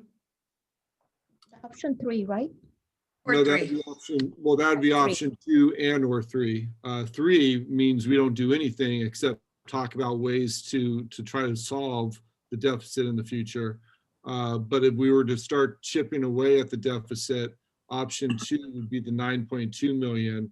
And I think we could find ways to avoid layoffs at 9.2.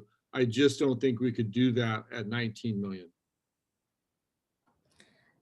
So Chris, you would recommend this scenario number 2, which is we find some way to reduce the budget, for the cut for 9 million to, what are those RIF or the position that do you think that we have to cut, or because during the pandemic, I'm really skeptical to cut any other position, but I don't know that any other position out there that, might not need to be on our budget, or we could, eliminate those positions that we did not fill some of the position that we have in our budget. Do you think that we any other ways to help reduce that 9.2 million? Well, I'm hopeful that we continue our collaborative conversations that we've been having with our unions to figure out different options. Again, my goal is to be able to present to the board a unified proposal for January 30th to the county that does not involve reduction in force this spring. Okay. All right, any other comments from our board? So Mr. Ju, in your slide with the little circles, I understand that we have 89% is salary. And then you're looking in the blue circles here are things like books and supplies and contracted services, et cetera. And, you're saying that there's only 11% of the budget is accounted for in those circles. And I guess there are ways of reducing salary without doing layoffs, such as increasing class size, right? Or doing furlough days, which of course would all have to be bargained. But I just want to remember that those are, it would be interesting to see. I guess that's why I'm so hopeful about the approach you're taking in terms of having conversations with our bargaining units and building alignment there. Because I don't know what those things look like on a slide like this.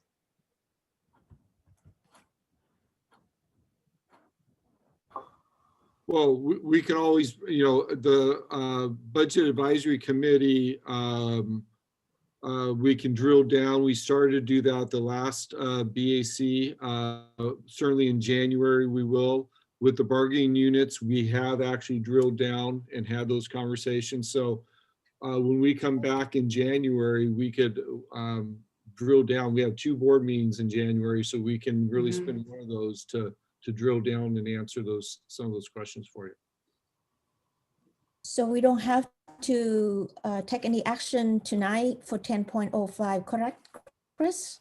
Well, what we're asking for is direction. If the board is able to provide us direction on which scenario you would prefer us to try to start identifying the plan to address. I would like to offer a motion to direct the administration to further, to come back with recommendations with option 2. There also needs to be a motion to approve the first interim. Yes, yes, most importantly. Well, okay. I'm going to move to approve the first interim, and then when we vote on that, I'm offering a motion to give direction to the administration to proceed or come back with option 2. You know. Can we have a discussion on the second motions? Yeah, when we get to it, but first is a motion on approving the first interim. I'll second the motion to accept the first interim. Oh, go ahead, Lorena. No, it's okay. I was just gonna do that, but you spoke first, so maybe Mary can take us to roll call now. Roll call, please. Student Governing Board Member Bruce Wynn, how do you vote?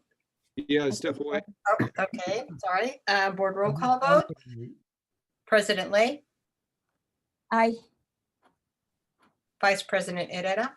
Aye. Clerk Chavez. Member Cortese. Aye. Member Doe. Aye. All right, so now we move to a motion for accept or for the option number 2, like Board Member Herrera raised earlier.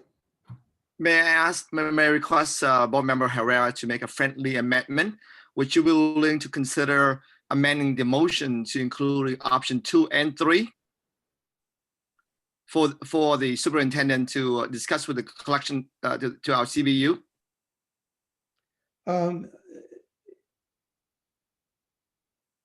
You know, I just can't get on board delaying to a 3rd year and a 3-year projection. I mean, I'd have to be persuaded about that at this point. Brian, we have gone through this year after year, just putting it off, you know, and, you know, let's see what option 2 brings back. And let's see if we can make it work. And if we can't make it work, I'm willing to go back to the drawing table, and so is the administration, I believe. I'm not opposing to your suggestions. I just wondering if we can have a discussion on 2 and 3 at the same time. It would speed things up, given the fact that January 31st is coming up real fast, and we want to maintain the collaborative working relationship with our CBU. Would you be open to having both? Let me hear from other board members here. So I guess what a question that comes to mind is what is the actual request of the administration? Is it like my understanding was pick a pathway. We've discussed these pathways as all like possibilities, and we will move forward with that. What would it look? So does the amendment even make sense? Or yeah, I'm curious how admin is thinking about that. How are we thinking about the motion? No, about option 3. Yeah, is that answering your question on what you're asking of the board? Well, so option 3, the only caveat to option 3 is that we're going to have to still submit a very detailed plan to the county. Because part of the letter that we received from the county has language in the effect that says, and we'll follow through on that plan. So our strategy for the last 3-4 years is to put all the cuts as far away as possible in the out years, second and third year. And we've done that for 3-4 years. Last year, the board, as you recall, took action to actually follow through on the plan, and then 3 weeks later rescinded that action. The county is asking for a specific plan that the board plans to follow through on. Now, that just means that we have to be very creative, and I think there is a path forward for that, working with the bargaining units for scenario 3. But I think what's also important is we need time to actually figure out scenario 2 if scenario 3 isn't there. So that's why I am asking for a recommendation from the board. So if option 2 was the option the board chose to pursue tonight, that doesn't preclude us from continuing to have conversations around option 3 if we're able to actually create something that the county will approve. Chris, and you going to bring back on January meeting, whichever option that we choose, and look forward for the creativity for how can we, work on the option 2, right? Right. The challenge. When is our board meeting in January? Is it the 15th? The 14th, and then again on again on the 28th, right, or the 26th. Right. 28th, yeah. Yes. 28th. Yeah, so we have 2 more meetings on With the holidays January. coming on board and people just being exhausted from distance learning, I think it's fair to say we all just kind of need to take a break over the holiday and then really jump into this in January. So we actually have 2 board meetings to finalize the plan that we have to submit to the county. And so I do believe that we can have conversations on scenario 3 and scenario 2 at the same time. So I would like to suggest that we would benefit from just a full study session sometime in the first part of, or in the mid part of January, or I don't know where in January, but before going to a regular meeting of the board with many other things on the agenda, we really need to drill down as a board on whatever's going to be brought back by the administration. So we ought to get a special meeting on the calendar. So add a 3rd board meeting study session, or do you want to have the first board meeting in January just be on the budget? If it works to just do the first meeting on the budget, without displacing whatever else that is urgent, then that would be ideal. Otherwise, we need a third meeting. I would support that. Yeah, I think it's probably January 14 is the first meeting in January that we need to discuss about the budget. It's very important that if we need the 3rd meeting, then we will go from then. But I think it's if you can put this budget meeting on January 14 and maybe some other issue that not that important, or we have to do some report on January 14, so we can wrap it up. Then the January 28 is our final board meeting. Yeah, it will definitely be important to at least have consent on the 14th, because we'll have contracts and things of that nature that will need to move forward. So I think we can, we actually have a meeting tomorrow to look at that agenda review tomorrow, or Thursday, excuse me. My only concern, and we'll play with this, is that to just load up the 28th with all other agendas and then have to still come back possibly about the budget, that will be a huge meeting on the 28th.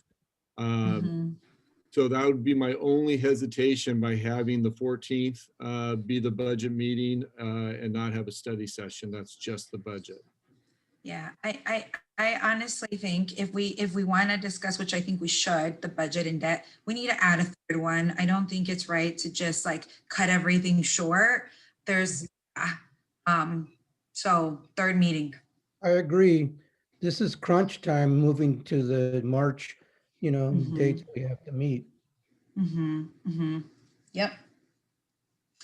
So we can ask Mary to do the poll for the third meeting if we have to, but at least we have January 14 is we all agree to use January 14 as a budget study session. Chris, when would be ideal for your staff to do a study session? Nothing that first week of January. That first week? No. Not that first week. Yeah. Yeah, so Okay. it would definitely, I think, have to be either the 12th, which is actually probably the day the governor has his proposal, January proposal, or we do it in between the 14th and the 28th, and we do it the week of the 18th. So like the 19th or the 21st or? Right.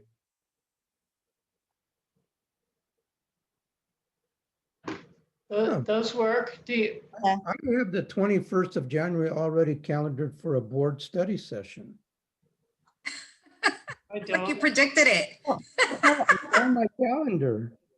No, I don't have that. I don't have that. I don't either, don't but have okay, so I think we need to move on because we have some more other item that we need to discuss. So at Okay, least the week of the 18th. The week of the 18th, Mary can poll it. Very good. Okay. Okay, so we need to have a motion for the option 2 and 3 to bring back. You know what? So I'm not even sure we need a or what? motion here. We're in discussion. The administration is hearing us. They're going to come back. Do we really need a motion? Do we? I think it's clear to me what I'm hearing is that it's really between scenario 2 and 3, which we're going to continue to have conversations about. And by the time we get to the study session, I think we'll be very clear on whether or not we can deliver scenario 3. And if not, then it would be scenario 2. Okay, so I'm withdrawing my motion. The administration has a sense of direction from the board discussion. Okay. All right, so can we move on 10.06? Yes, this is definitely one we need to approve tonight. Okay, so 10.06, so discussion and action regarding 2020-2021 budget overview for parents. Mr. Chris Chu. Just really quick. So this was the result of because of the pandemic situation. As you recall, we did not have to go through the normal adopting of an LCAP plan last June, and so with the Senate Bill 98 requirements, with the new learning continuity and attendance plan, we do need the board to approve the parent the parent overview. The budget overview for parents, and that is what's attached here. So this is just one of the requirements that we have to fulfill for this year. But realizing that when we come back and adopt next year's budget, we will be adopting the LCAP like we normally do. So this is just a one-year provision. And there are no changes on how we've been spending our LCAP funding. It's just how we present it, so it's a more user-friendly document. Move for approval. Yeah, I need motion. Okay.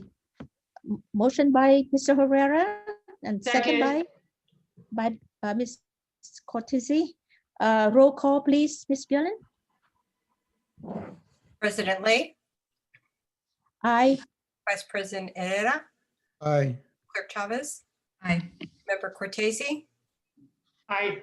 Member Doe. Aye. All right, move to item number 11, public member who wish to address the board. I don't know anyone to want to address the board for any item. Mr. I don't know Vanderzee, that I need to read the disclaimer. There's no Mr. written, Glenn Vanderzee, do you know anyone? there's no written public comment. Okay, but I do no know that, written? Julio Pardo did want to take the opportunity to address the board. Okay, do I need to read the disclaimer or not? I don't Yep. think so, right? No. Okay, Rogelio, No, you do not. do I need to read? No. Okay, all right, Mr. Julio Pardo.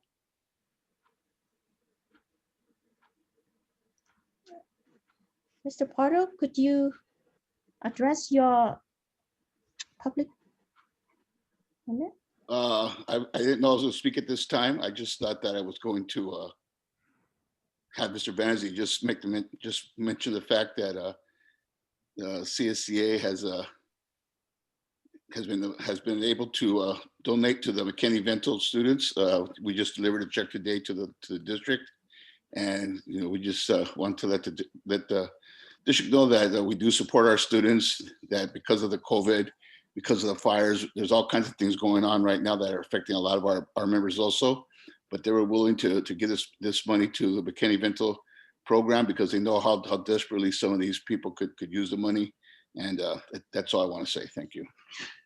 Thank you, Mr. Pardo. Thank you for the support from CSEA to McKinney-Vento student. All right, we're gonna move to 12.01, presentation, update, information, discussion, and action, novel coronavirus, COVID-19, Mr. Funk. I will be extremely fast on this one. I just simply want to highlight, let me get to the slide open, just a couple slides here. We are still in the tier purple. We had 2,000 new cases as of Monday. It has dropped down to about 1,700 as of today. Just to put it in perspective, when we closed schools on March 16th, we were at 49 cases per day. So we are a long ways away from getting to the orange and yellow, where all kids will be back in school. And this is just a graph that just shows you how drastic it's been after Thanksgiving, which is critical over the Christmas holidays, that people do not travel and they stay home so that we don't have a third spike the first 2 weeks of January. We're still in phase 2. The governor's orders and the Santa Clara County Public Health do not impact Eastside because we had already reopened our schools to small cohorts. And so those schools are allowed to continue under the new orders. Our attendance rate continues to outshine prior to COVID. As you can see that we are still at 96%, whereas pre-COVID, we were just under 95% as a district. So our kids are trying their best to show up every day and do the right thing. So cheers to them. Our fall semester meal counts, you can see the district lunch. For this fall, we've served over just under 500,000 lunches. Our community lunch to the different clubs are just under 57,000. Our student supper program, 106,000. Adult lunch is 124,000. So a grand total this fall, just under 800,000 lunches. And our amazing nutrition program will be offering 5 meals on the 18th. And then also the following week, we'll be offering 5 meals for families to take home so that they're continuing to be fed while we are closed for the Christmas holidays. And then I just wanted to share, this is our 9th year of the McKinney-Vento holiday program. You can see that we've had major donations of bicycles and small bikes for siblings, other gifts. Our goal is to raise $30,000 to offer $100 gift card, target gift cards to 300 families. We raised $32,000. But we also use our McKinney-Vento funds, as well as sites fundraised for sibling gifts. So the amount raised is over 50,000 for this program. And this whole week, we will be distributing those gift cards to our families. So just an amazing effort by all. And thank you, CSEA, for your contribution. Thank you, ESTA, for your contribution. And thank you to all the other individuals that have supported this program. And then finally, we've been testing our employees now for about 6 weeks. As you know, we have different regions within the district where there's pickup on Wednesday, Region 1, Region 2 on Thursday, Region 3 on Fridays, excuse me. So we've done approximately 2,200 tests since we started this program, with only 9 positive tests that have come from that, 2 before Thanksgiving, 7 since. And all of these tests were traced and tracked outside the district. So they did not catch catch COVID-19 while at work. They caught it because of the community spread and either being at home or being out in the community shopping, what have you. We've actually only had 28 total positive tests of our employees that tested positive for COVID-19, which is simply amazing and shows you that our employees are really doing the right thing of bending the curve. So thank you to all the employees for that. So that was just a very quick update. Any questions, comments? Thank you, Chris. I think we move on to 12.02. Discussion and action to adopt proposed amendment to 2020-2021 board meeting calendar. I need a motion. Move to approve. Second. All right, roll call, please, Ms. Gillen. President Lay, Aye. Vice President Herrera, I had to unmute. Clerk Chavez, Aye. Member Cortese, Aye. Member Doe. Aye. Thank you. We could move to 12.0 12.4 to the next meeting. Oh, okay. Yeah, for 12.03, discussion and action regarding nomination to CSBA Delegate Assembly. This item, I need our board to nominate me because I have someone asked me to run the CSBA Delegate as the voice of an Asian representative on Delegate Assembly. That's I would like why to nominate Board Member Lay. Second. Thank you. Roll call, please. President Lay, Aye. Vice President Herrera, Aye. Clerk Chavez, Aye. Member Cortese, Aye. Member Doe.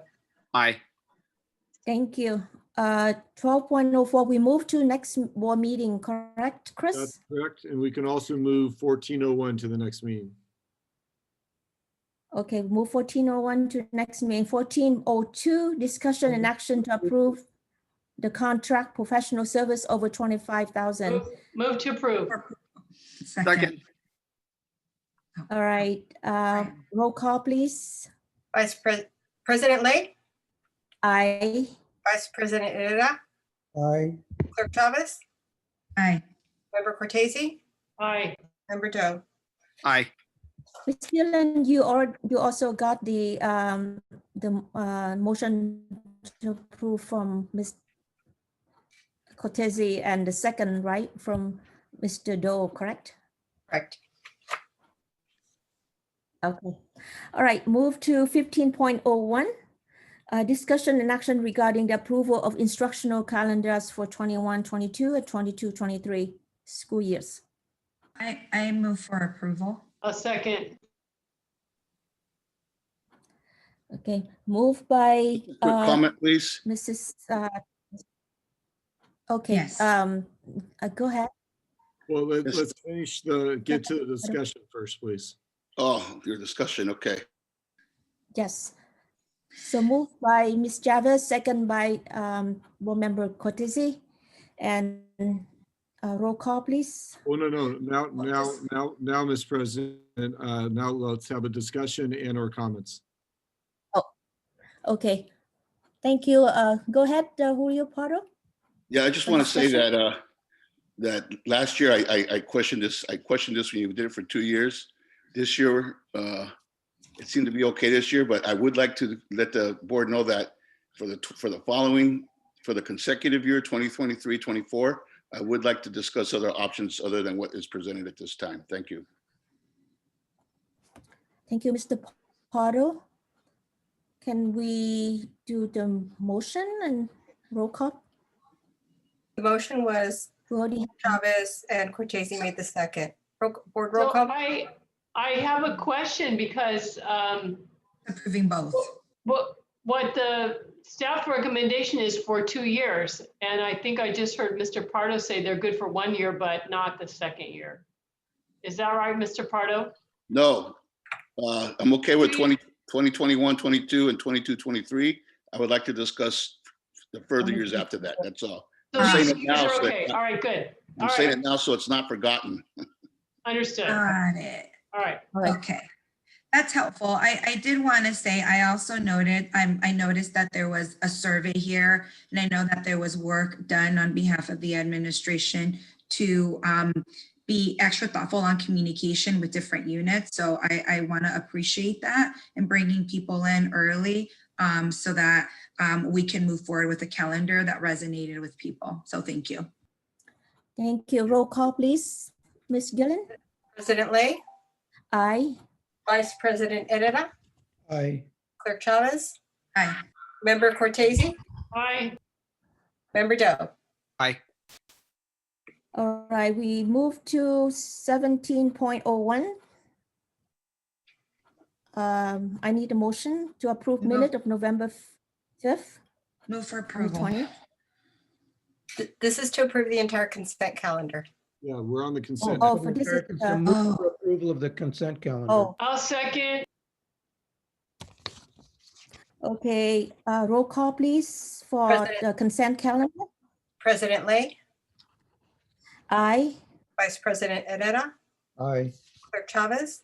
Aye. Member Cortese? Aye. Member Doe? All right, so now we moving to item, is that 20? 22. Okay, all right, 22, we have written report. I first want to say that I thank you, staff, Chris Chu, that provide the detail of the legal expense, and I saw the comparison, and the legal expense has been decreases for each year. So thank you, and thank you, General Counsel Rogelio Ruz, that have done such a good job and work to support our district. The 22.0, and anyone has any question for the written report? If not, then I move 22.03, that we received the report, and I want to be recorded that I like to see some process, check and balance through our internal audit report led by Senior Manager Ms. Kelly Wong for 22.03. For 23, future agenda item, any board member would like to request any future agenda item? Here none. And 23.03 annual governance calendar. There's no action on that. That's just informational. No action on that. Okay, wow, 24.01. Now we have a board trustee superintendent communication comments. So let's go with the newest council, newest board trustee, Brian Doe. Have any comments? No comment. Other than thank you for welcoming me in, and I look forward to learning from all of you. All right, board member Lorena Chavez. Yes, welcome, Mr. Doe. We look forward to doing our work with you. We're really excited to have your additional perspective. Hopefully this first meeting wasn't too painful. I mean, 11's not too bad. Considering all the beast topics that we covered. I also want to say to administration, thank you so much for moving all the work that we're moving forward. It is very clear that in every department, there is a lot happening, as if the norm wasn't enough, or a lot. It's noticed. So just want to extend my appreciation toward each and every one of you. And while, you know, with COVID, it feels like this year, just there's not very much to like think about it from a positive lens. But when I think about the work that the district is moving, it feels great. It feels positive. So that's something that I'm grateful for as I close out 2020 in the coming weeks. And to the whole staff and Eastside community, happy holidays. I really do hope that everyone takes time to relax and reflect and just take care of yourself. We all do a lot of great work, and we're just so thankful that you are part of our Eastside family. Thank you, Board Member Lorena Chavez. Now, Board Member Cortese. Just welcome, Brian. Happy holidays, staff. Happy New Year. Looking forward to looking back on this year with 2020 hindsight. Thank you. About Board Member Manuel Herrera. Just happy holidays to everyone. Welcome, Brian Doe. And Brian, I think you're leaving tomorrow? Your family's leaving tomorrow or Thursday? Actually, I just been informed that my flight has been canceled. So because of the governor decisions, the country of Switzerland no longer welcome U.S. American come to the country at this moment. We will need to be quarantined for about 3 weeks. So you're not going? Oh my gosh.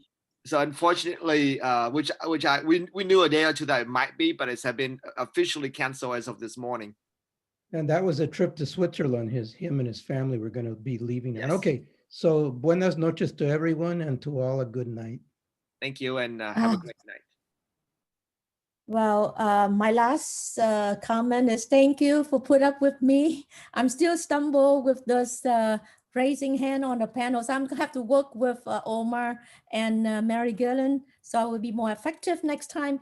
And I know that this is a long meeting, but I really appreciate CSEA, ESTA, staff, administrator, especially that all of those you have been worked very hard during the COVID-19. And I want to say that happy holiday and looking forward to a new good year, 2021. And hopefully that we'll be able to reopen the school. So now we probably have some vaccine. And that is something that I have to say that the next person, I know Bruce already left because he has to go to school. So he told us to say goodbye now. So Chris Fung, Superintendent, 24.03. Just be safe, stay well, and see you all next year. Thank you all for your commitment and your hard work taking care of our families here on the East Side. All right, now 24.04 board meeting evaluation. I think we take a bit longer, but I think this is only one meeting for December, so I think we can bear for 1 hour. So I'm gonna speed things up. So 25.01 legal counsel report closed session action. Closed session Hello, item hear 2. Yes, closed session item 2.04. The board unanimously approved the employment and appointment of Marisol Esparza as controller of the district. Closed session item 2.08. The board unanimously approved the settlement agreement and general release in OAH case number 20200800231, which includes the payment by the district for educational students for educational services for student with a third-party provider up to $27,500 and attorney's fees of $15,000 and a waiver of rights, claims, and actions as specified in the agreement, a copy of which is available upon request. Also, closed session item 2.08, the board unanimously rejects the claim of M. Davila. There are no further actions to report. All right, so now, good night. That the meeting adjourned.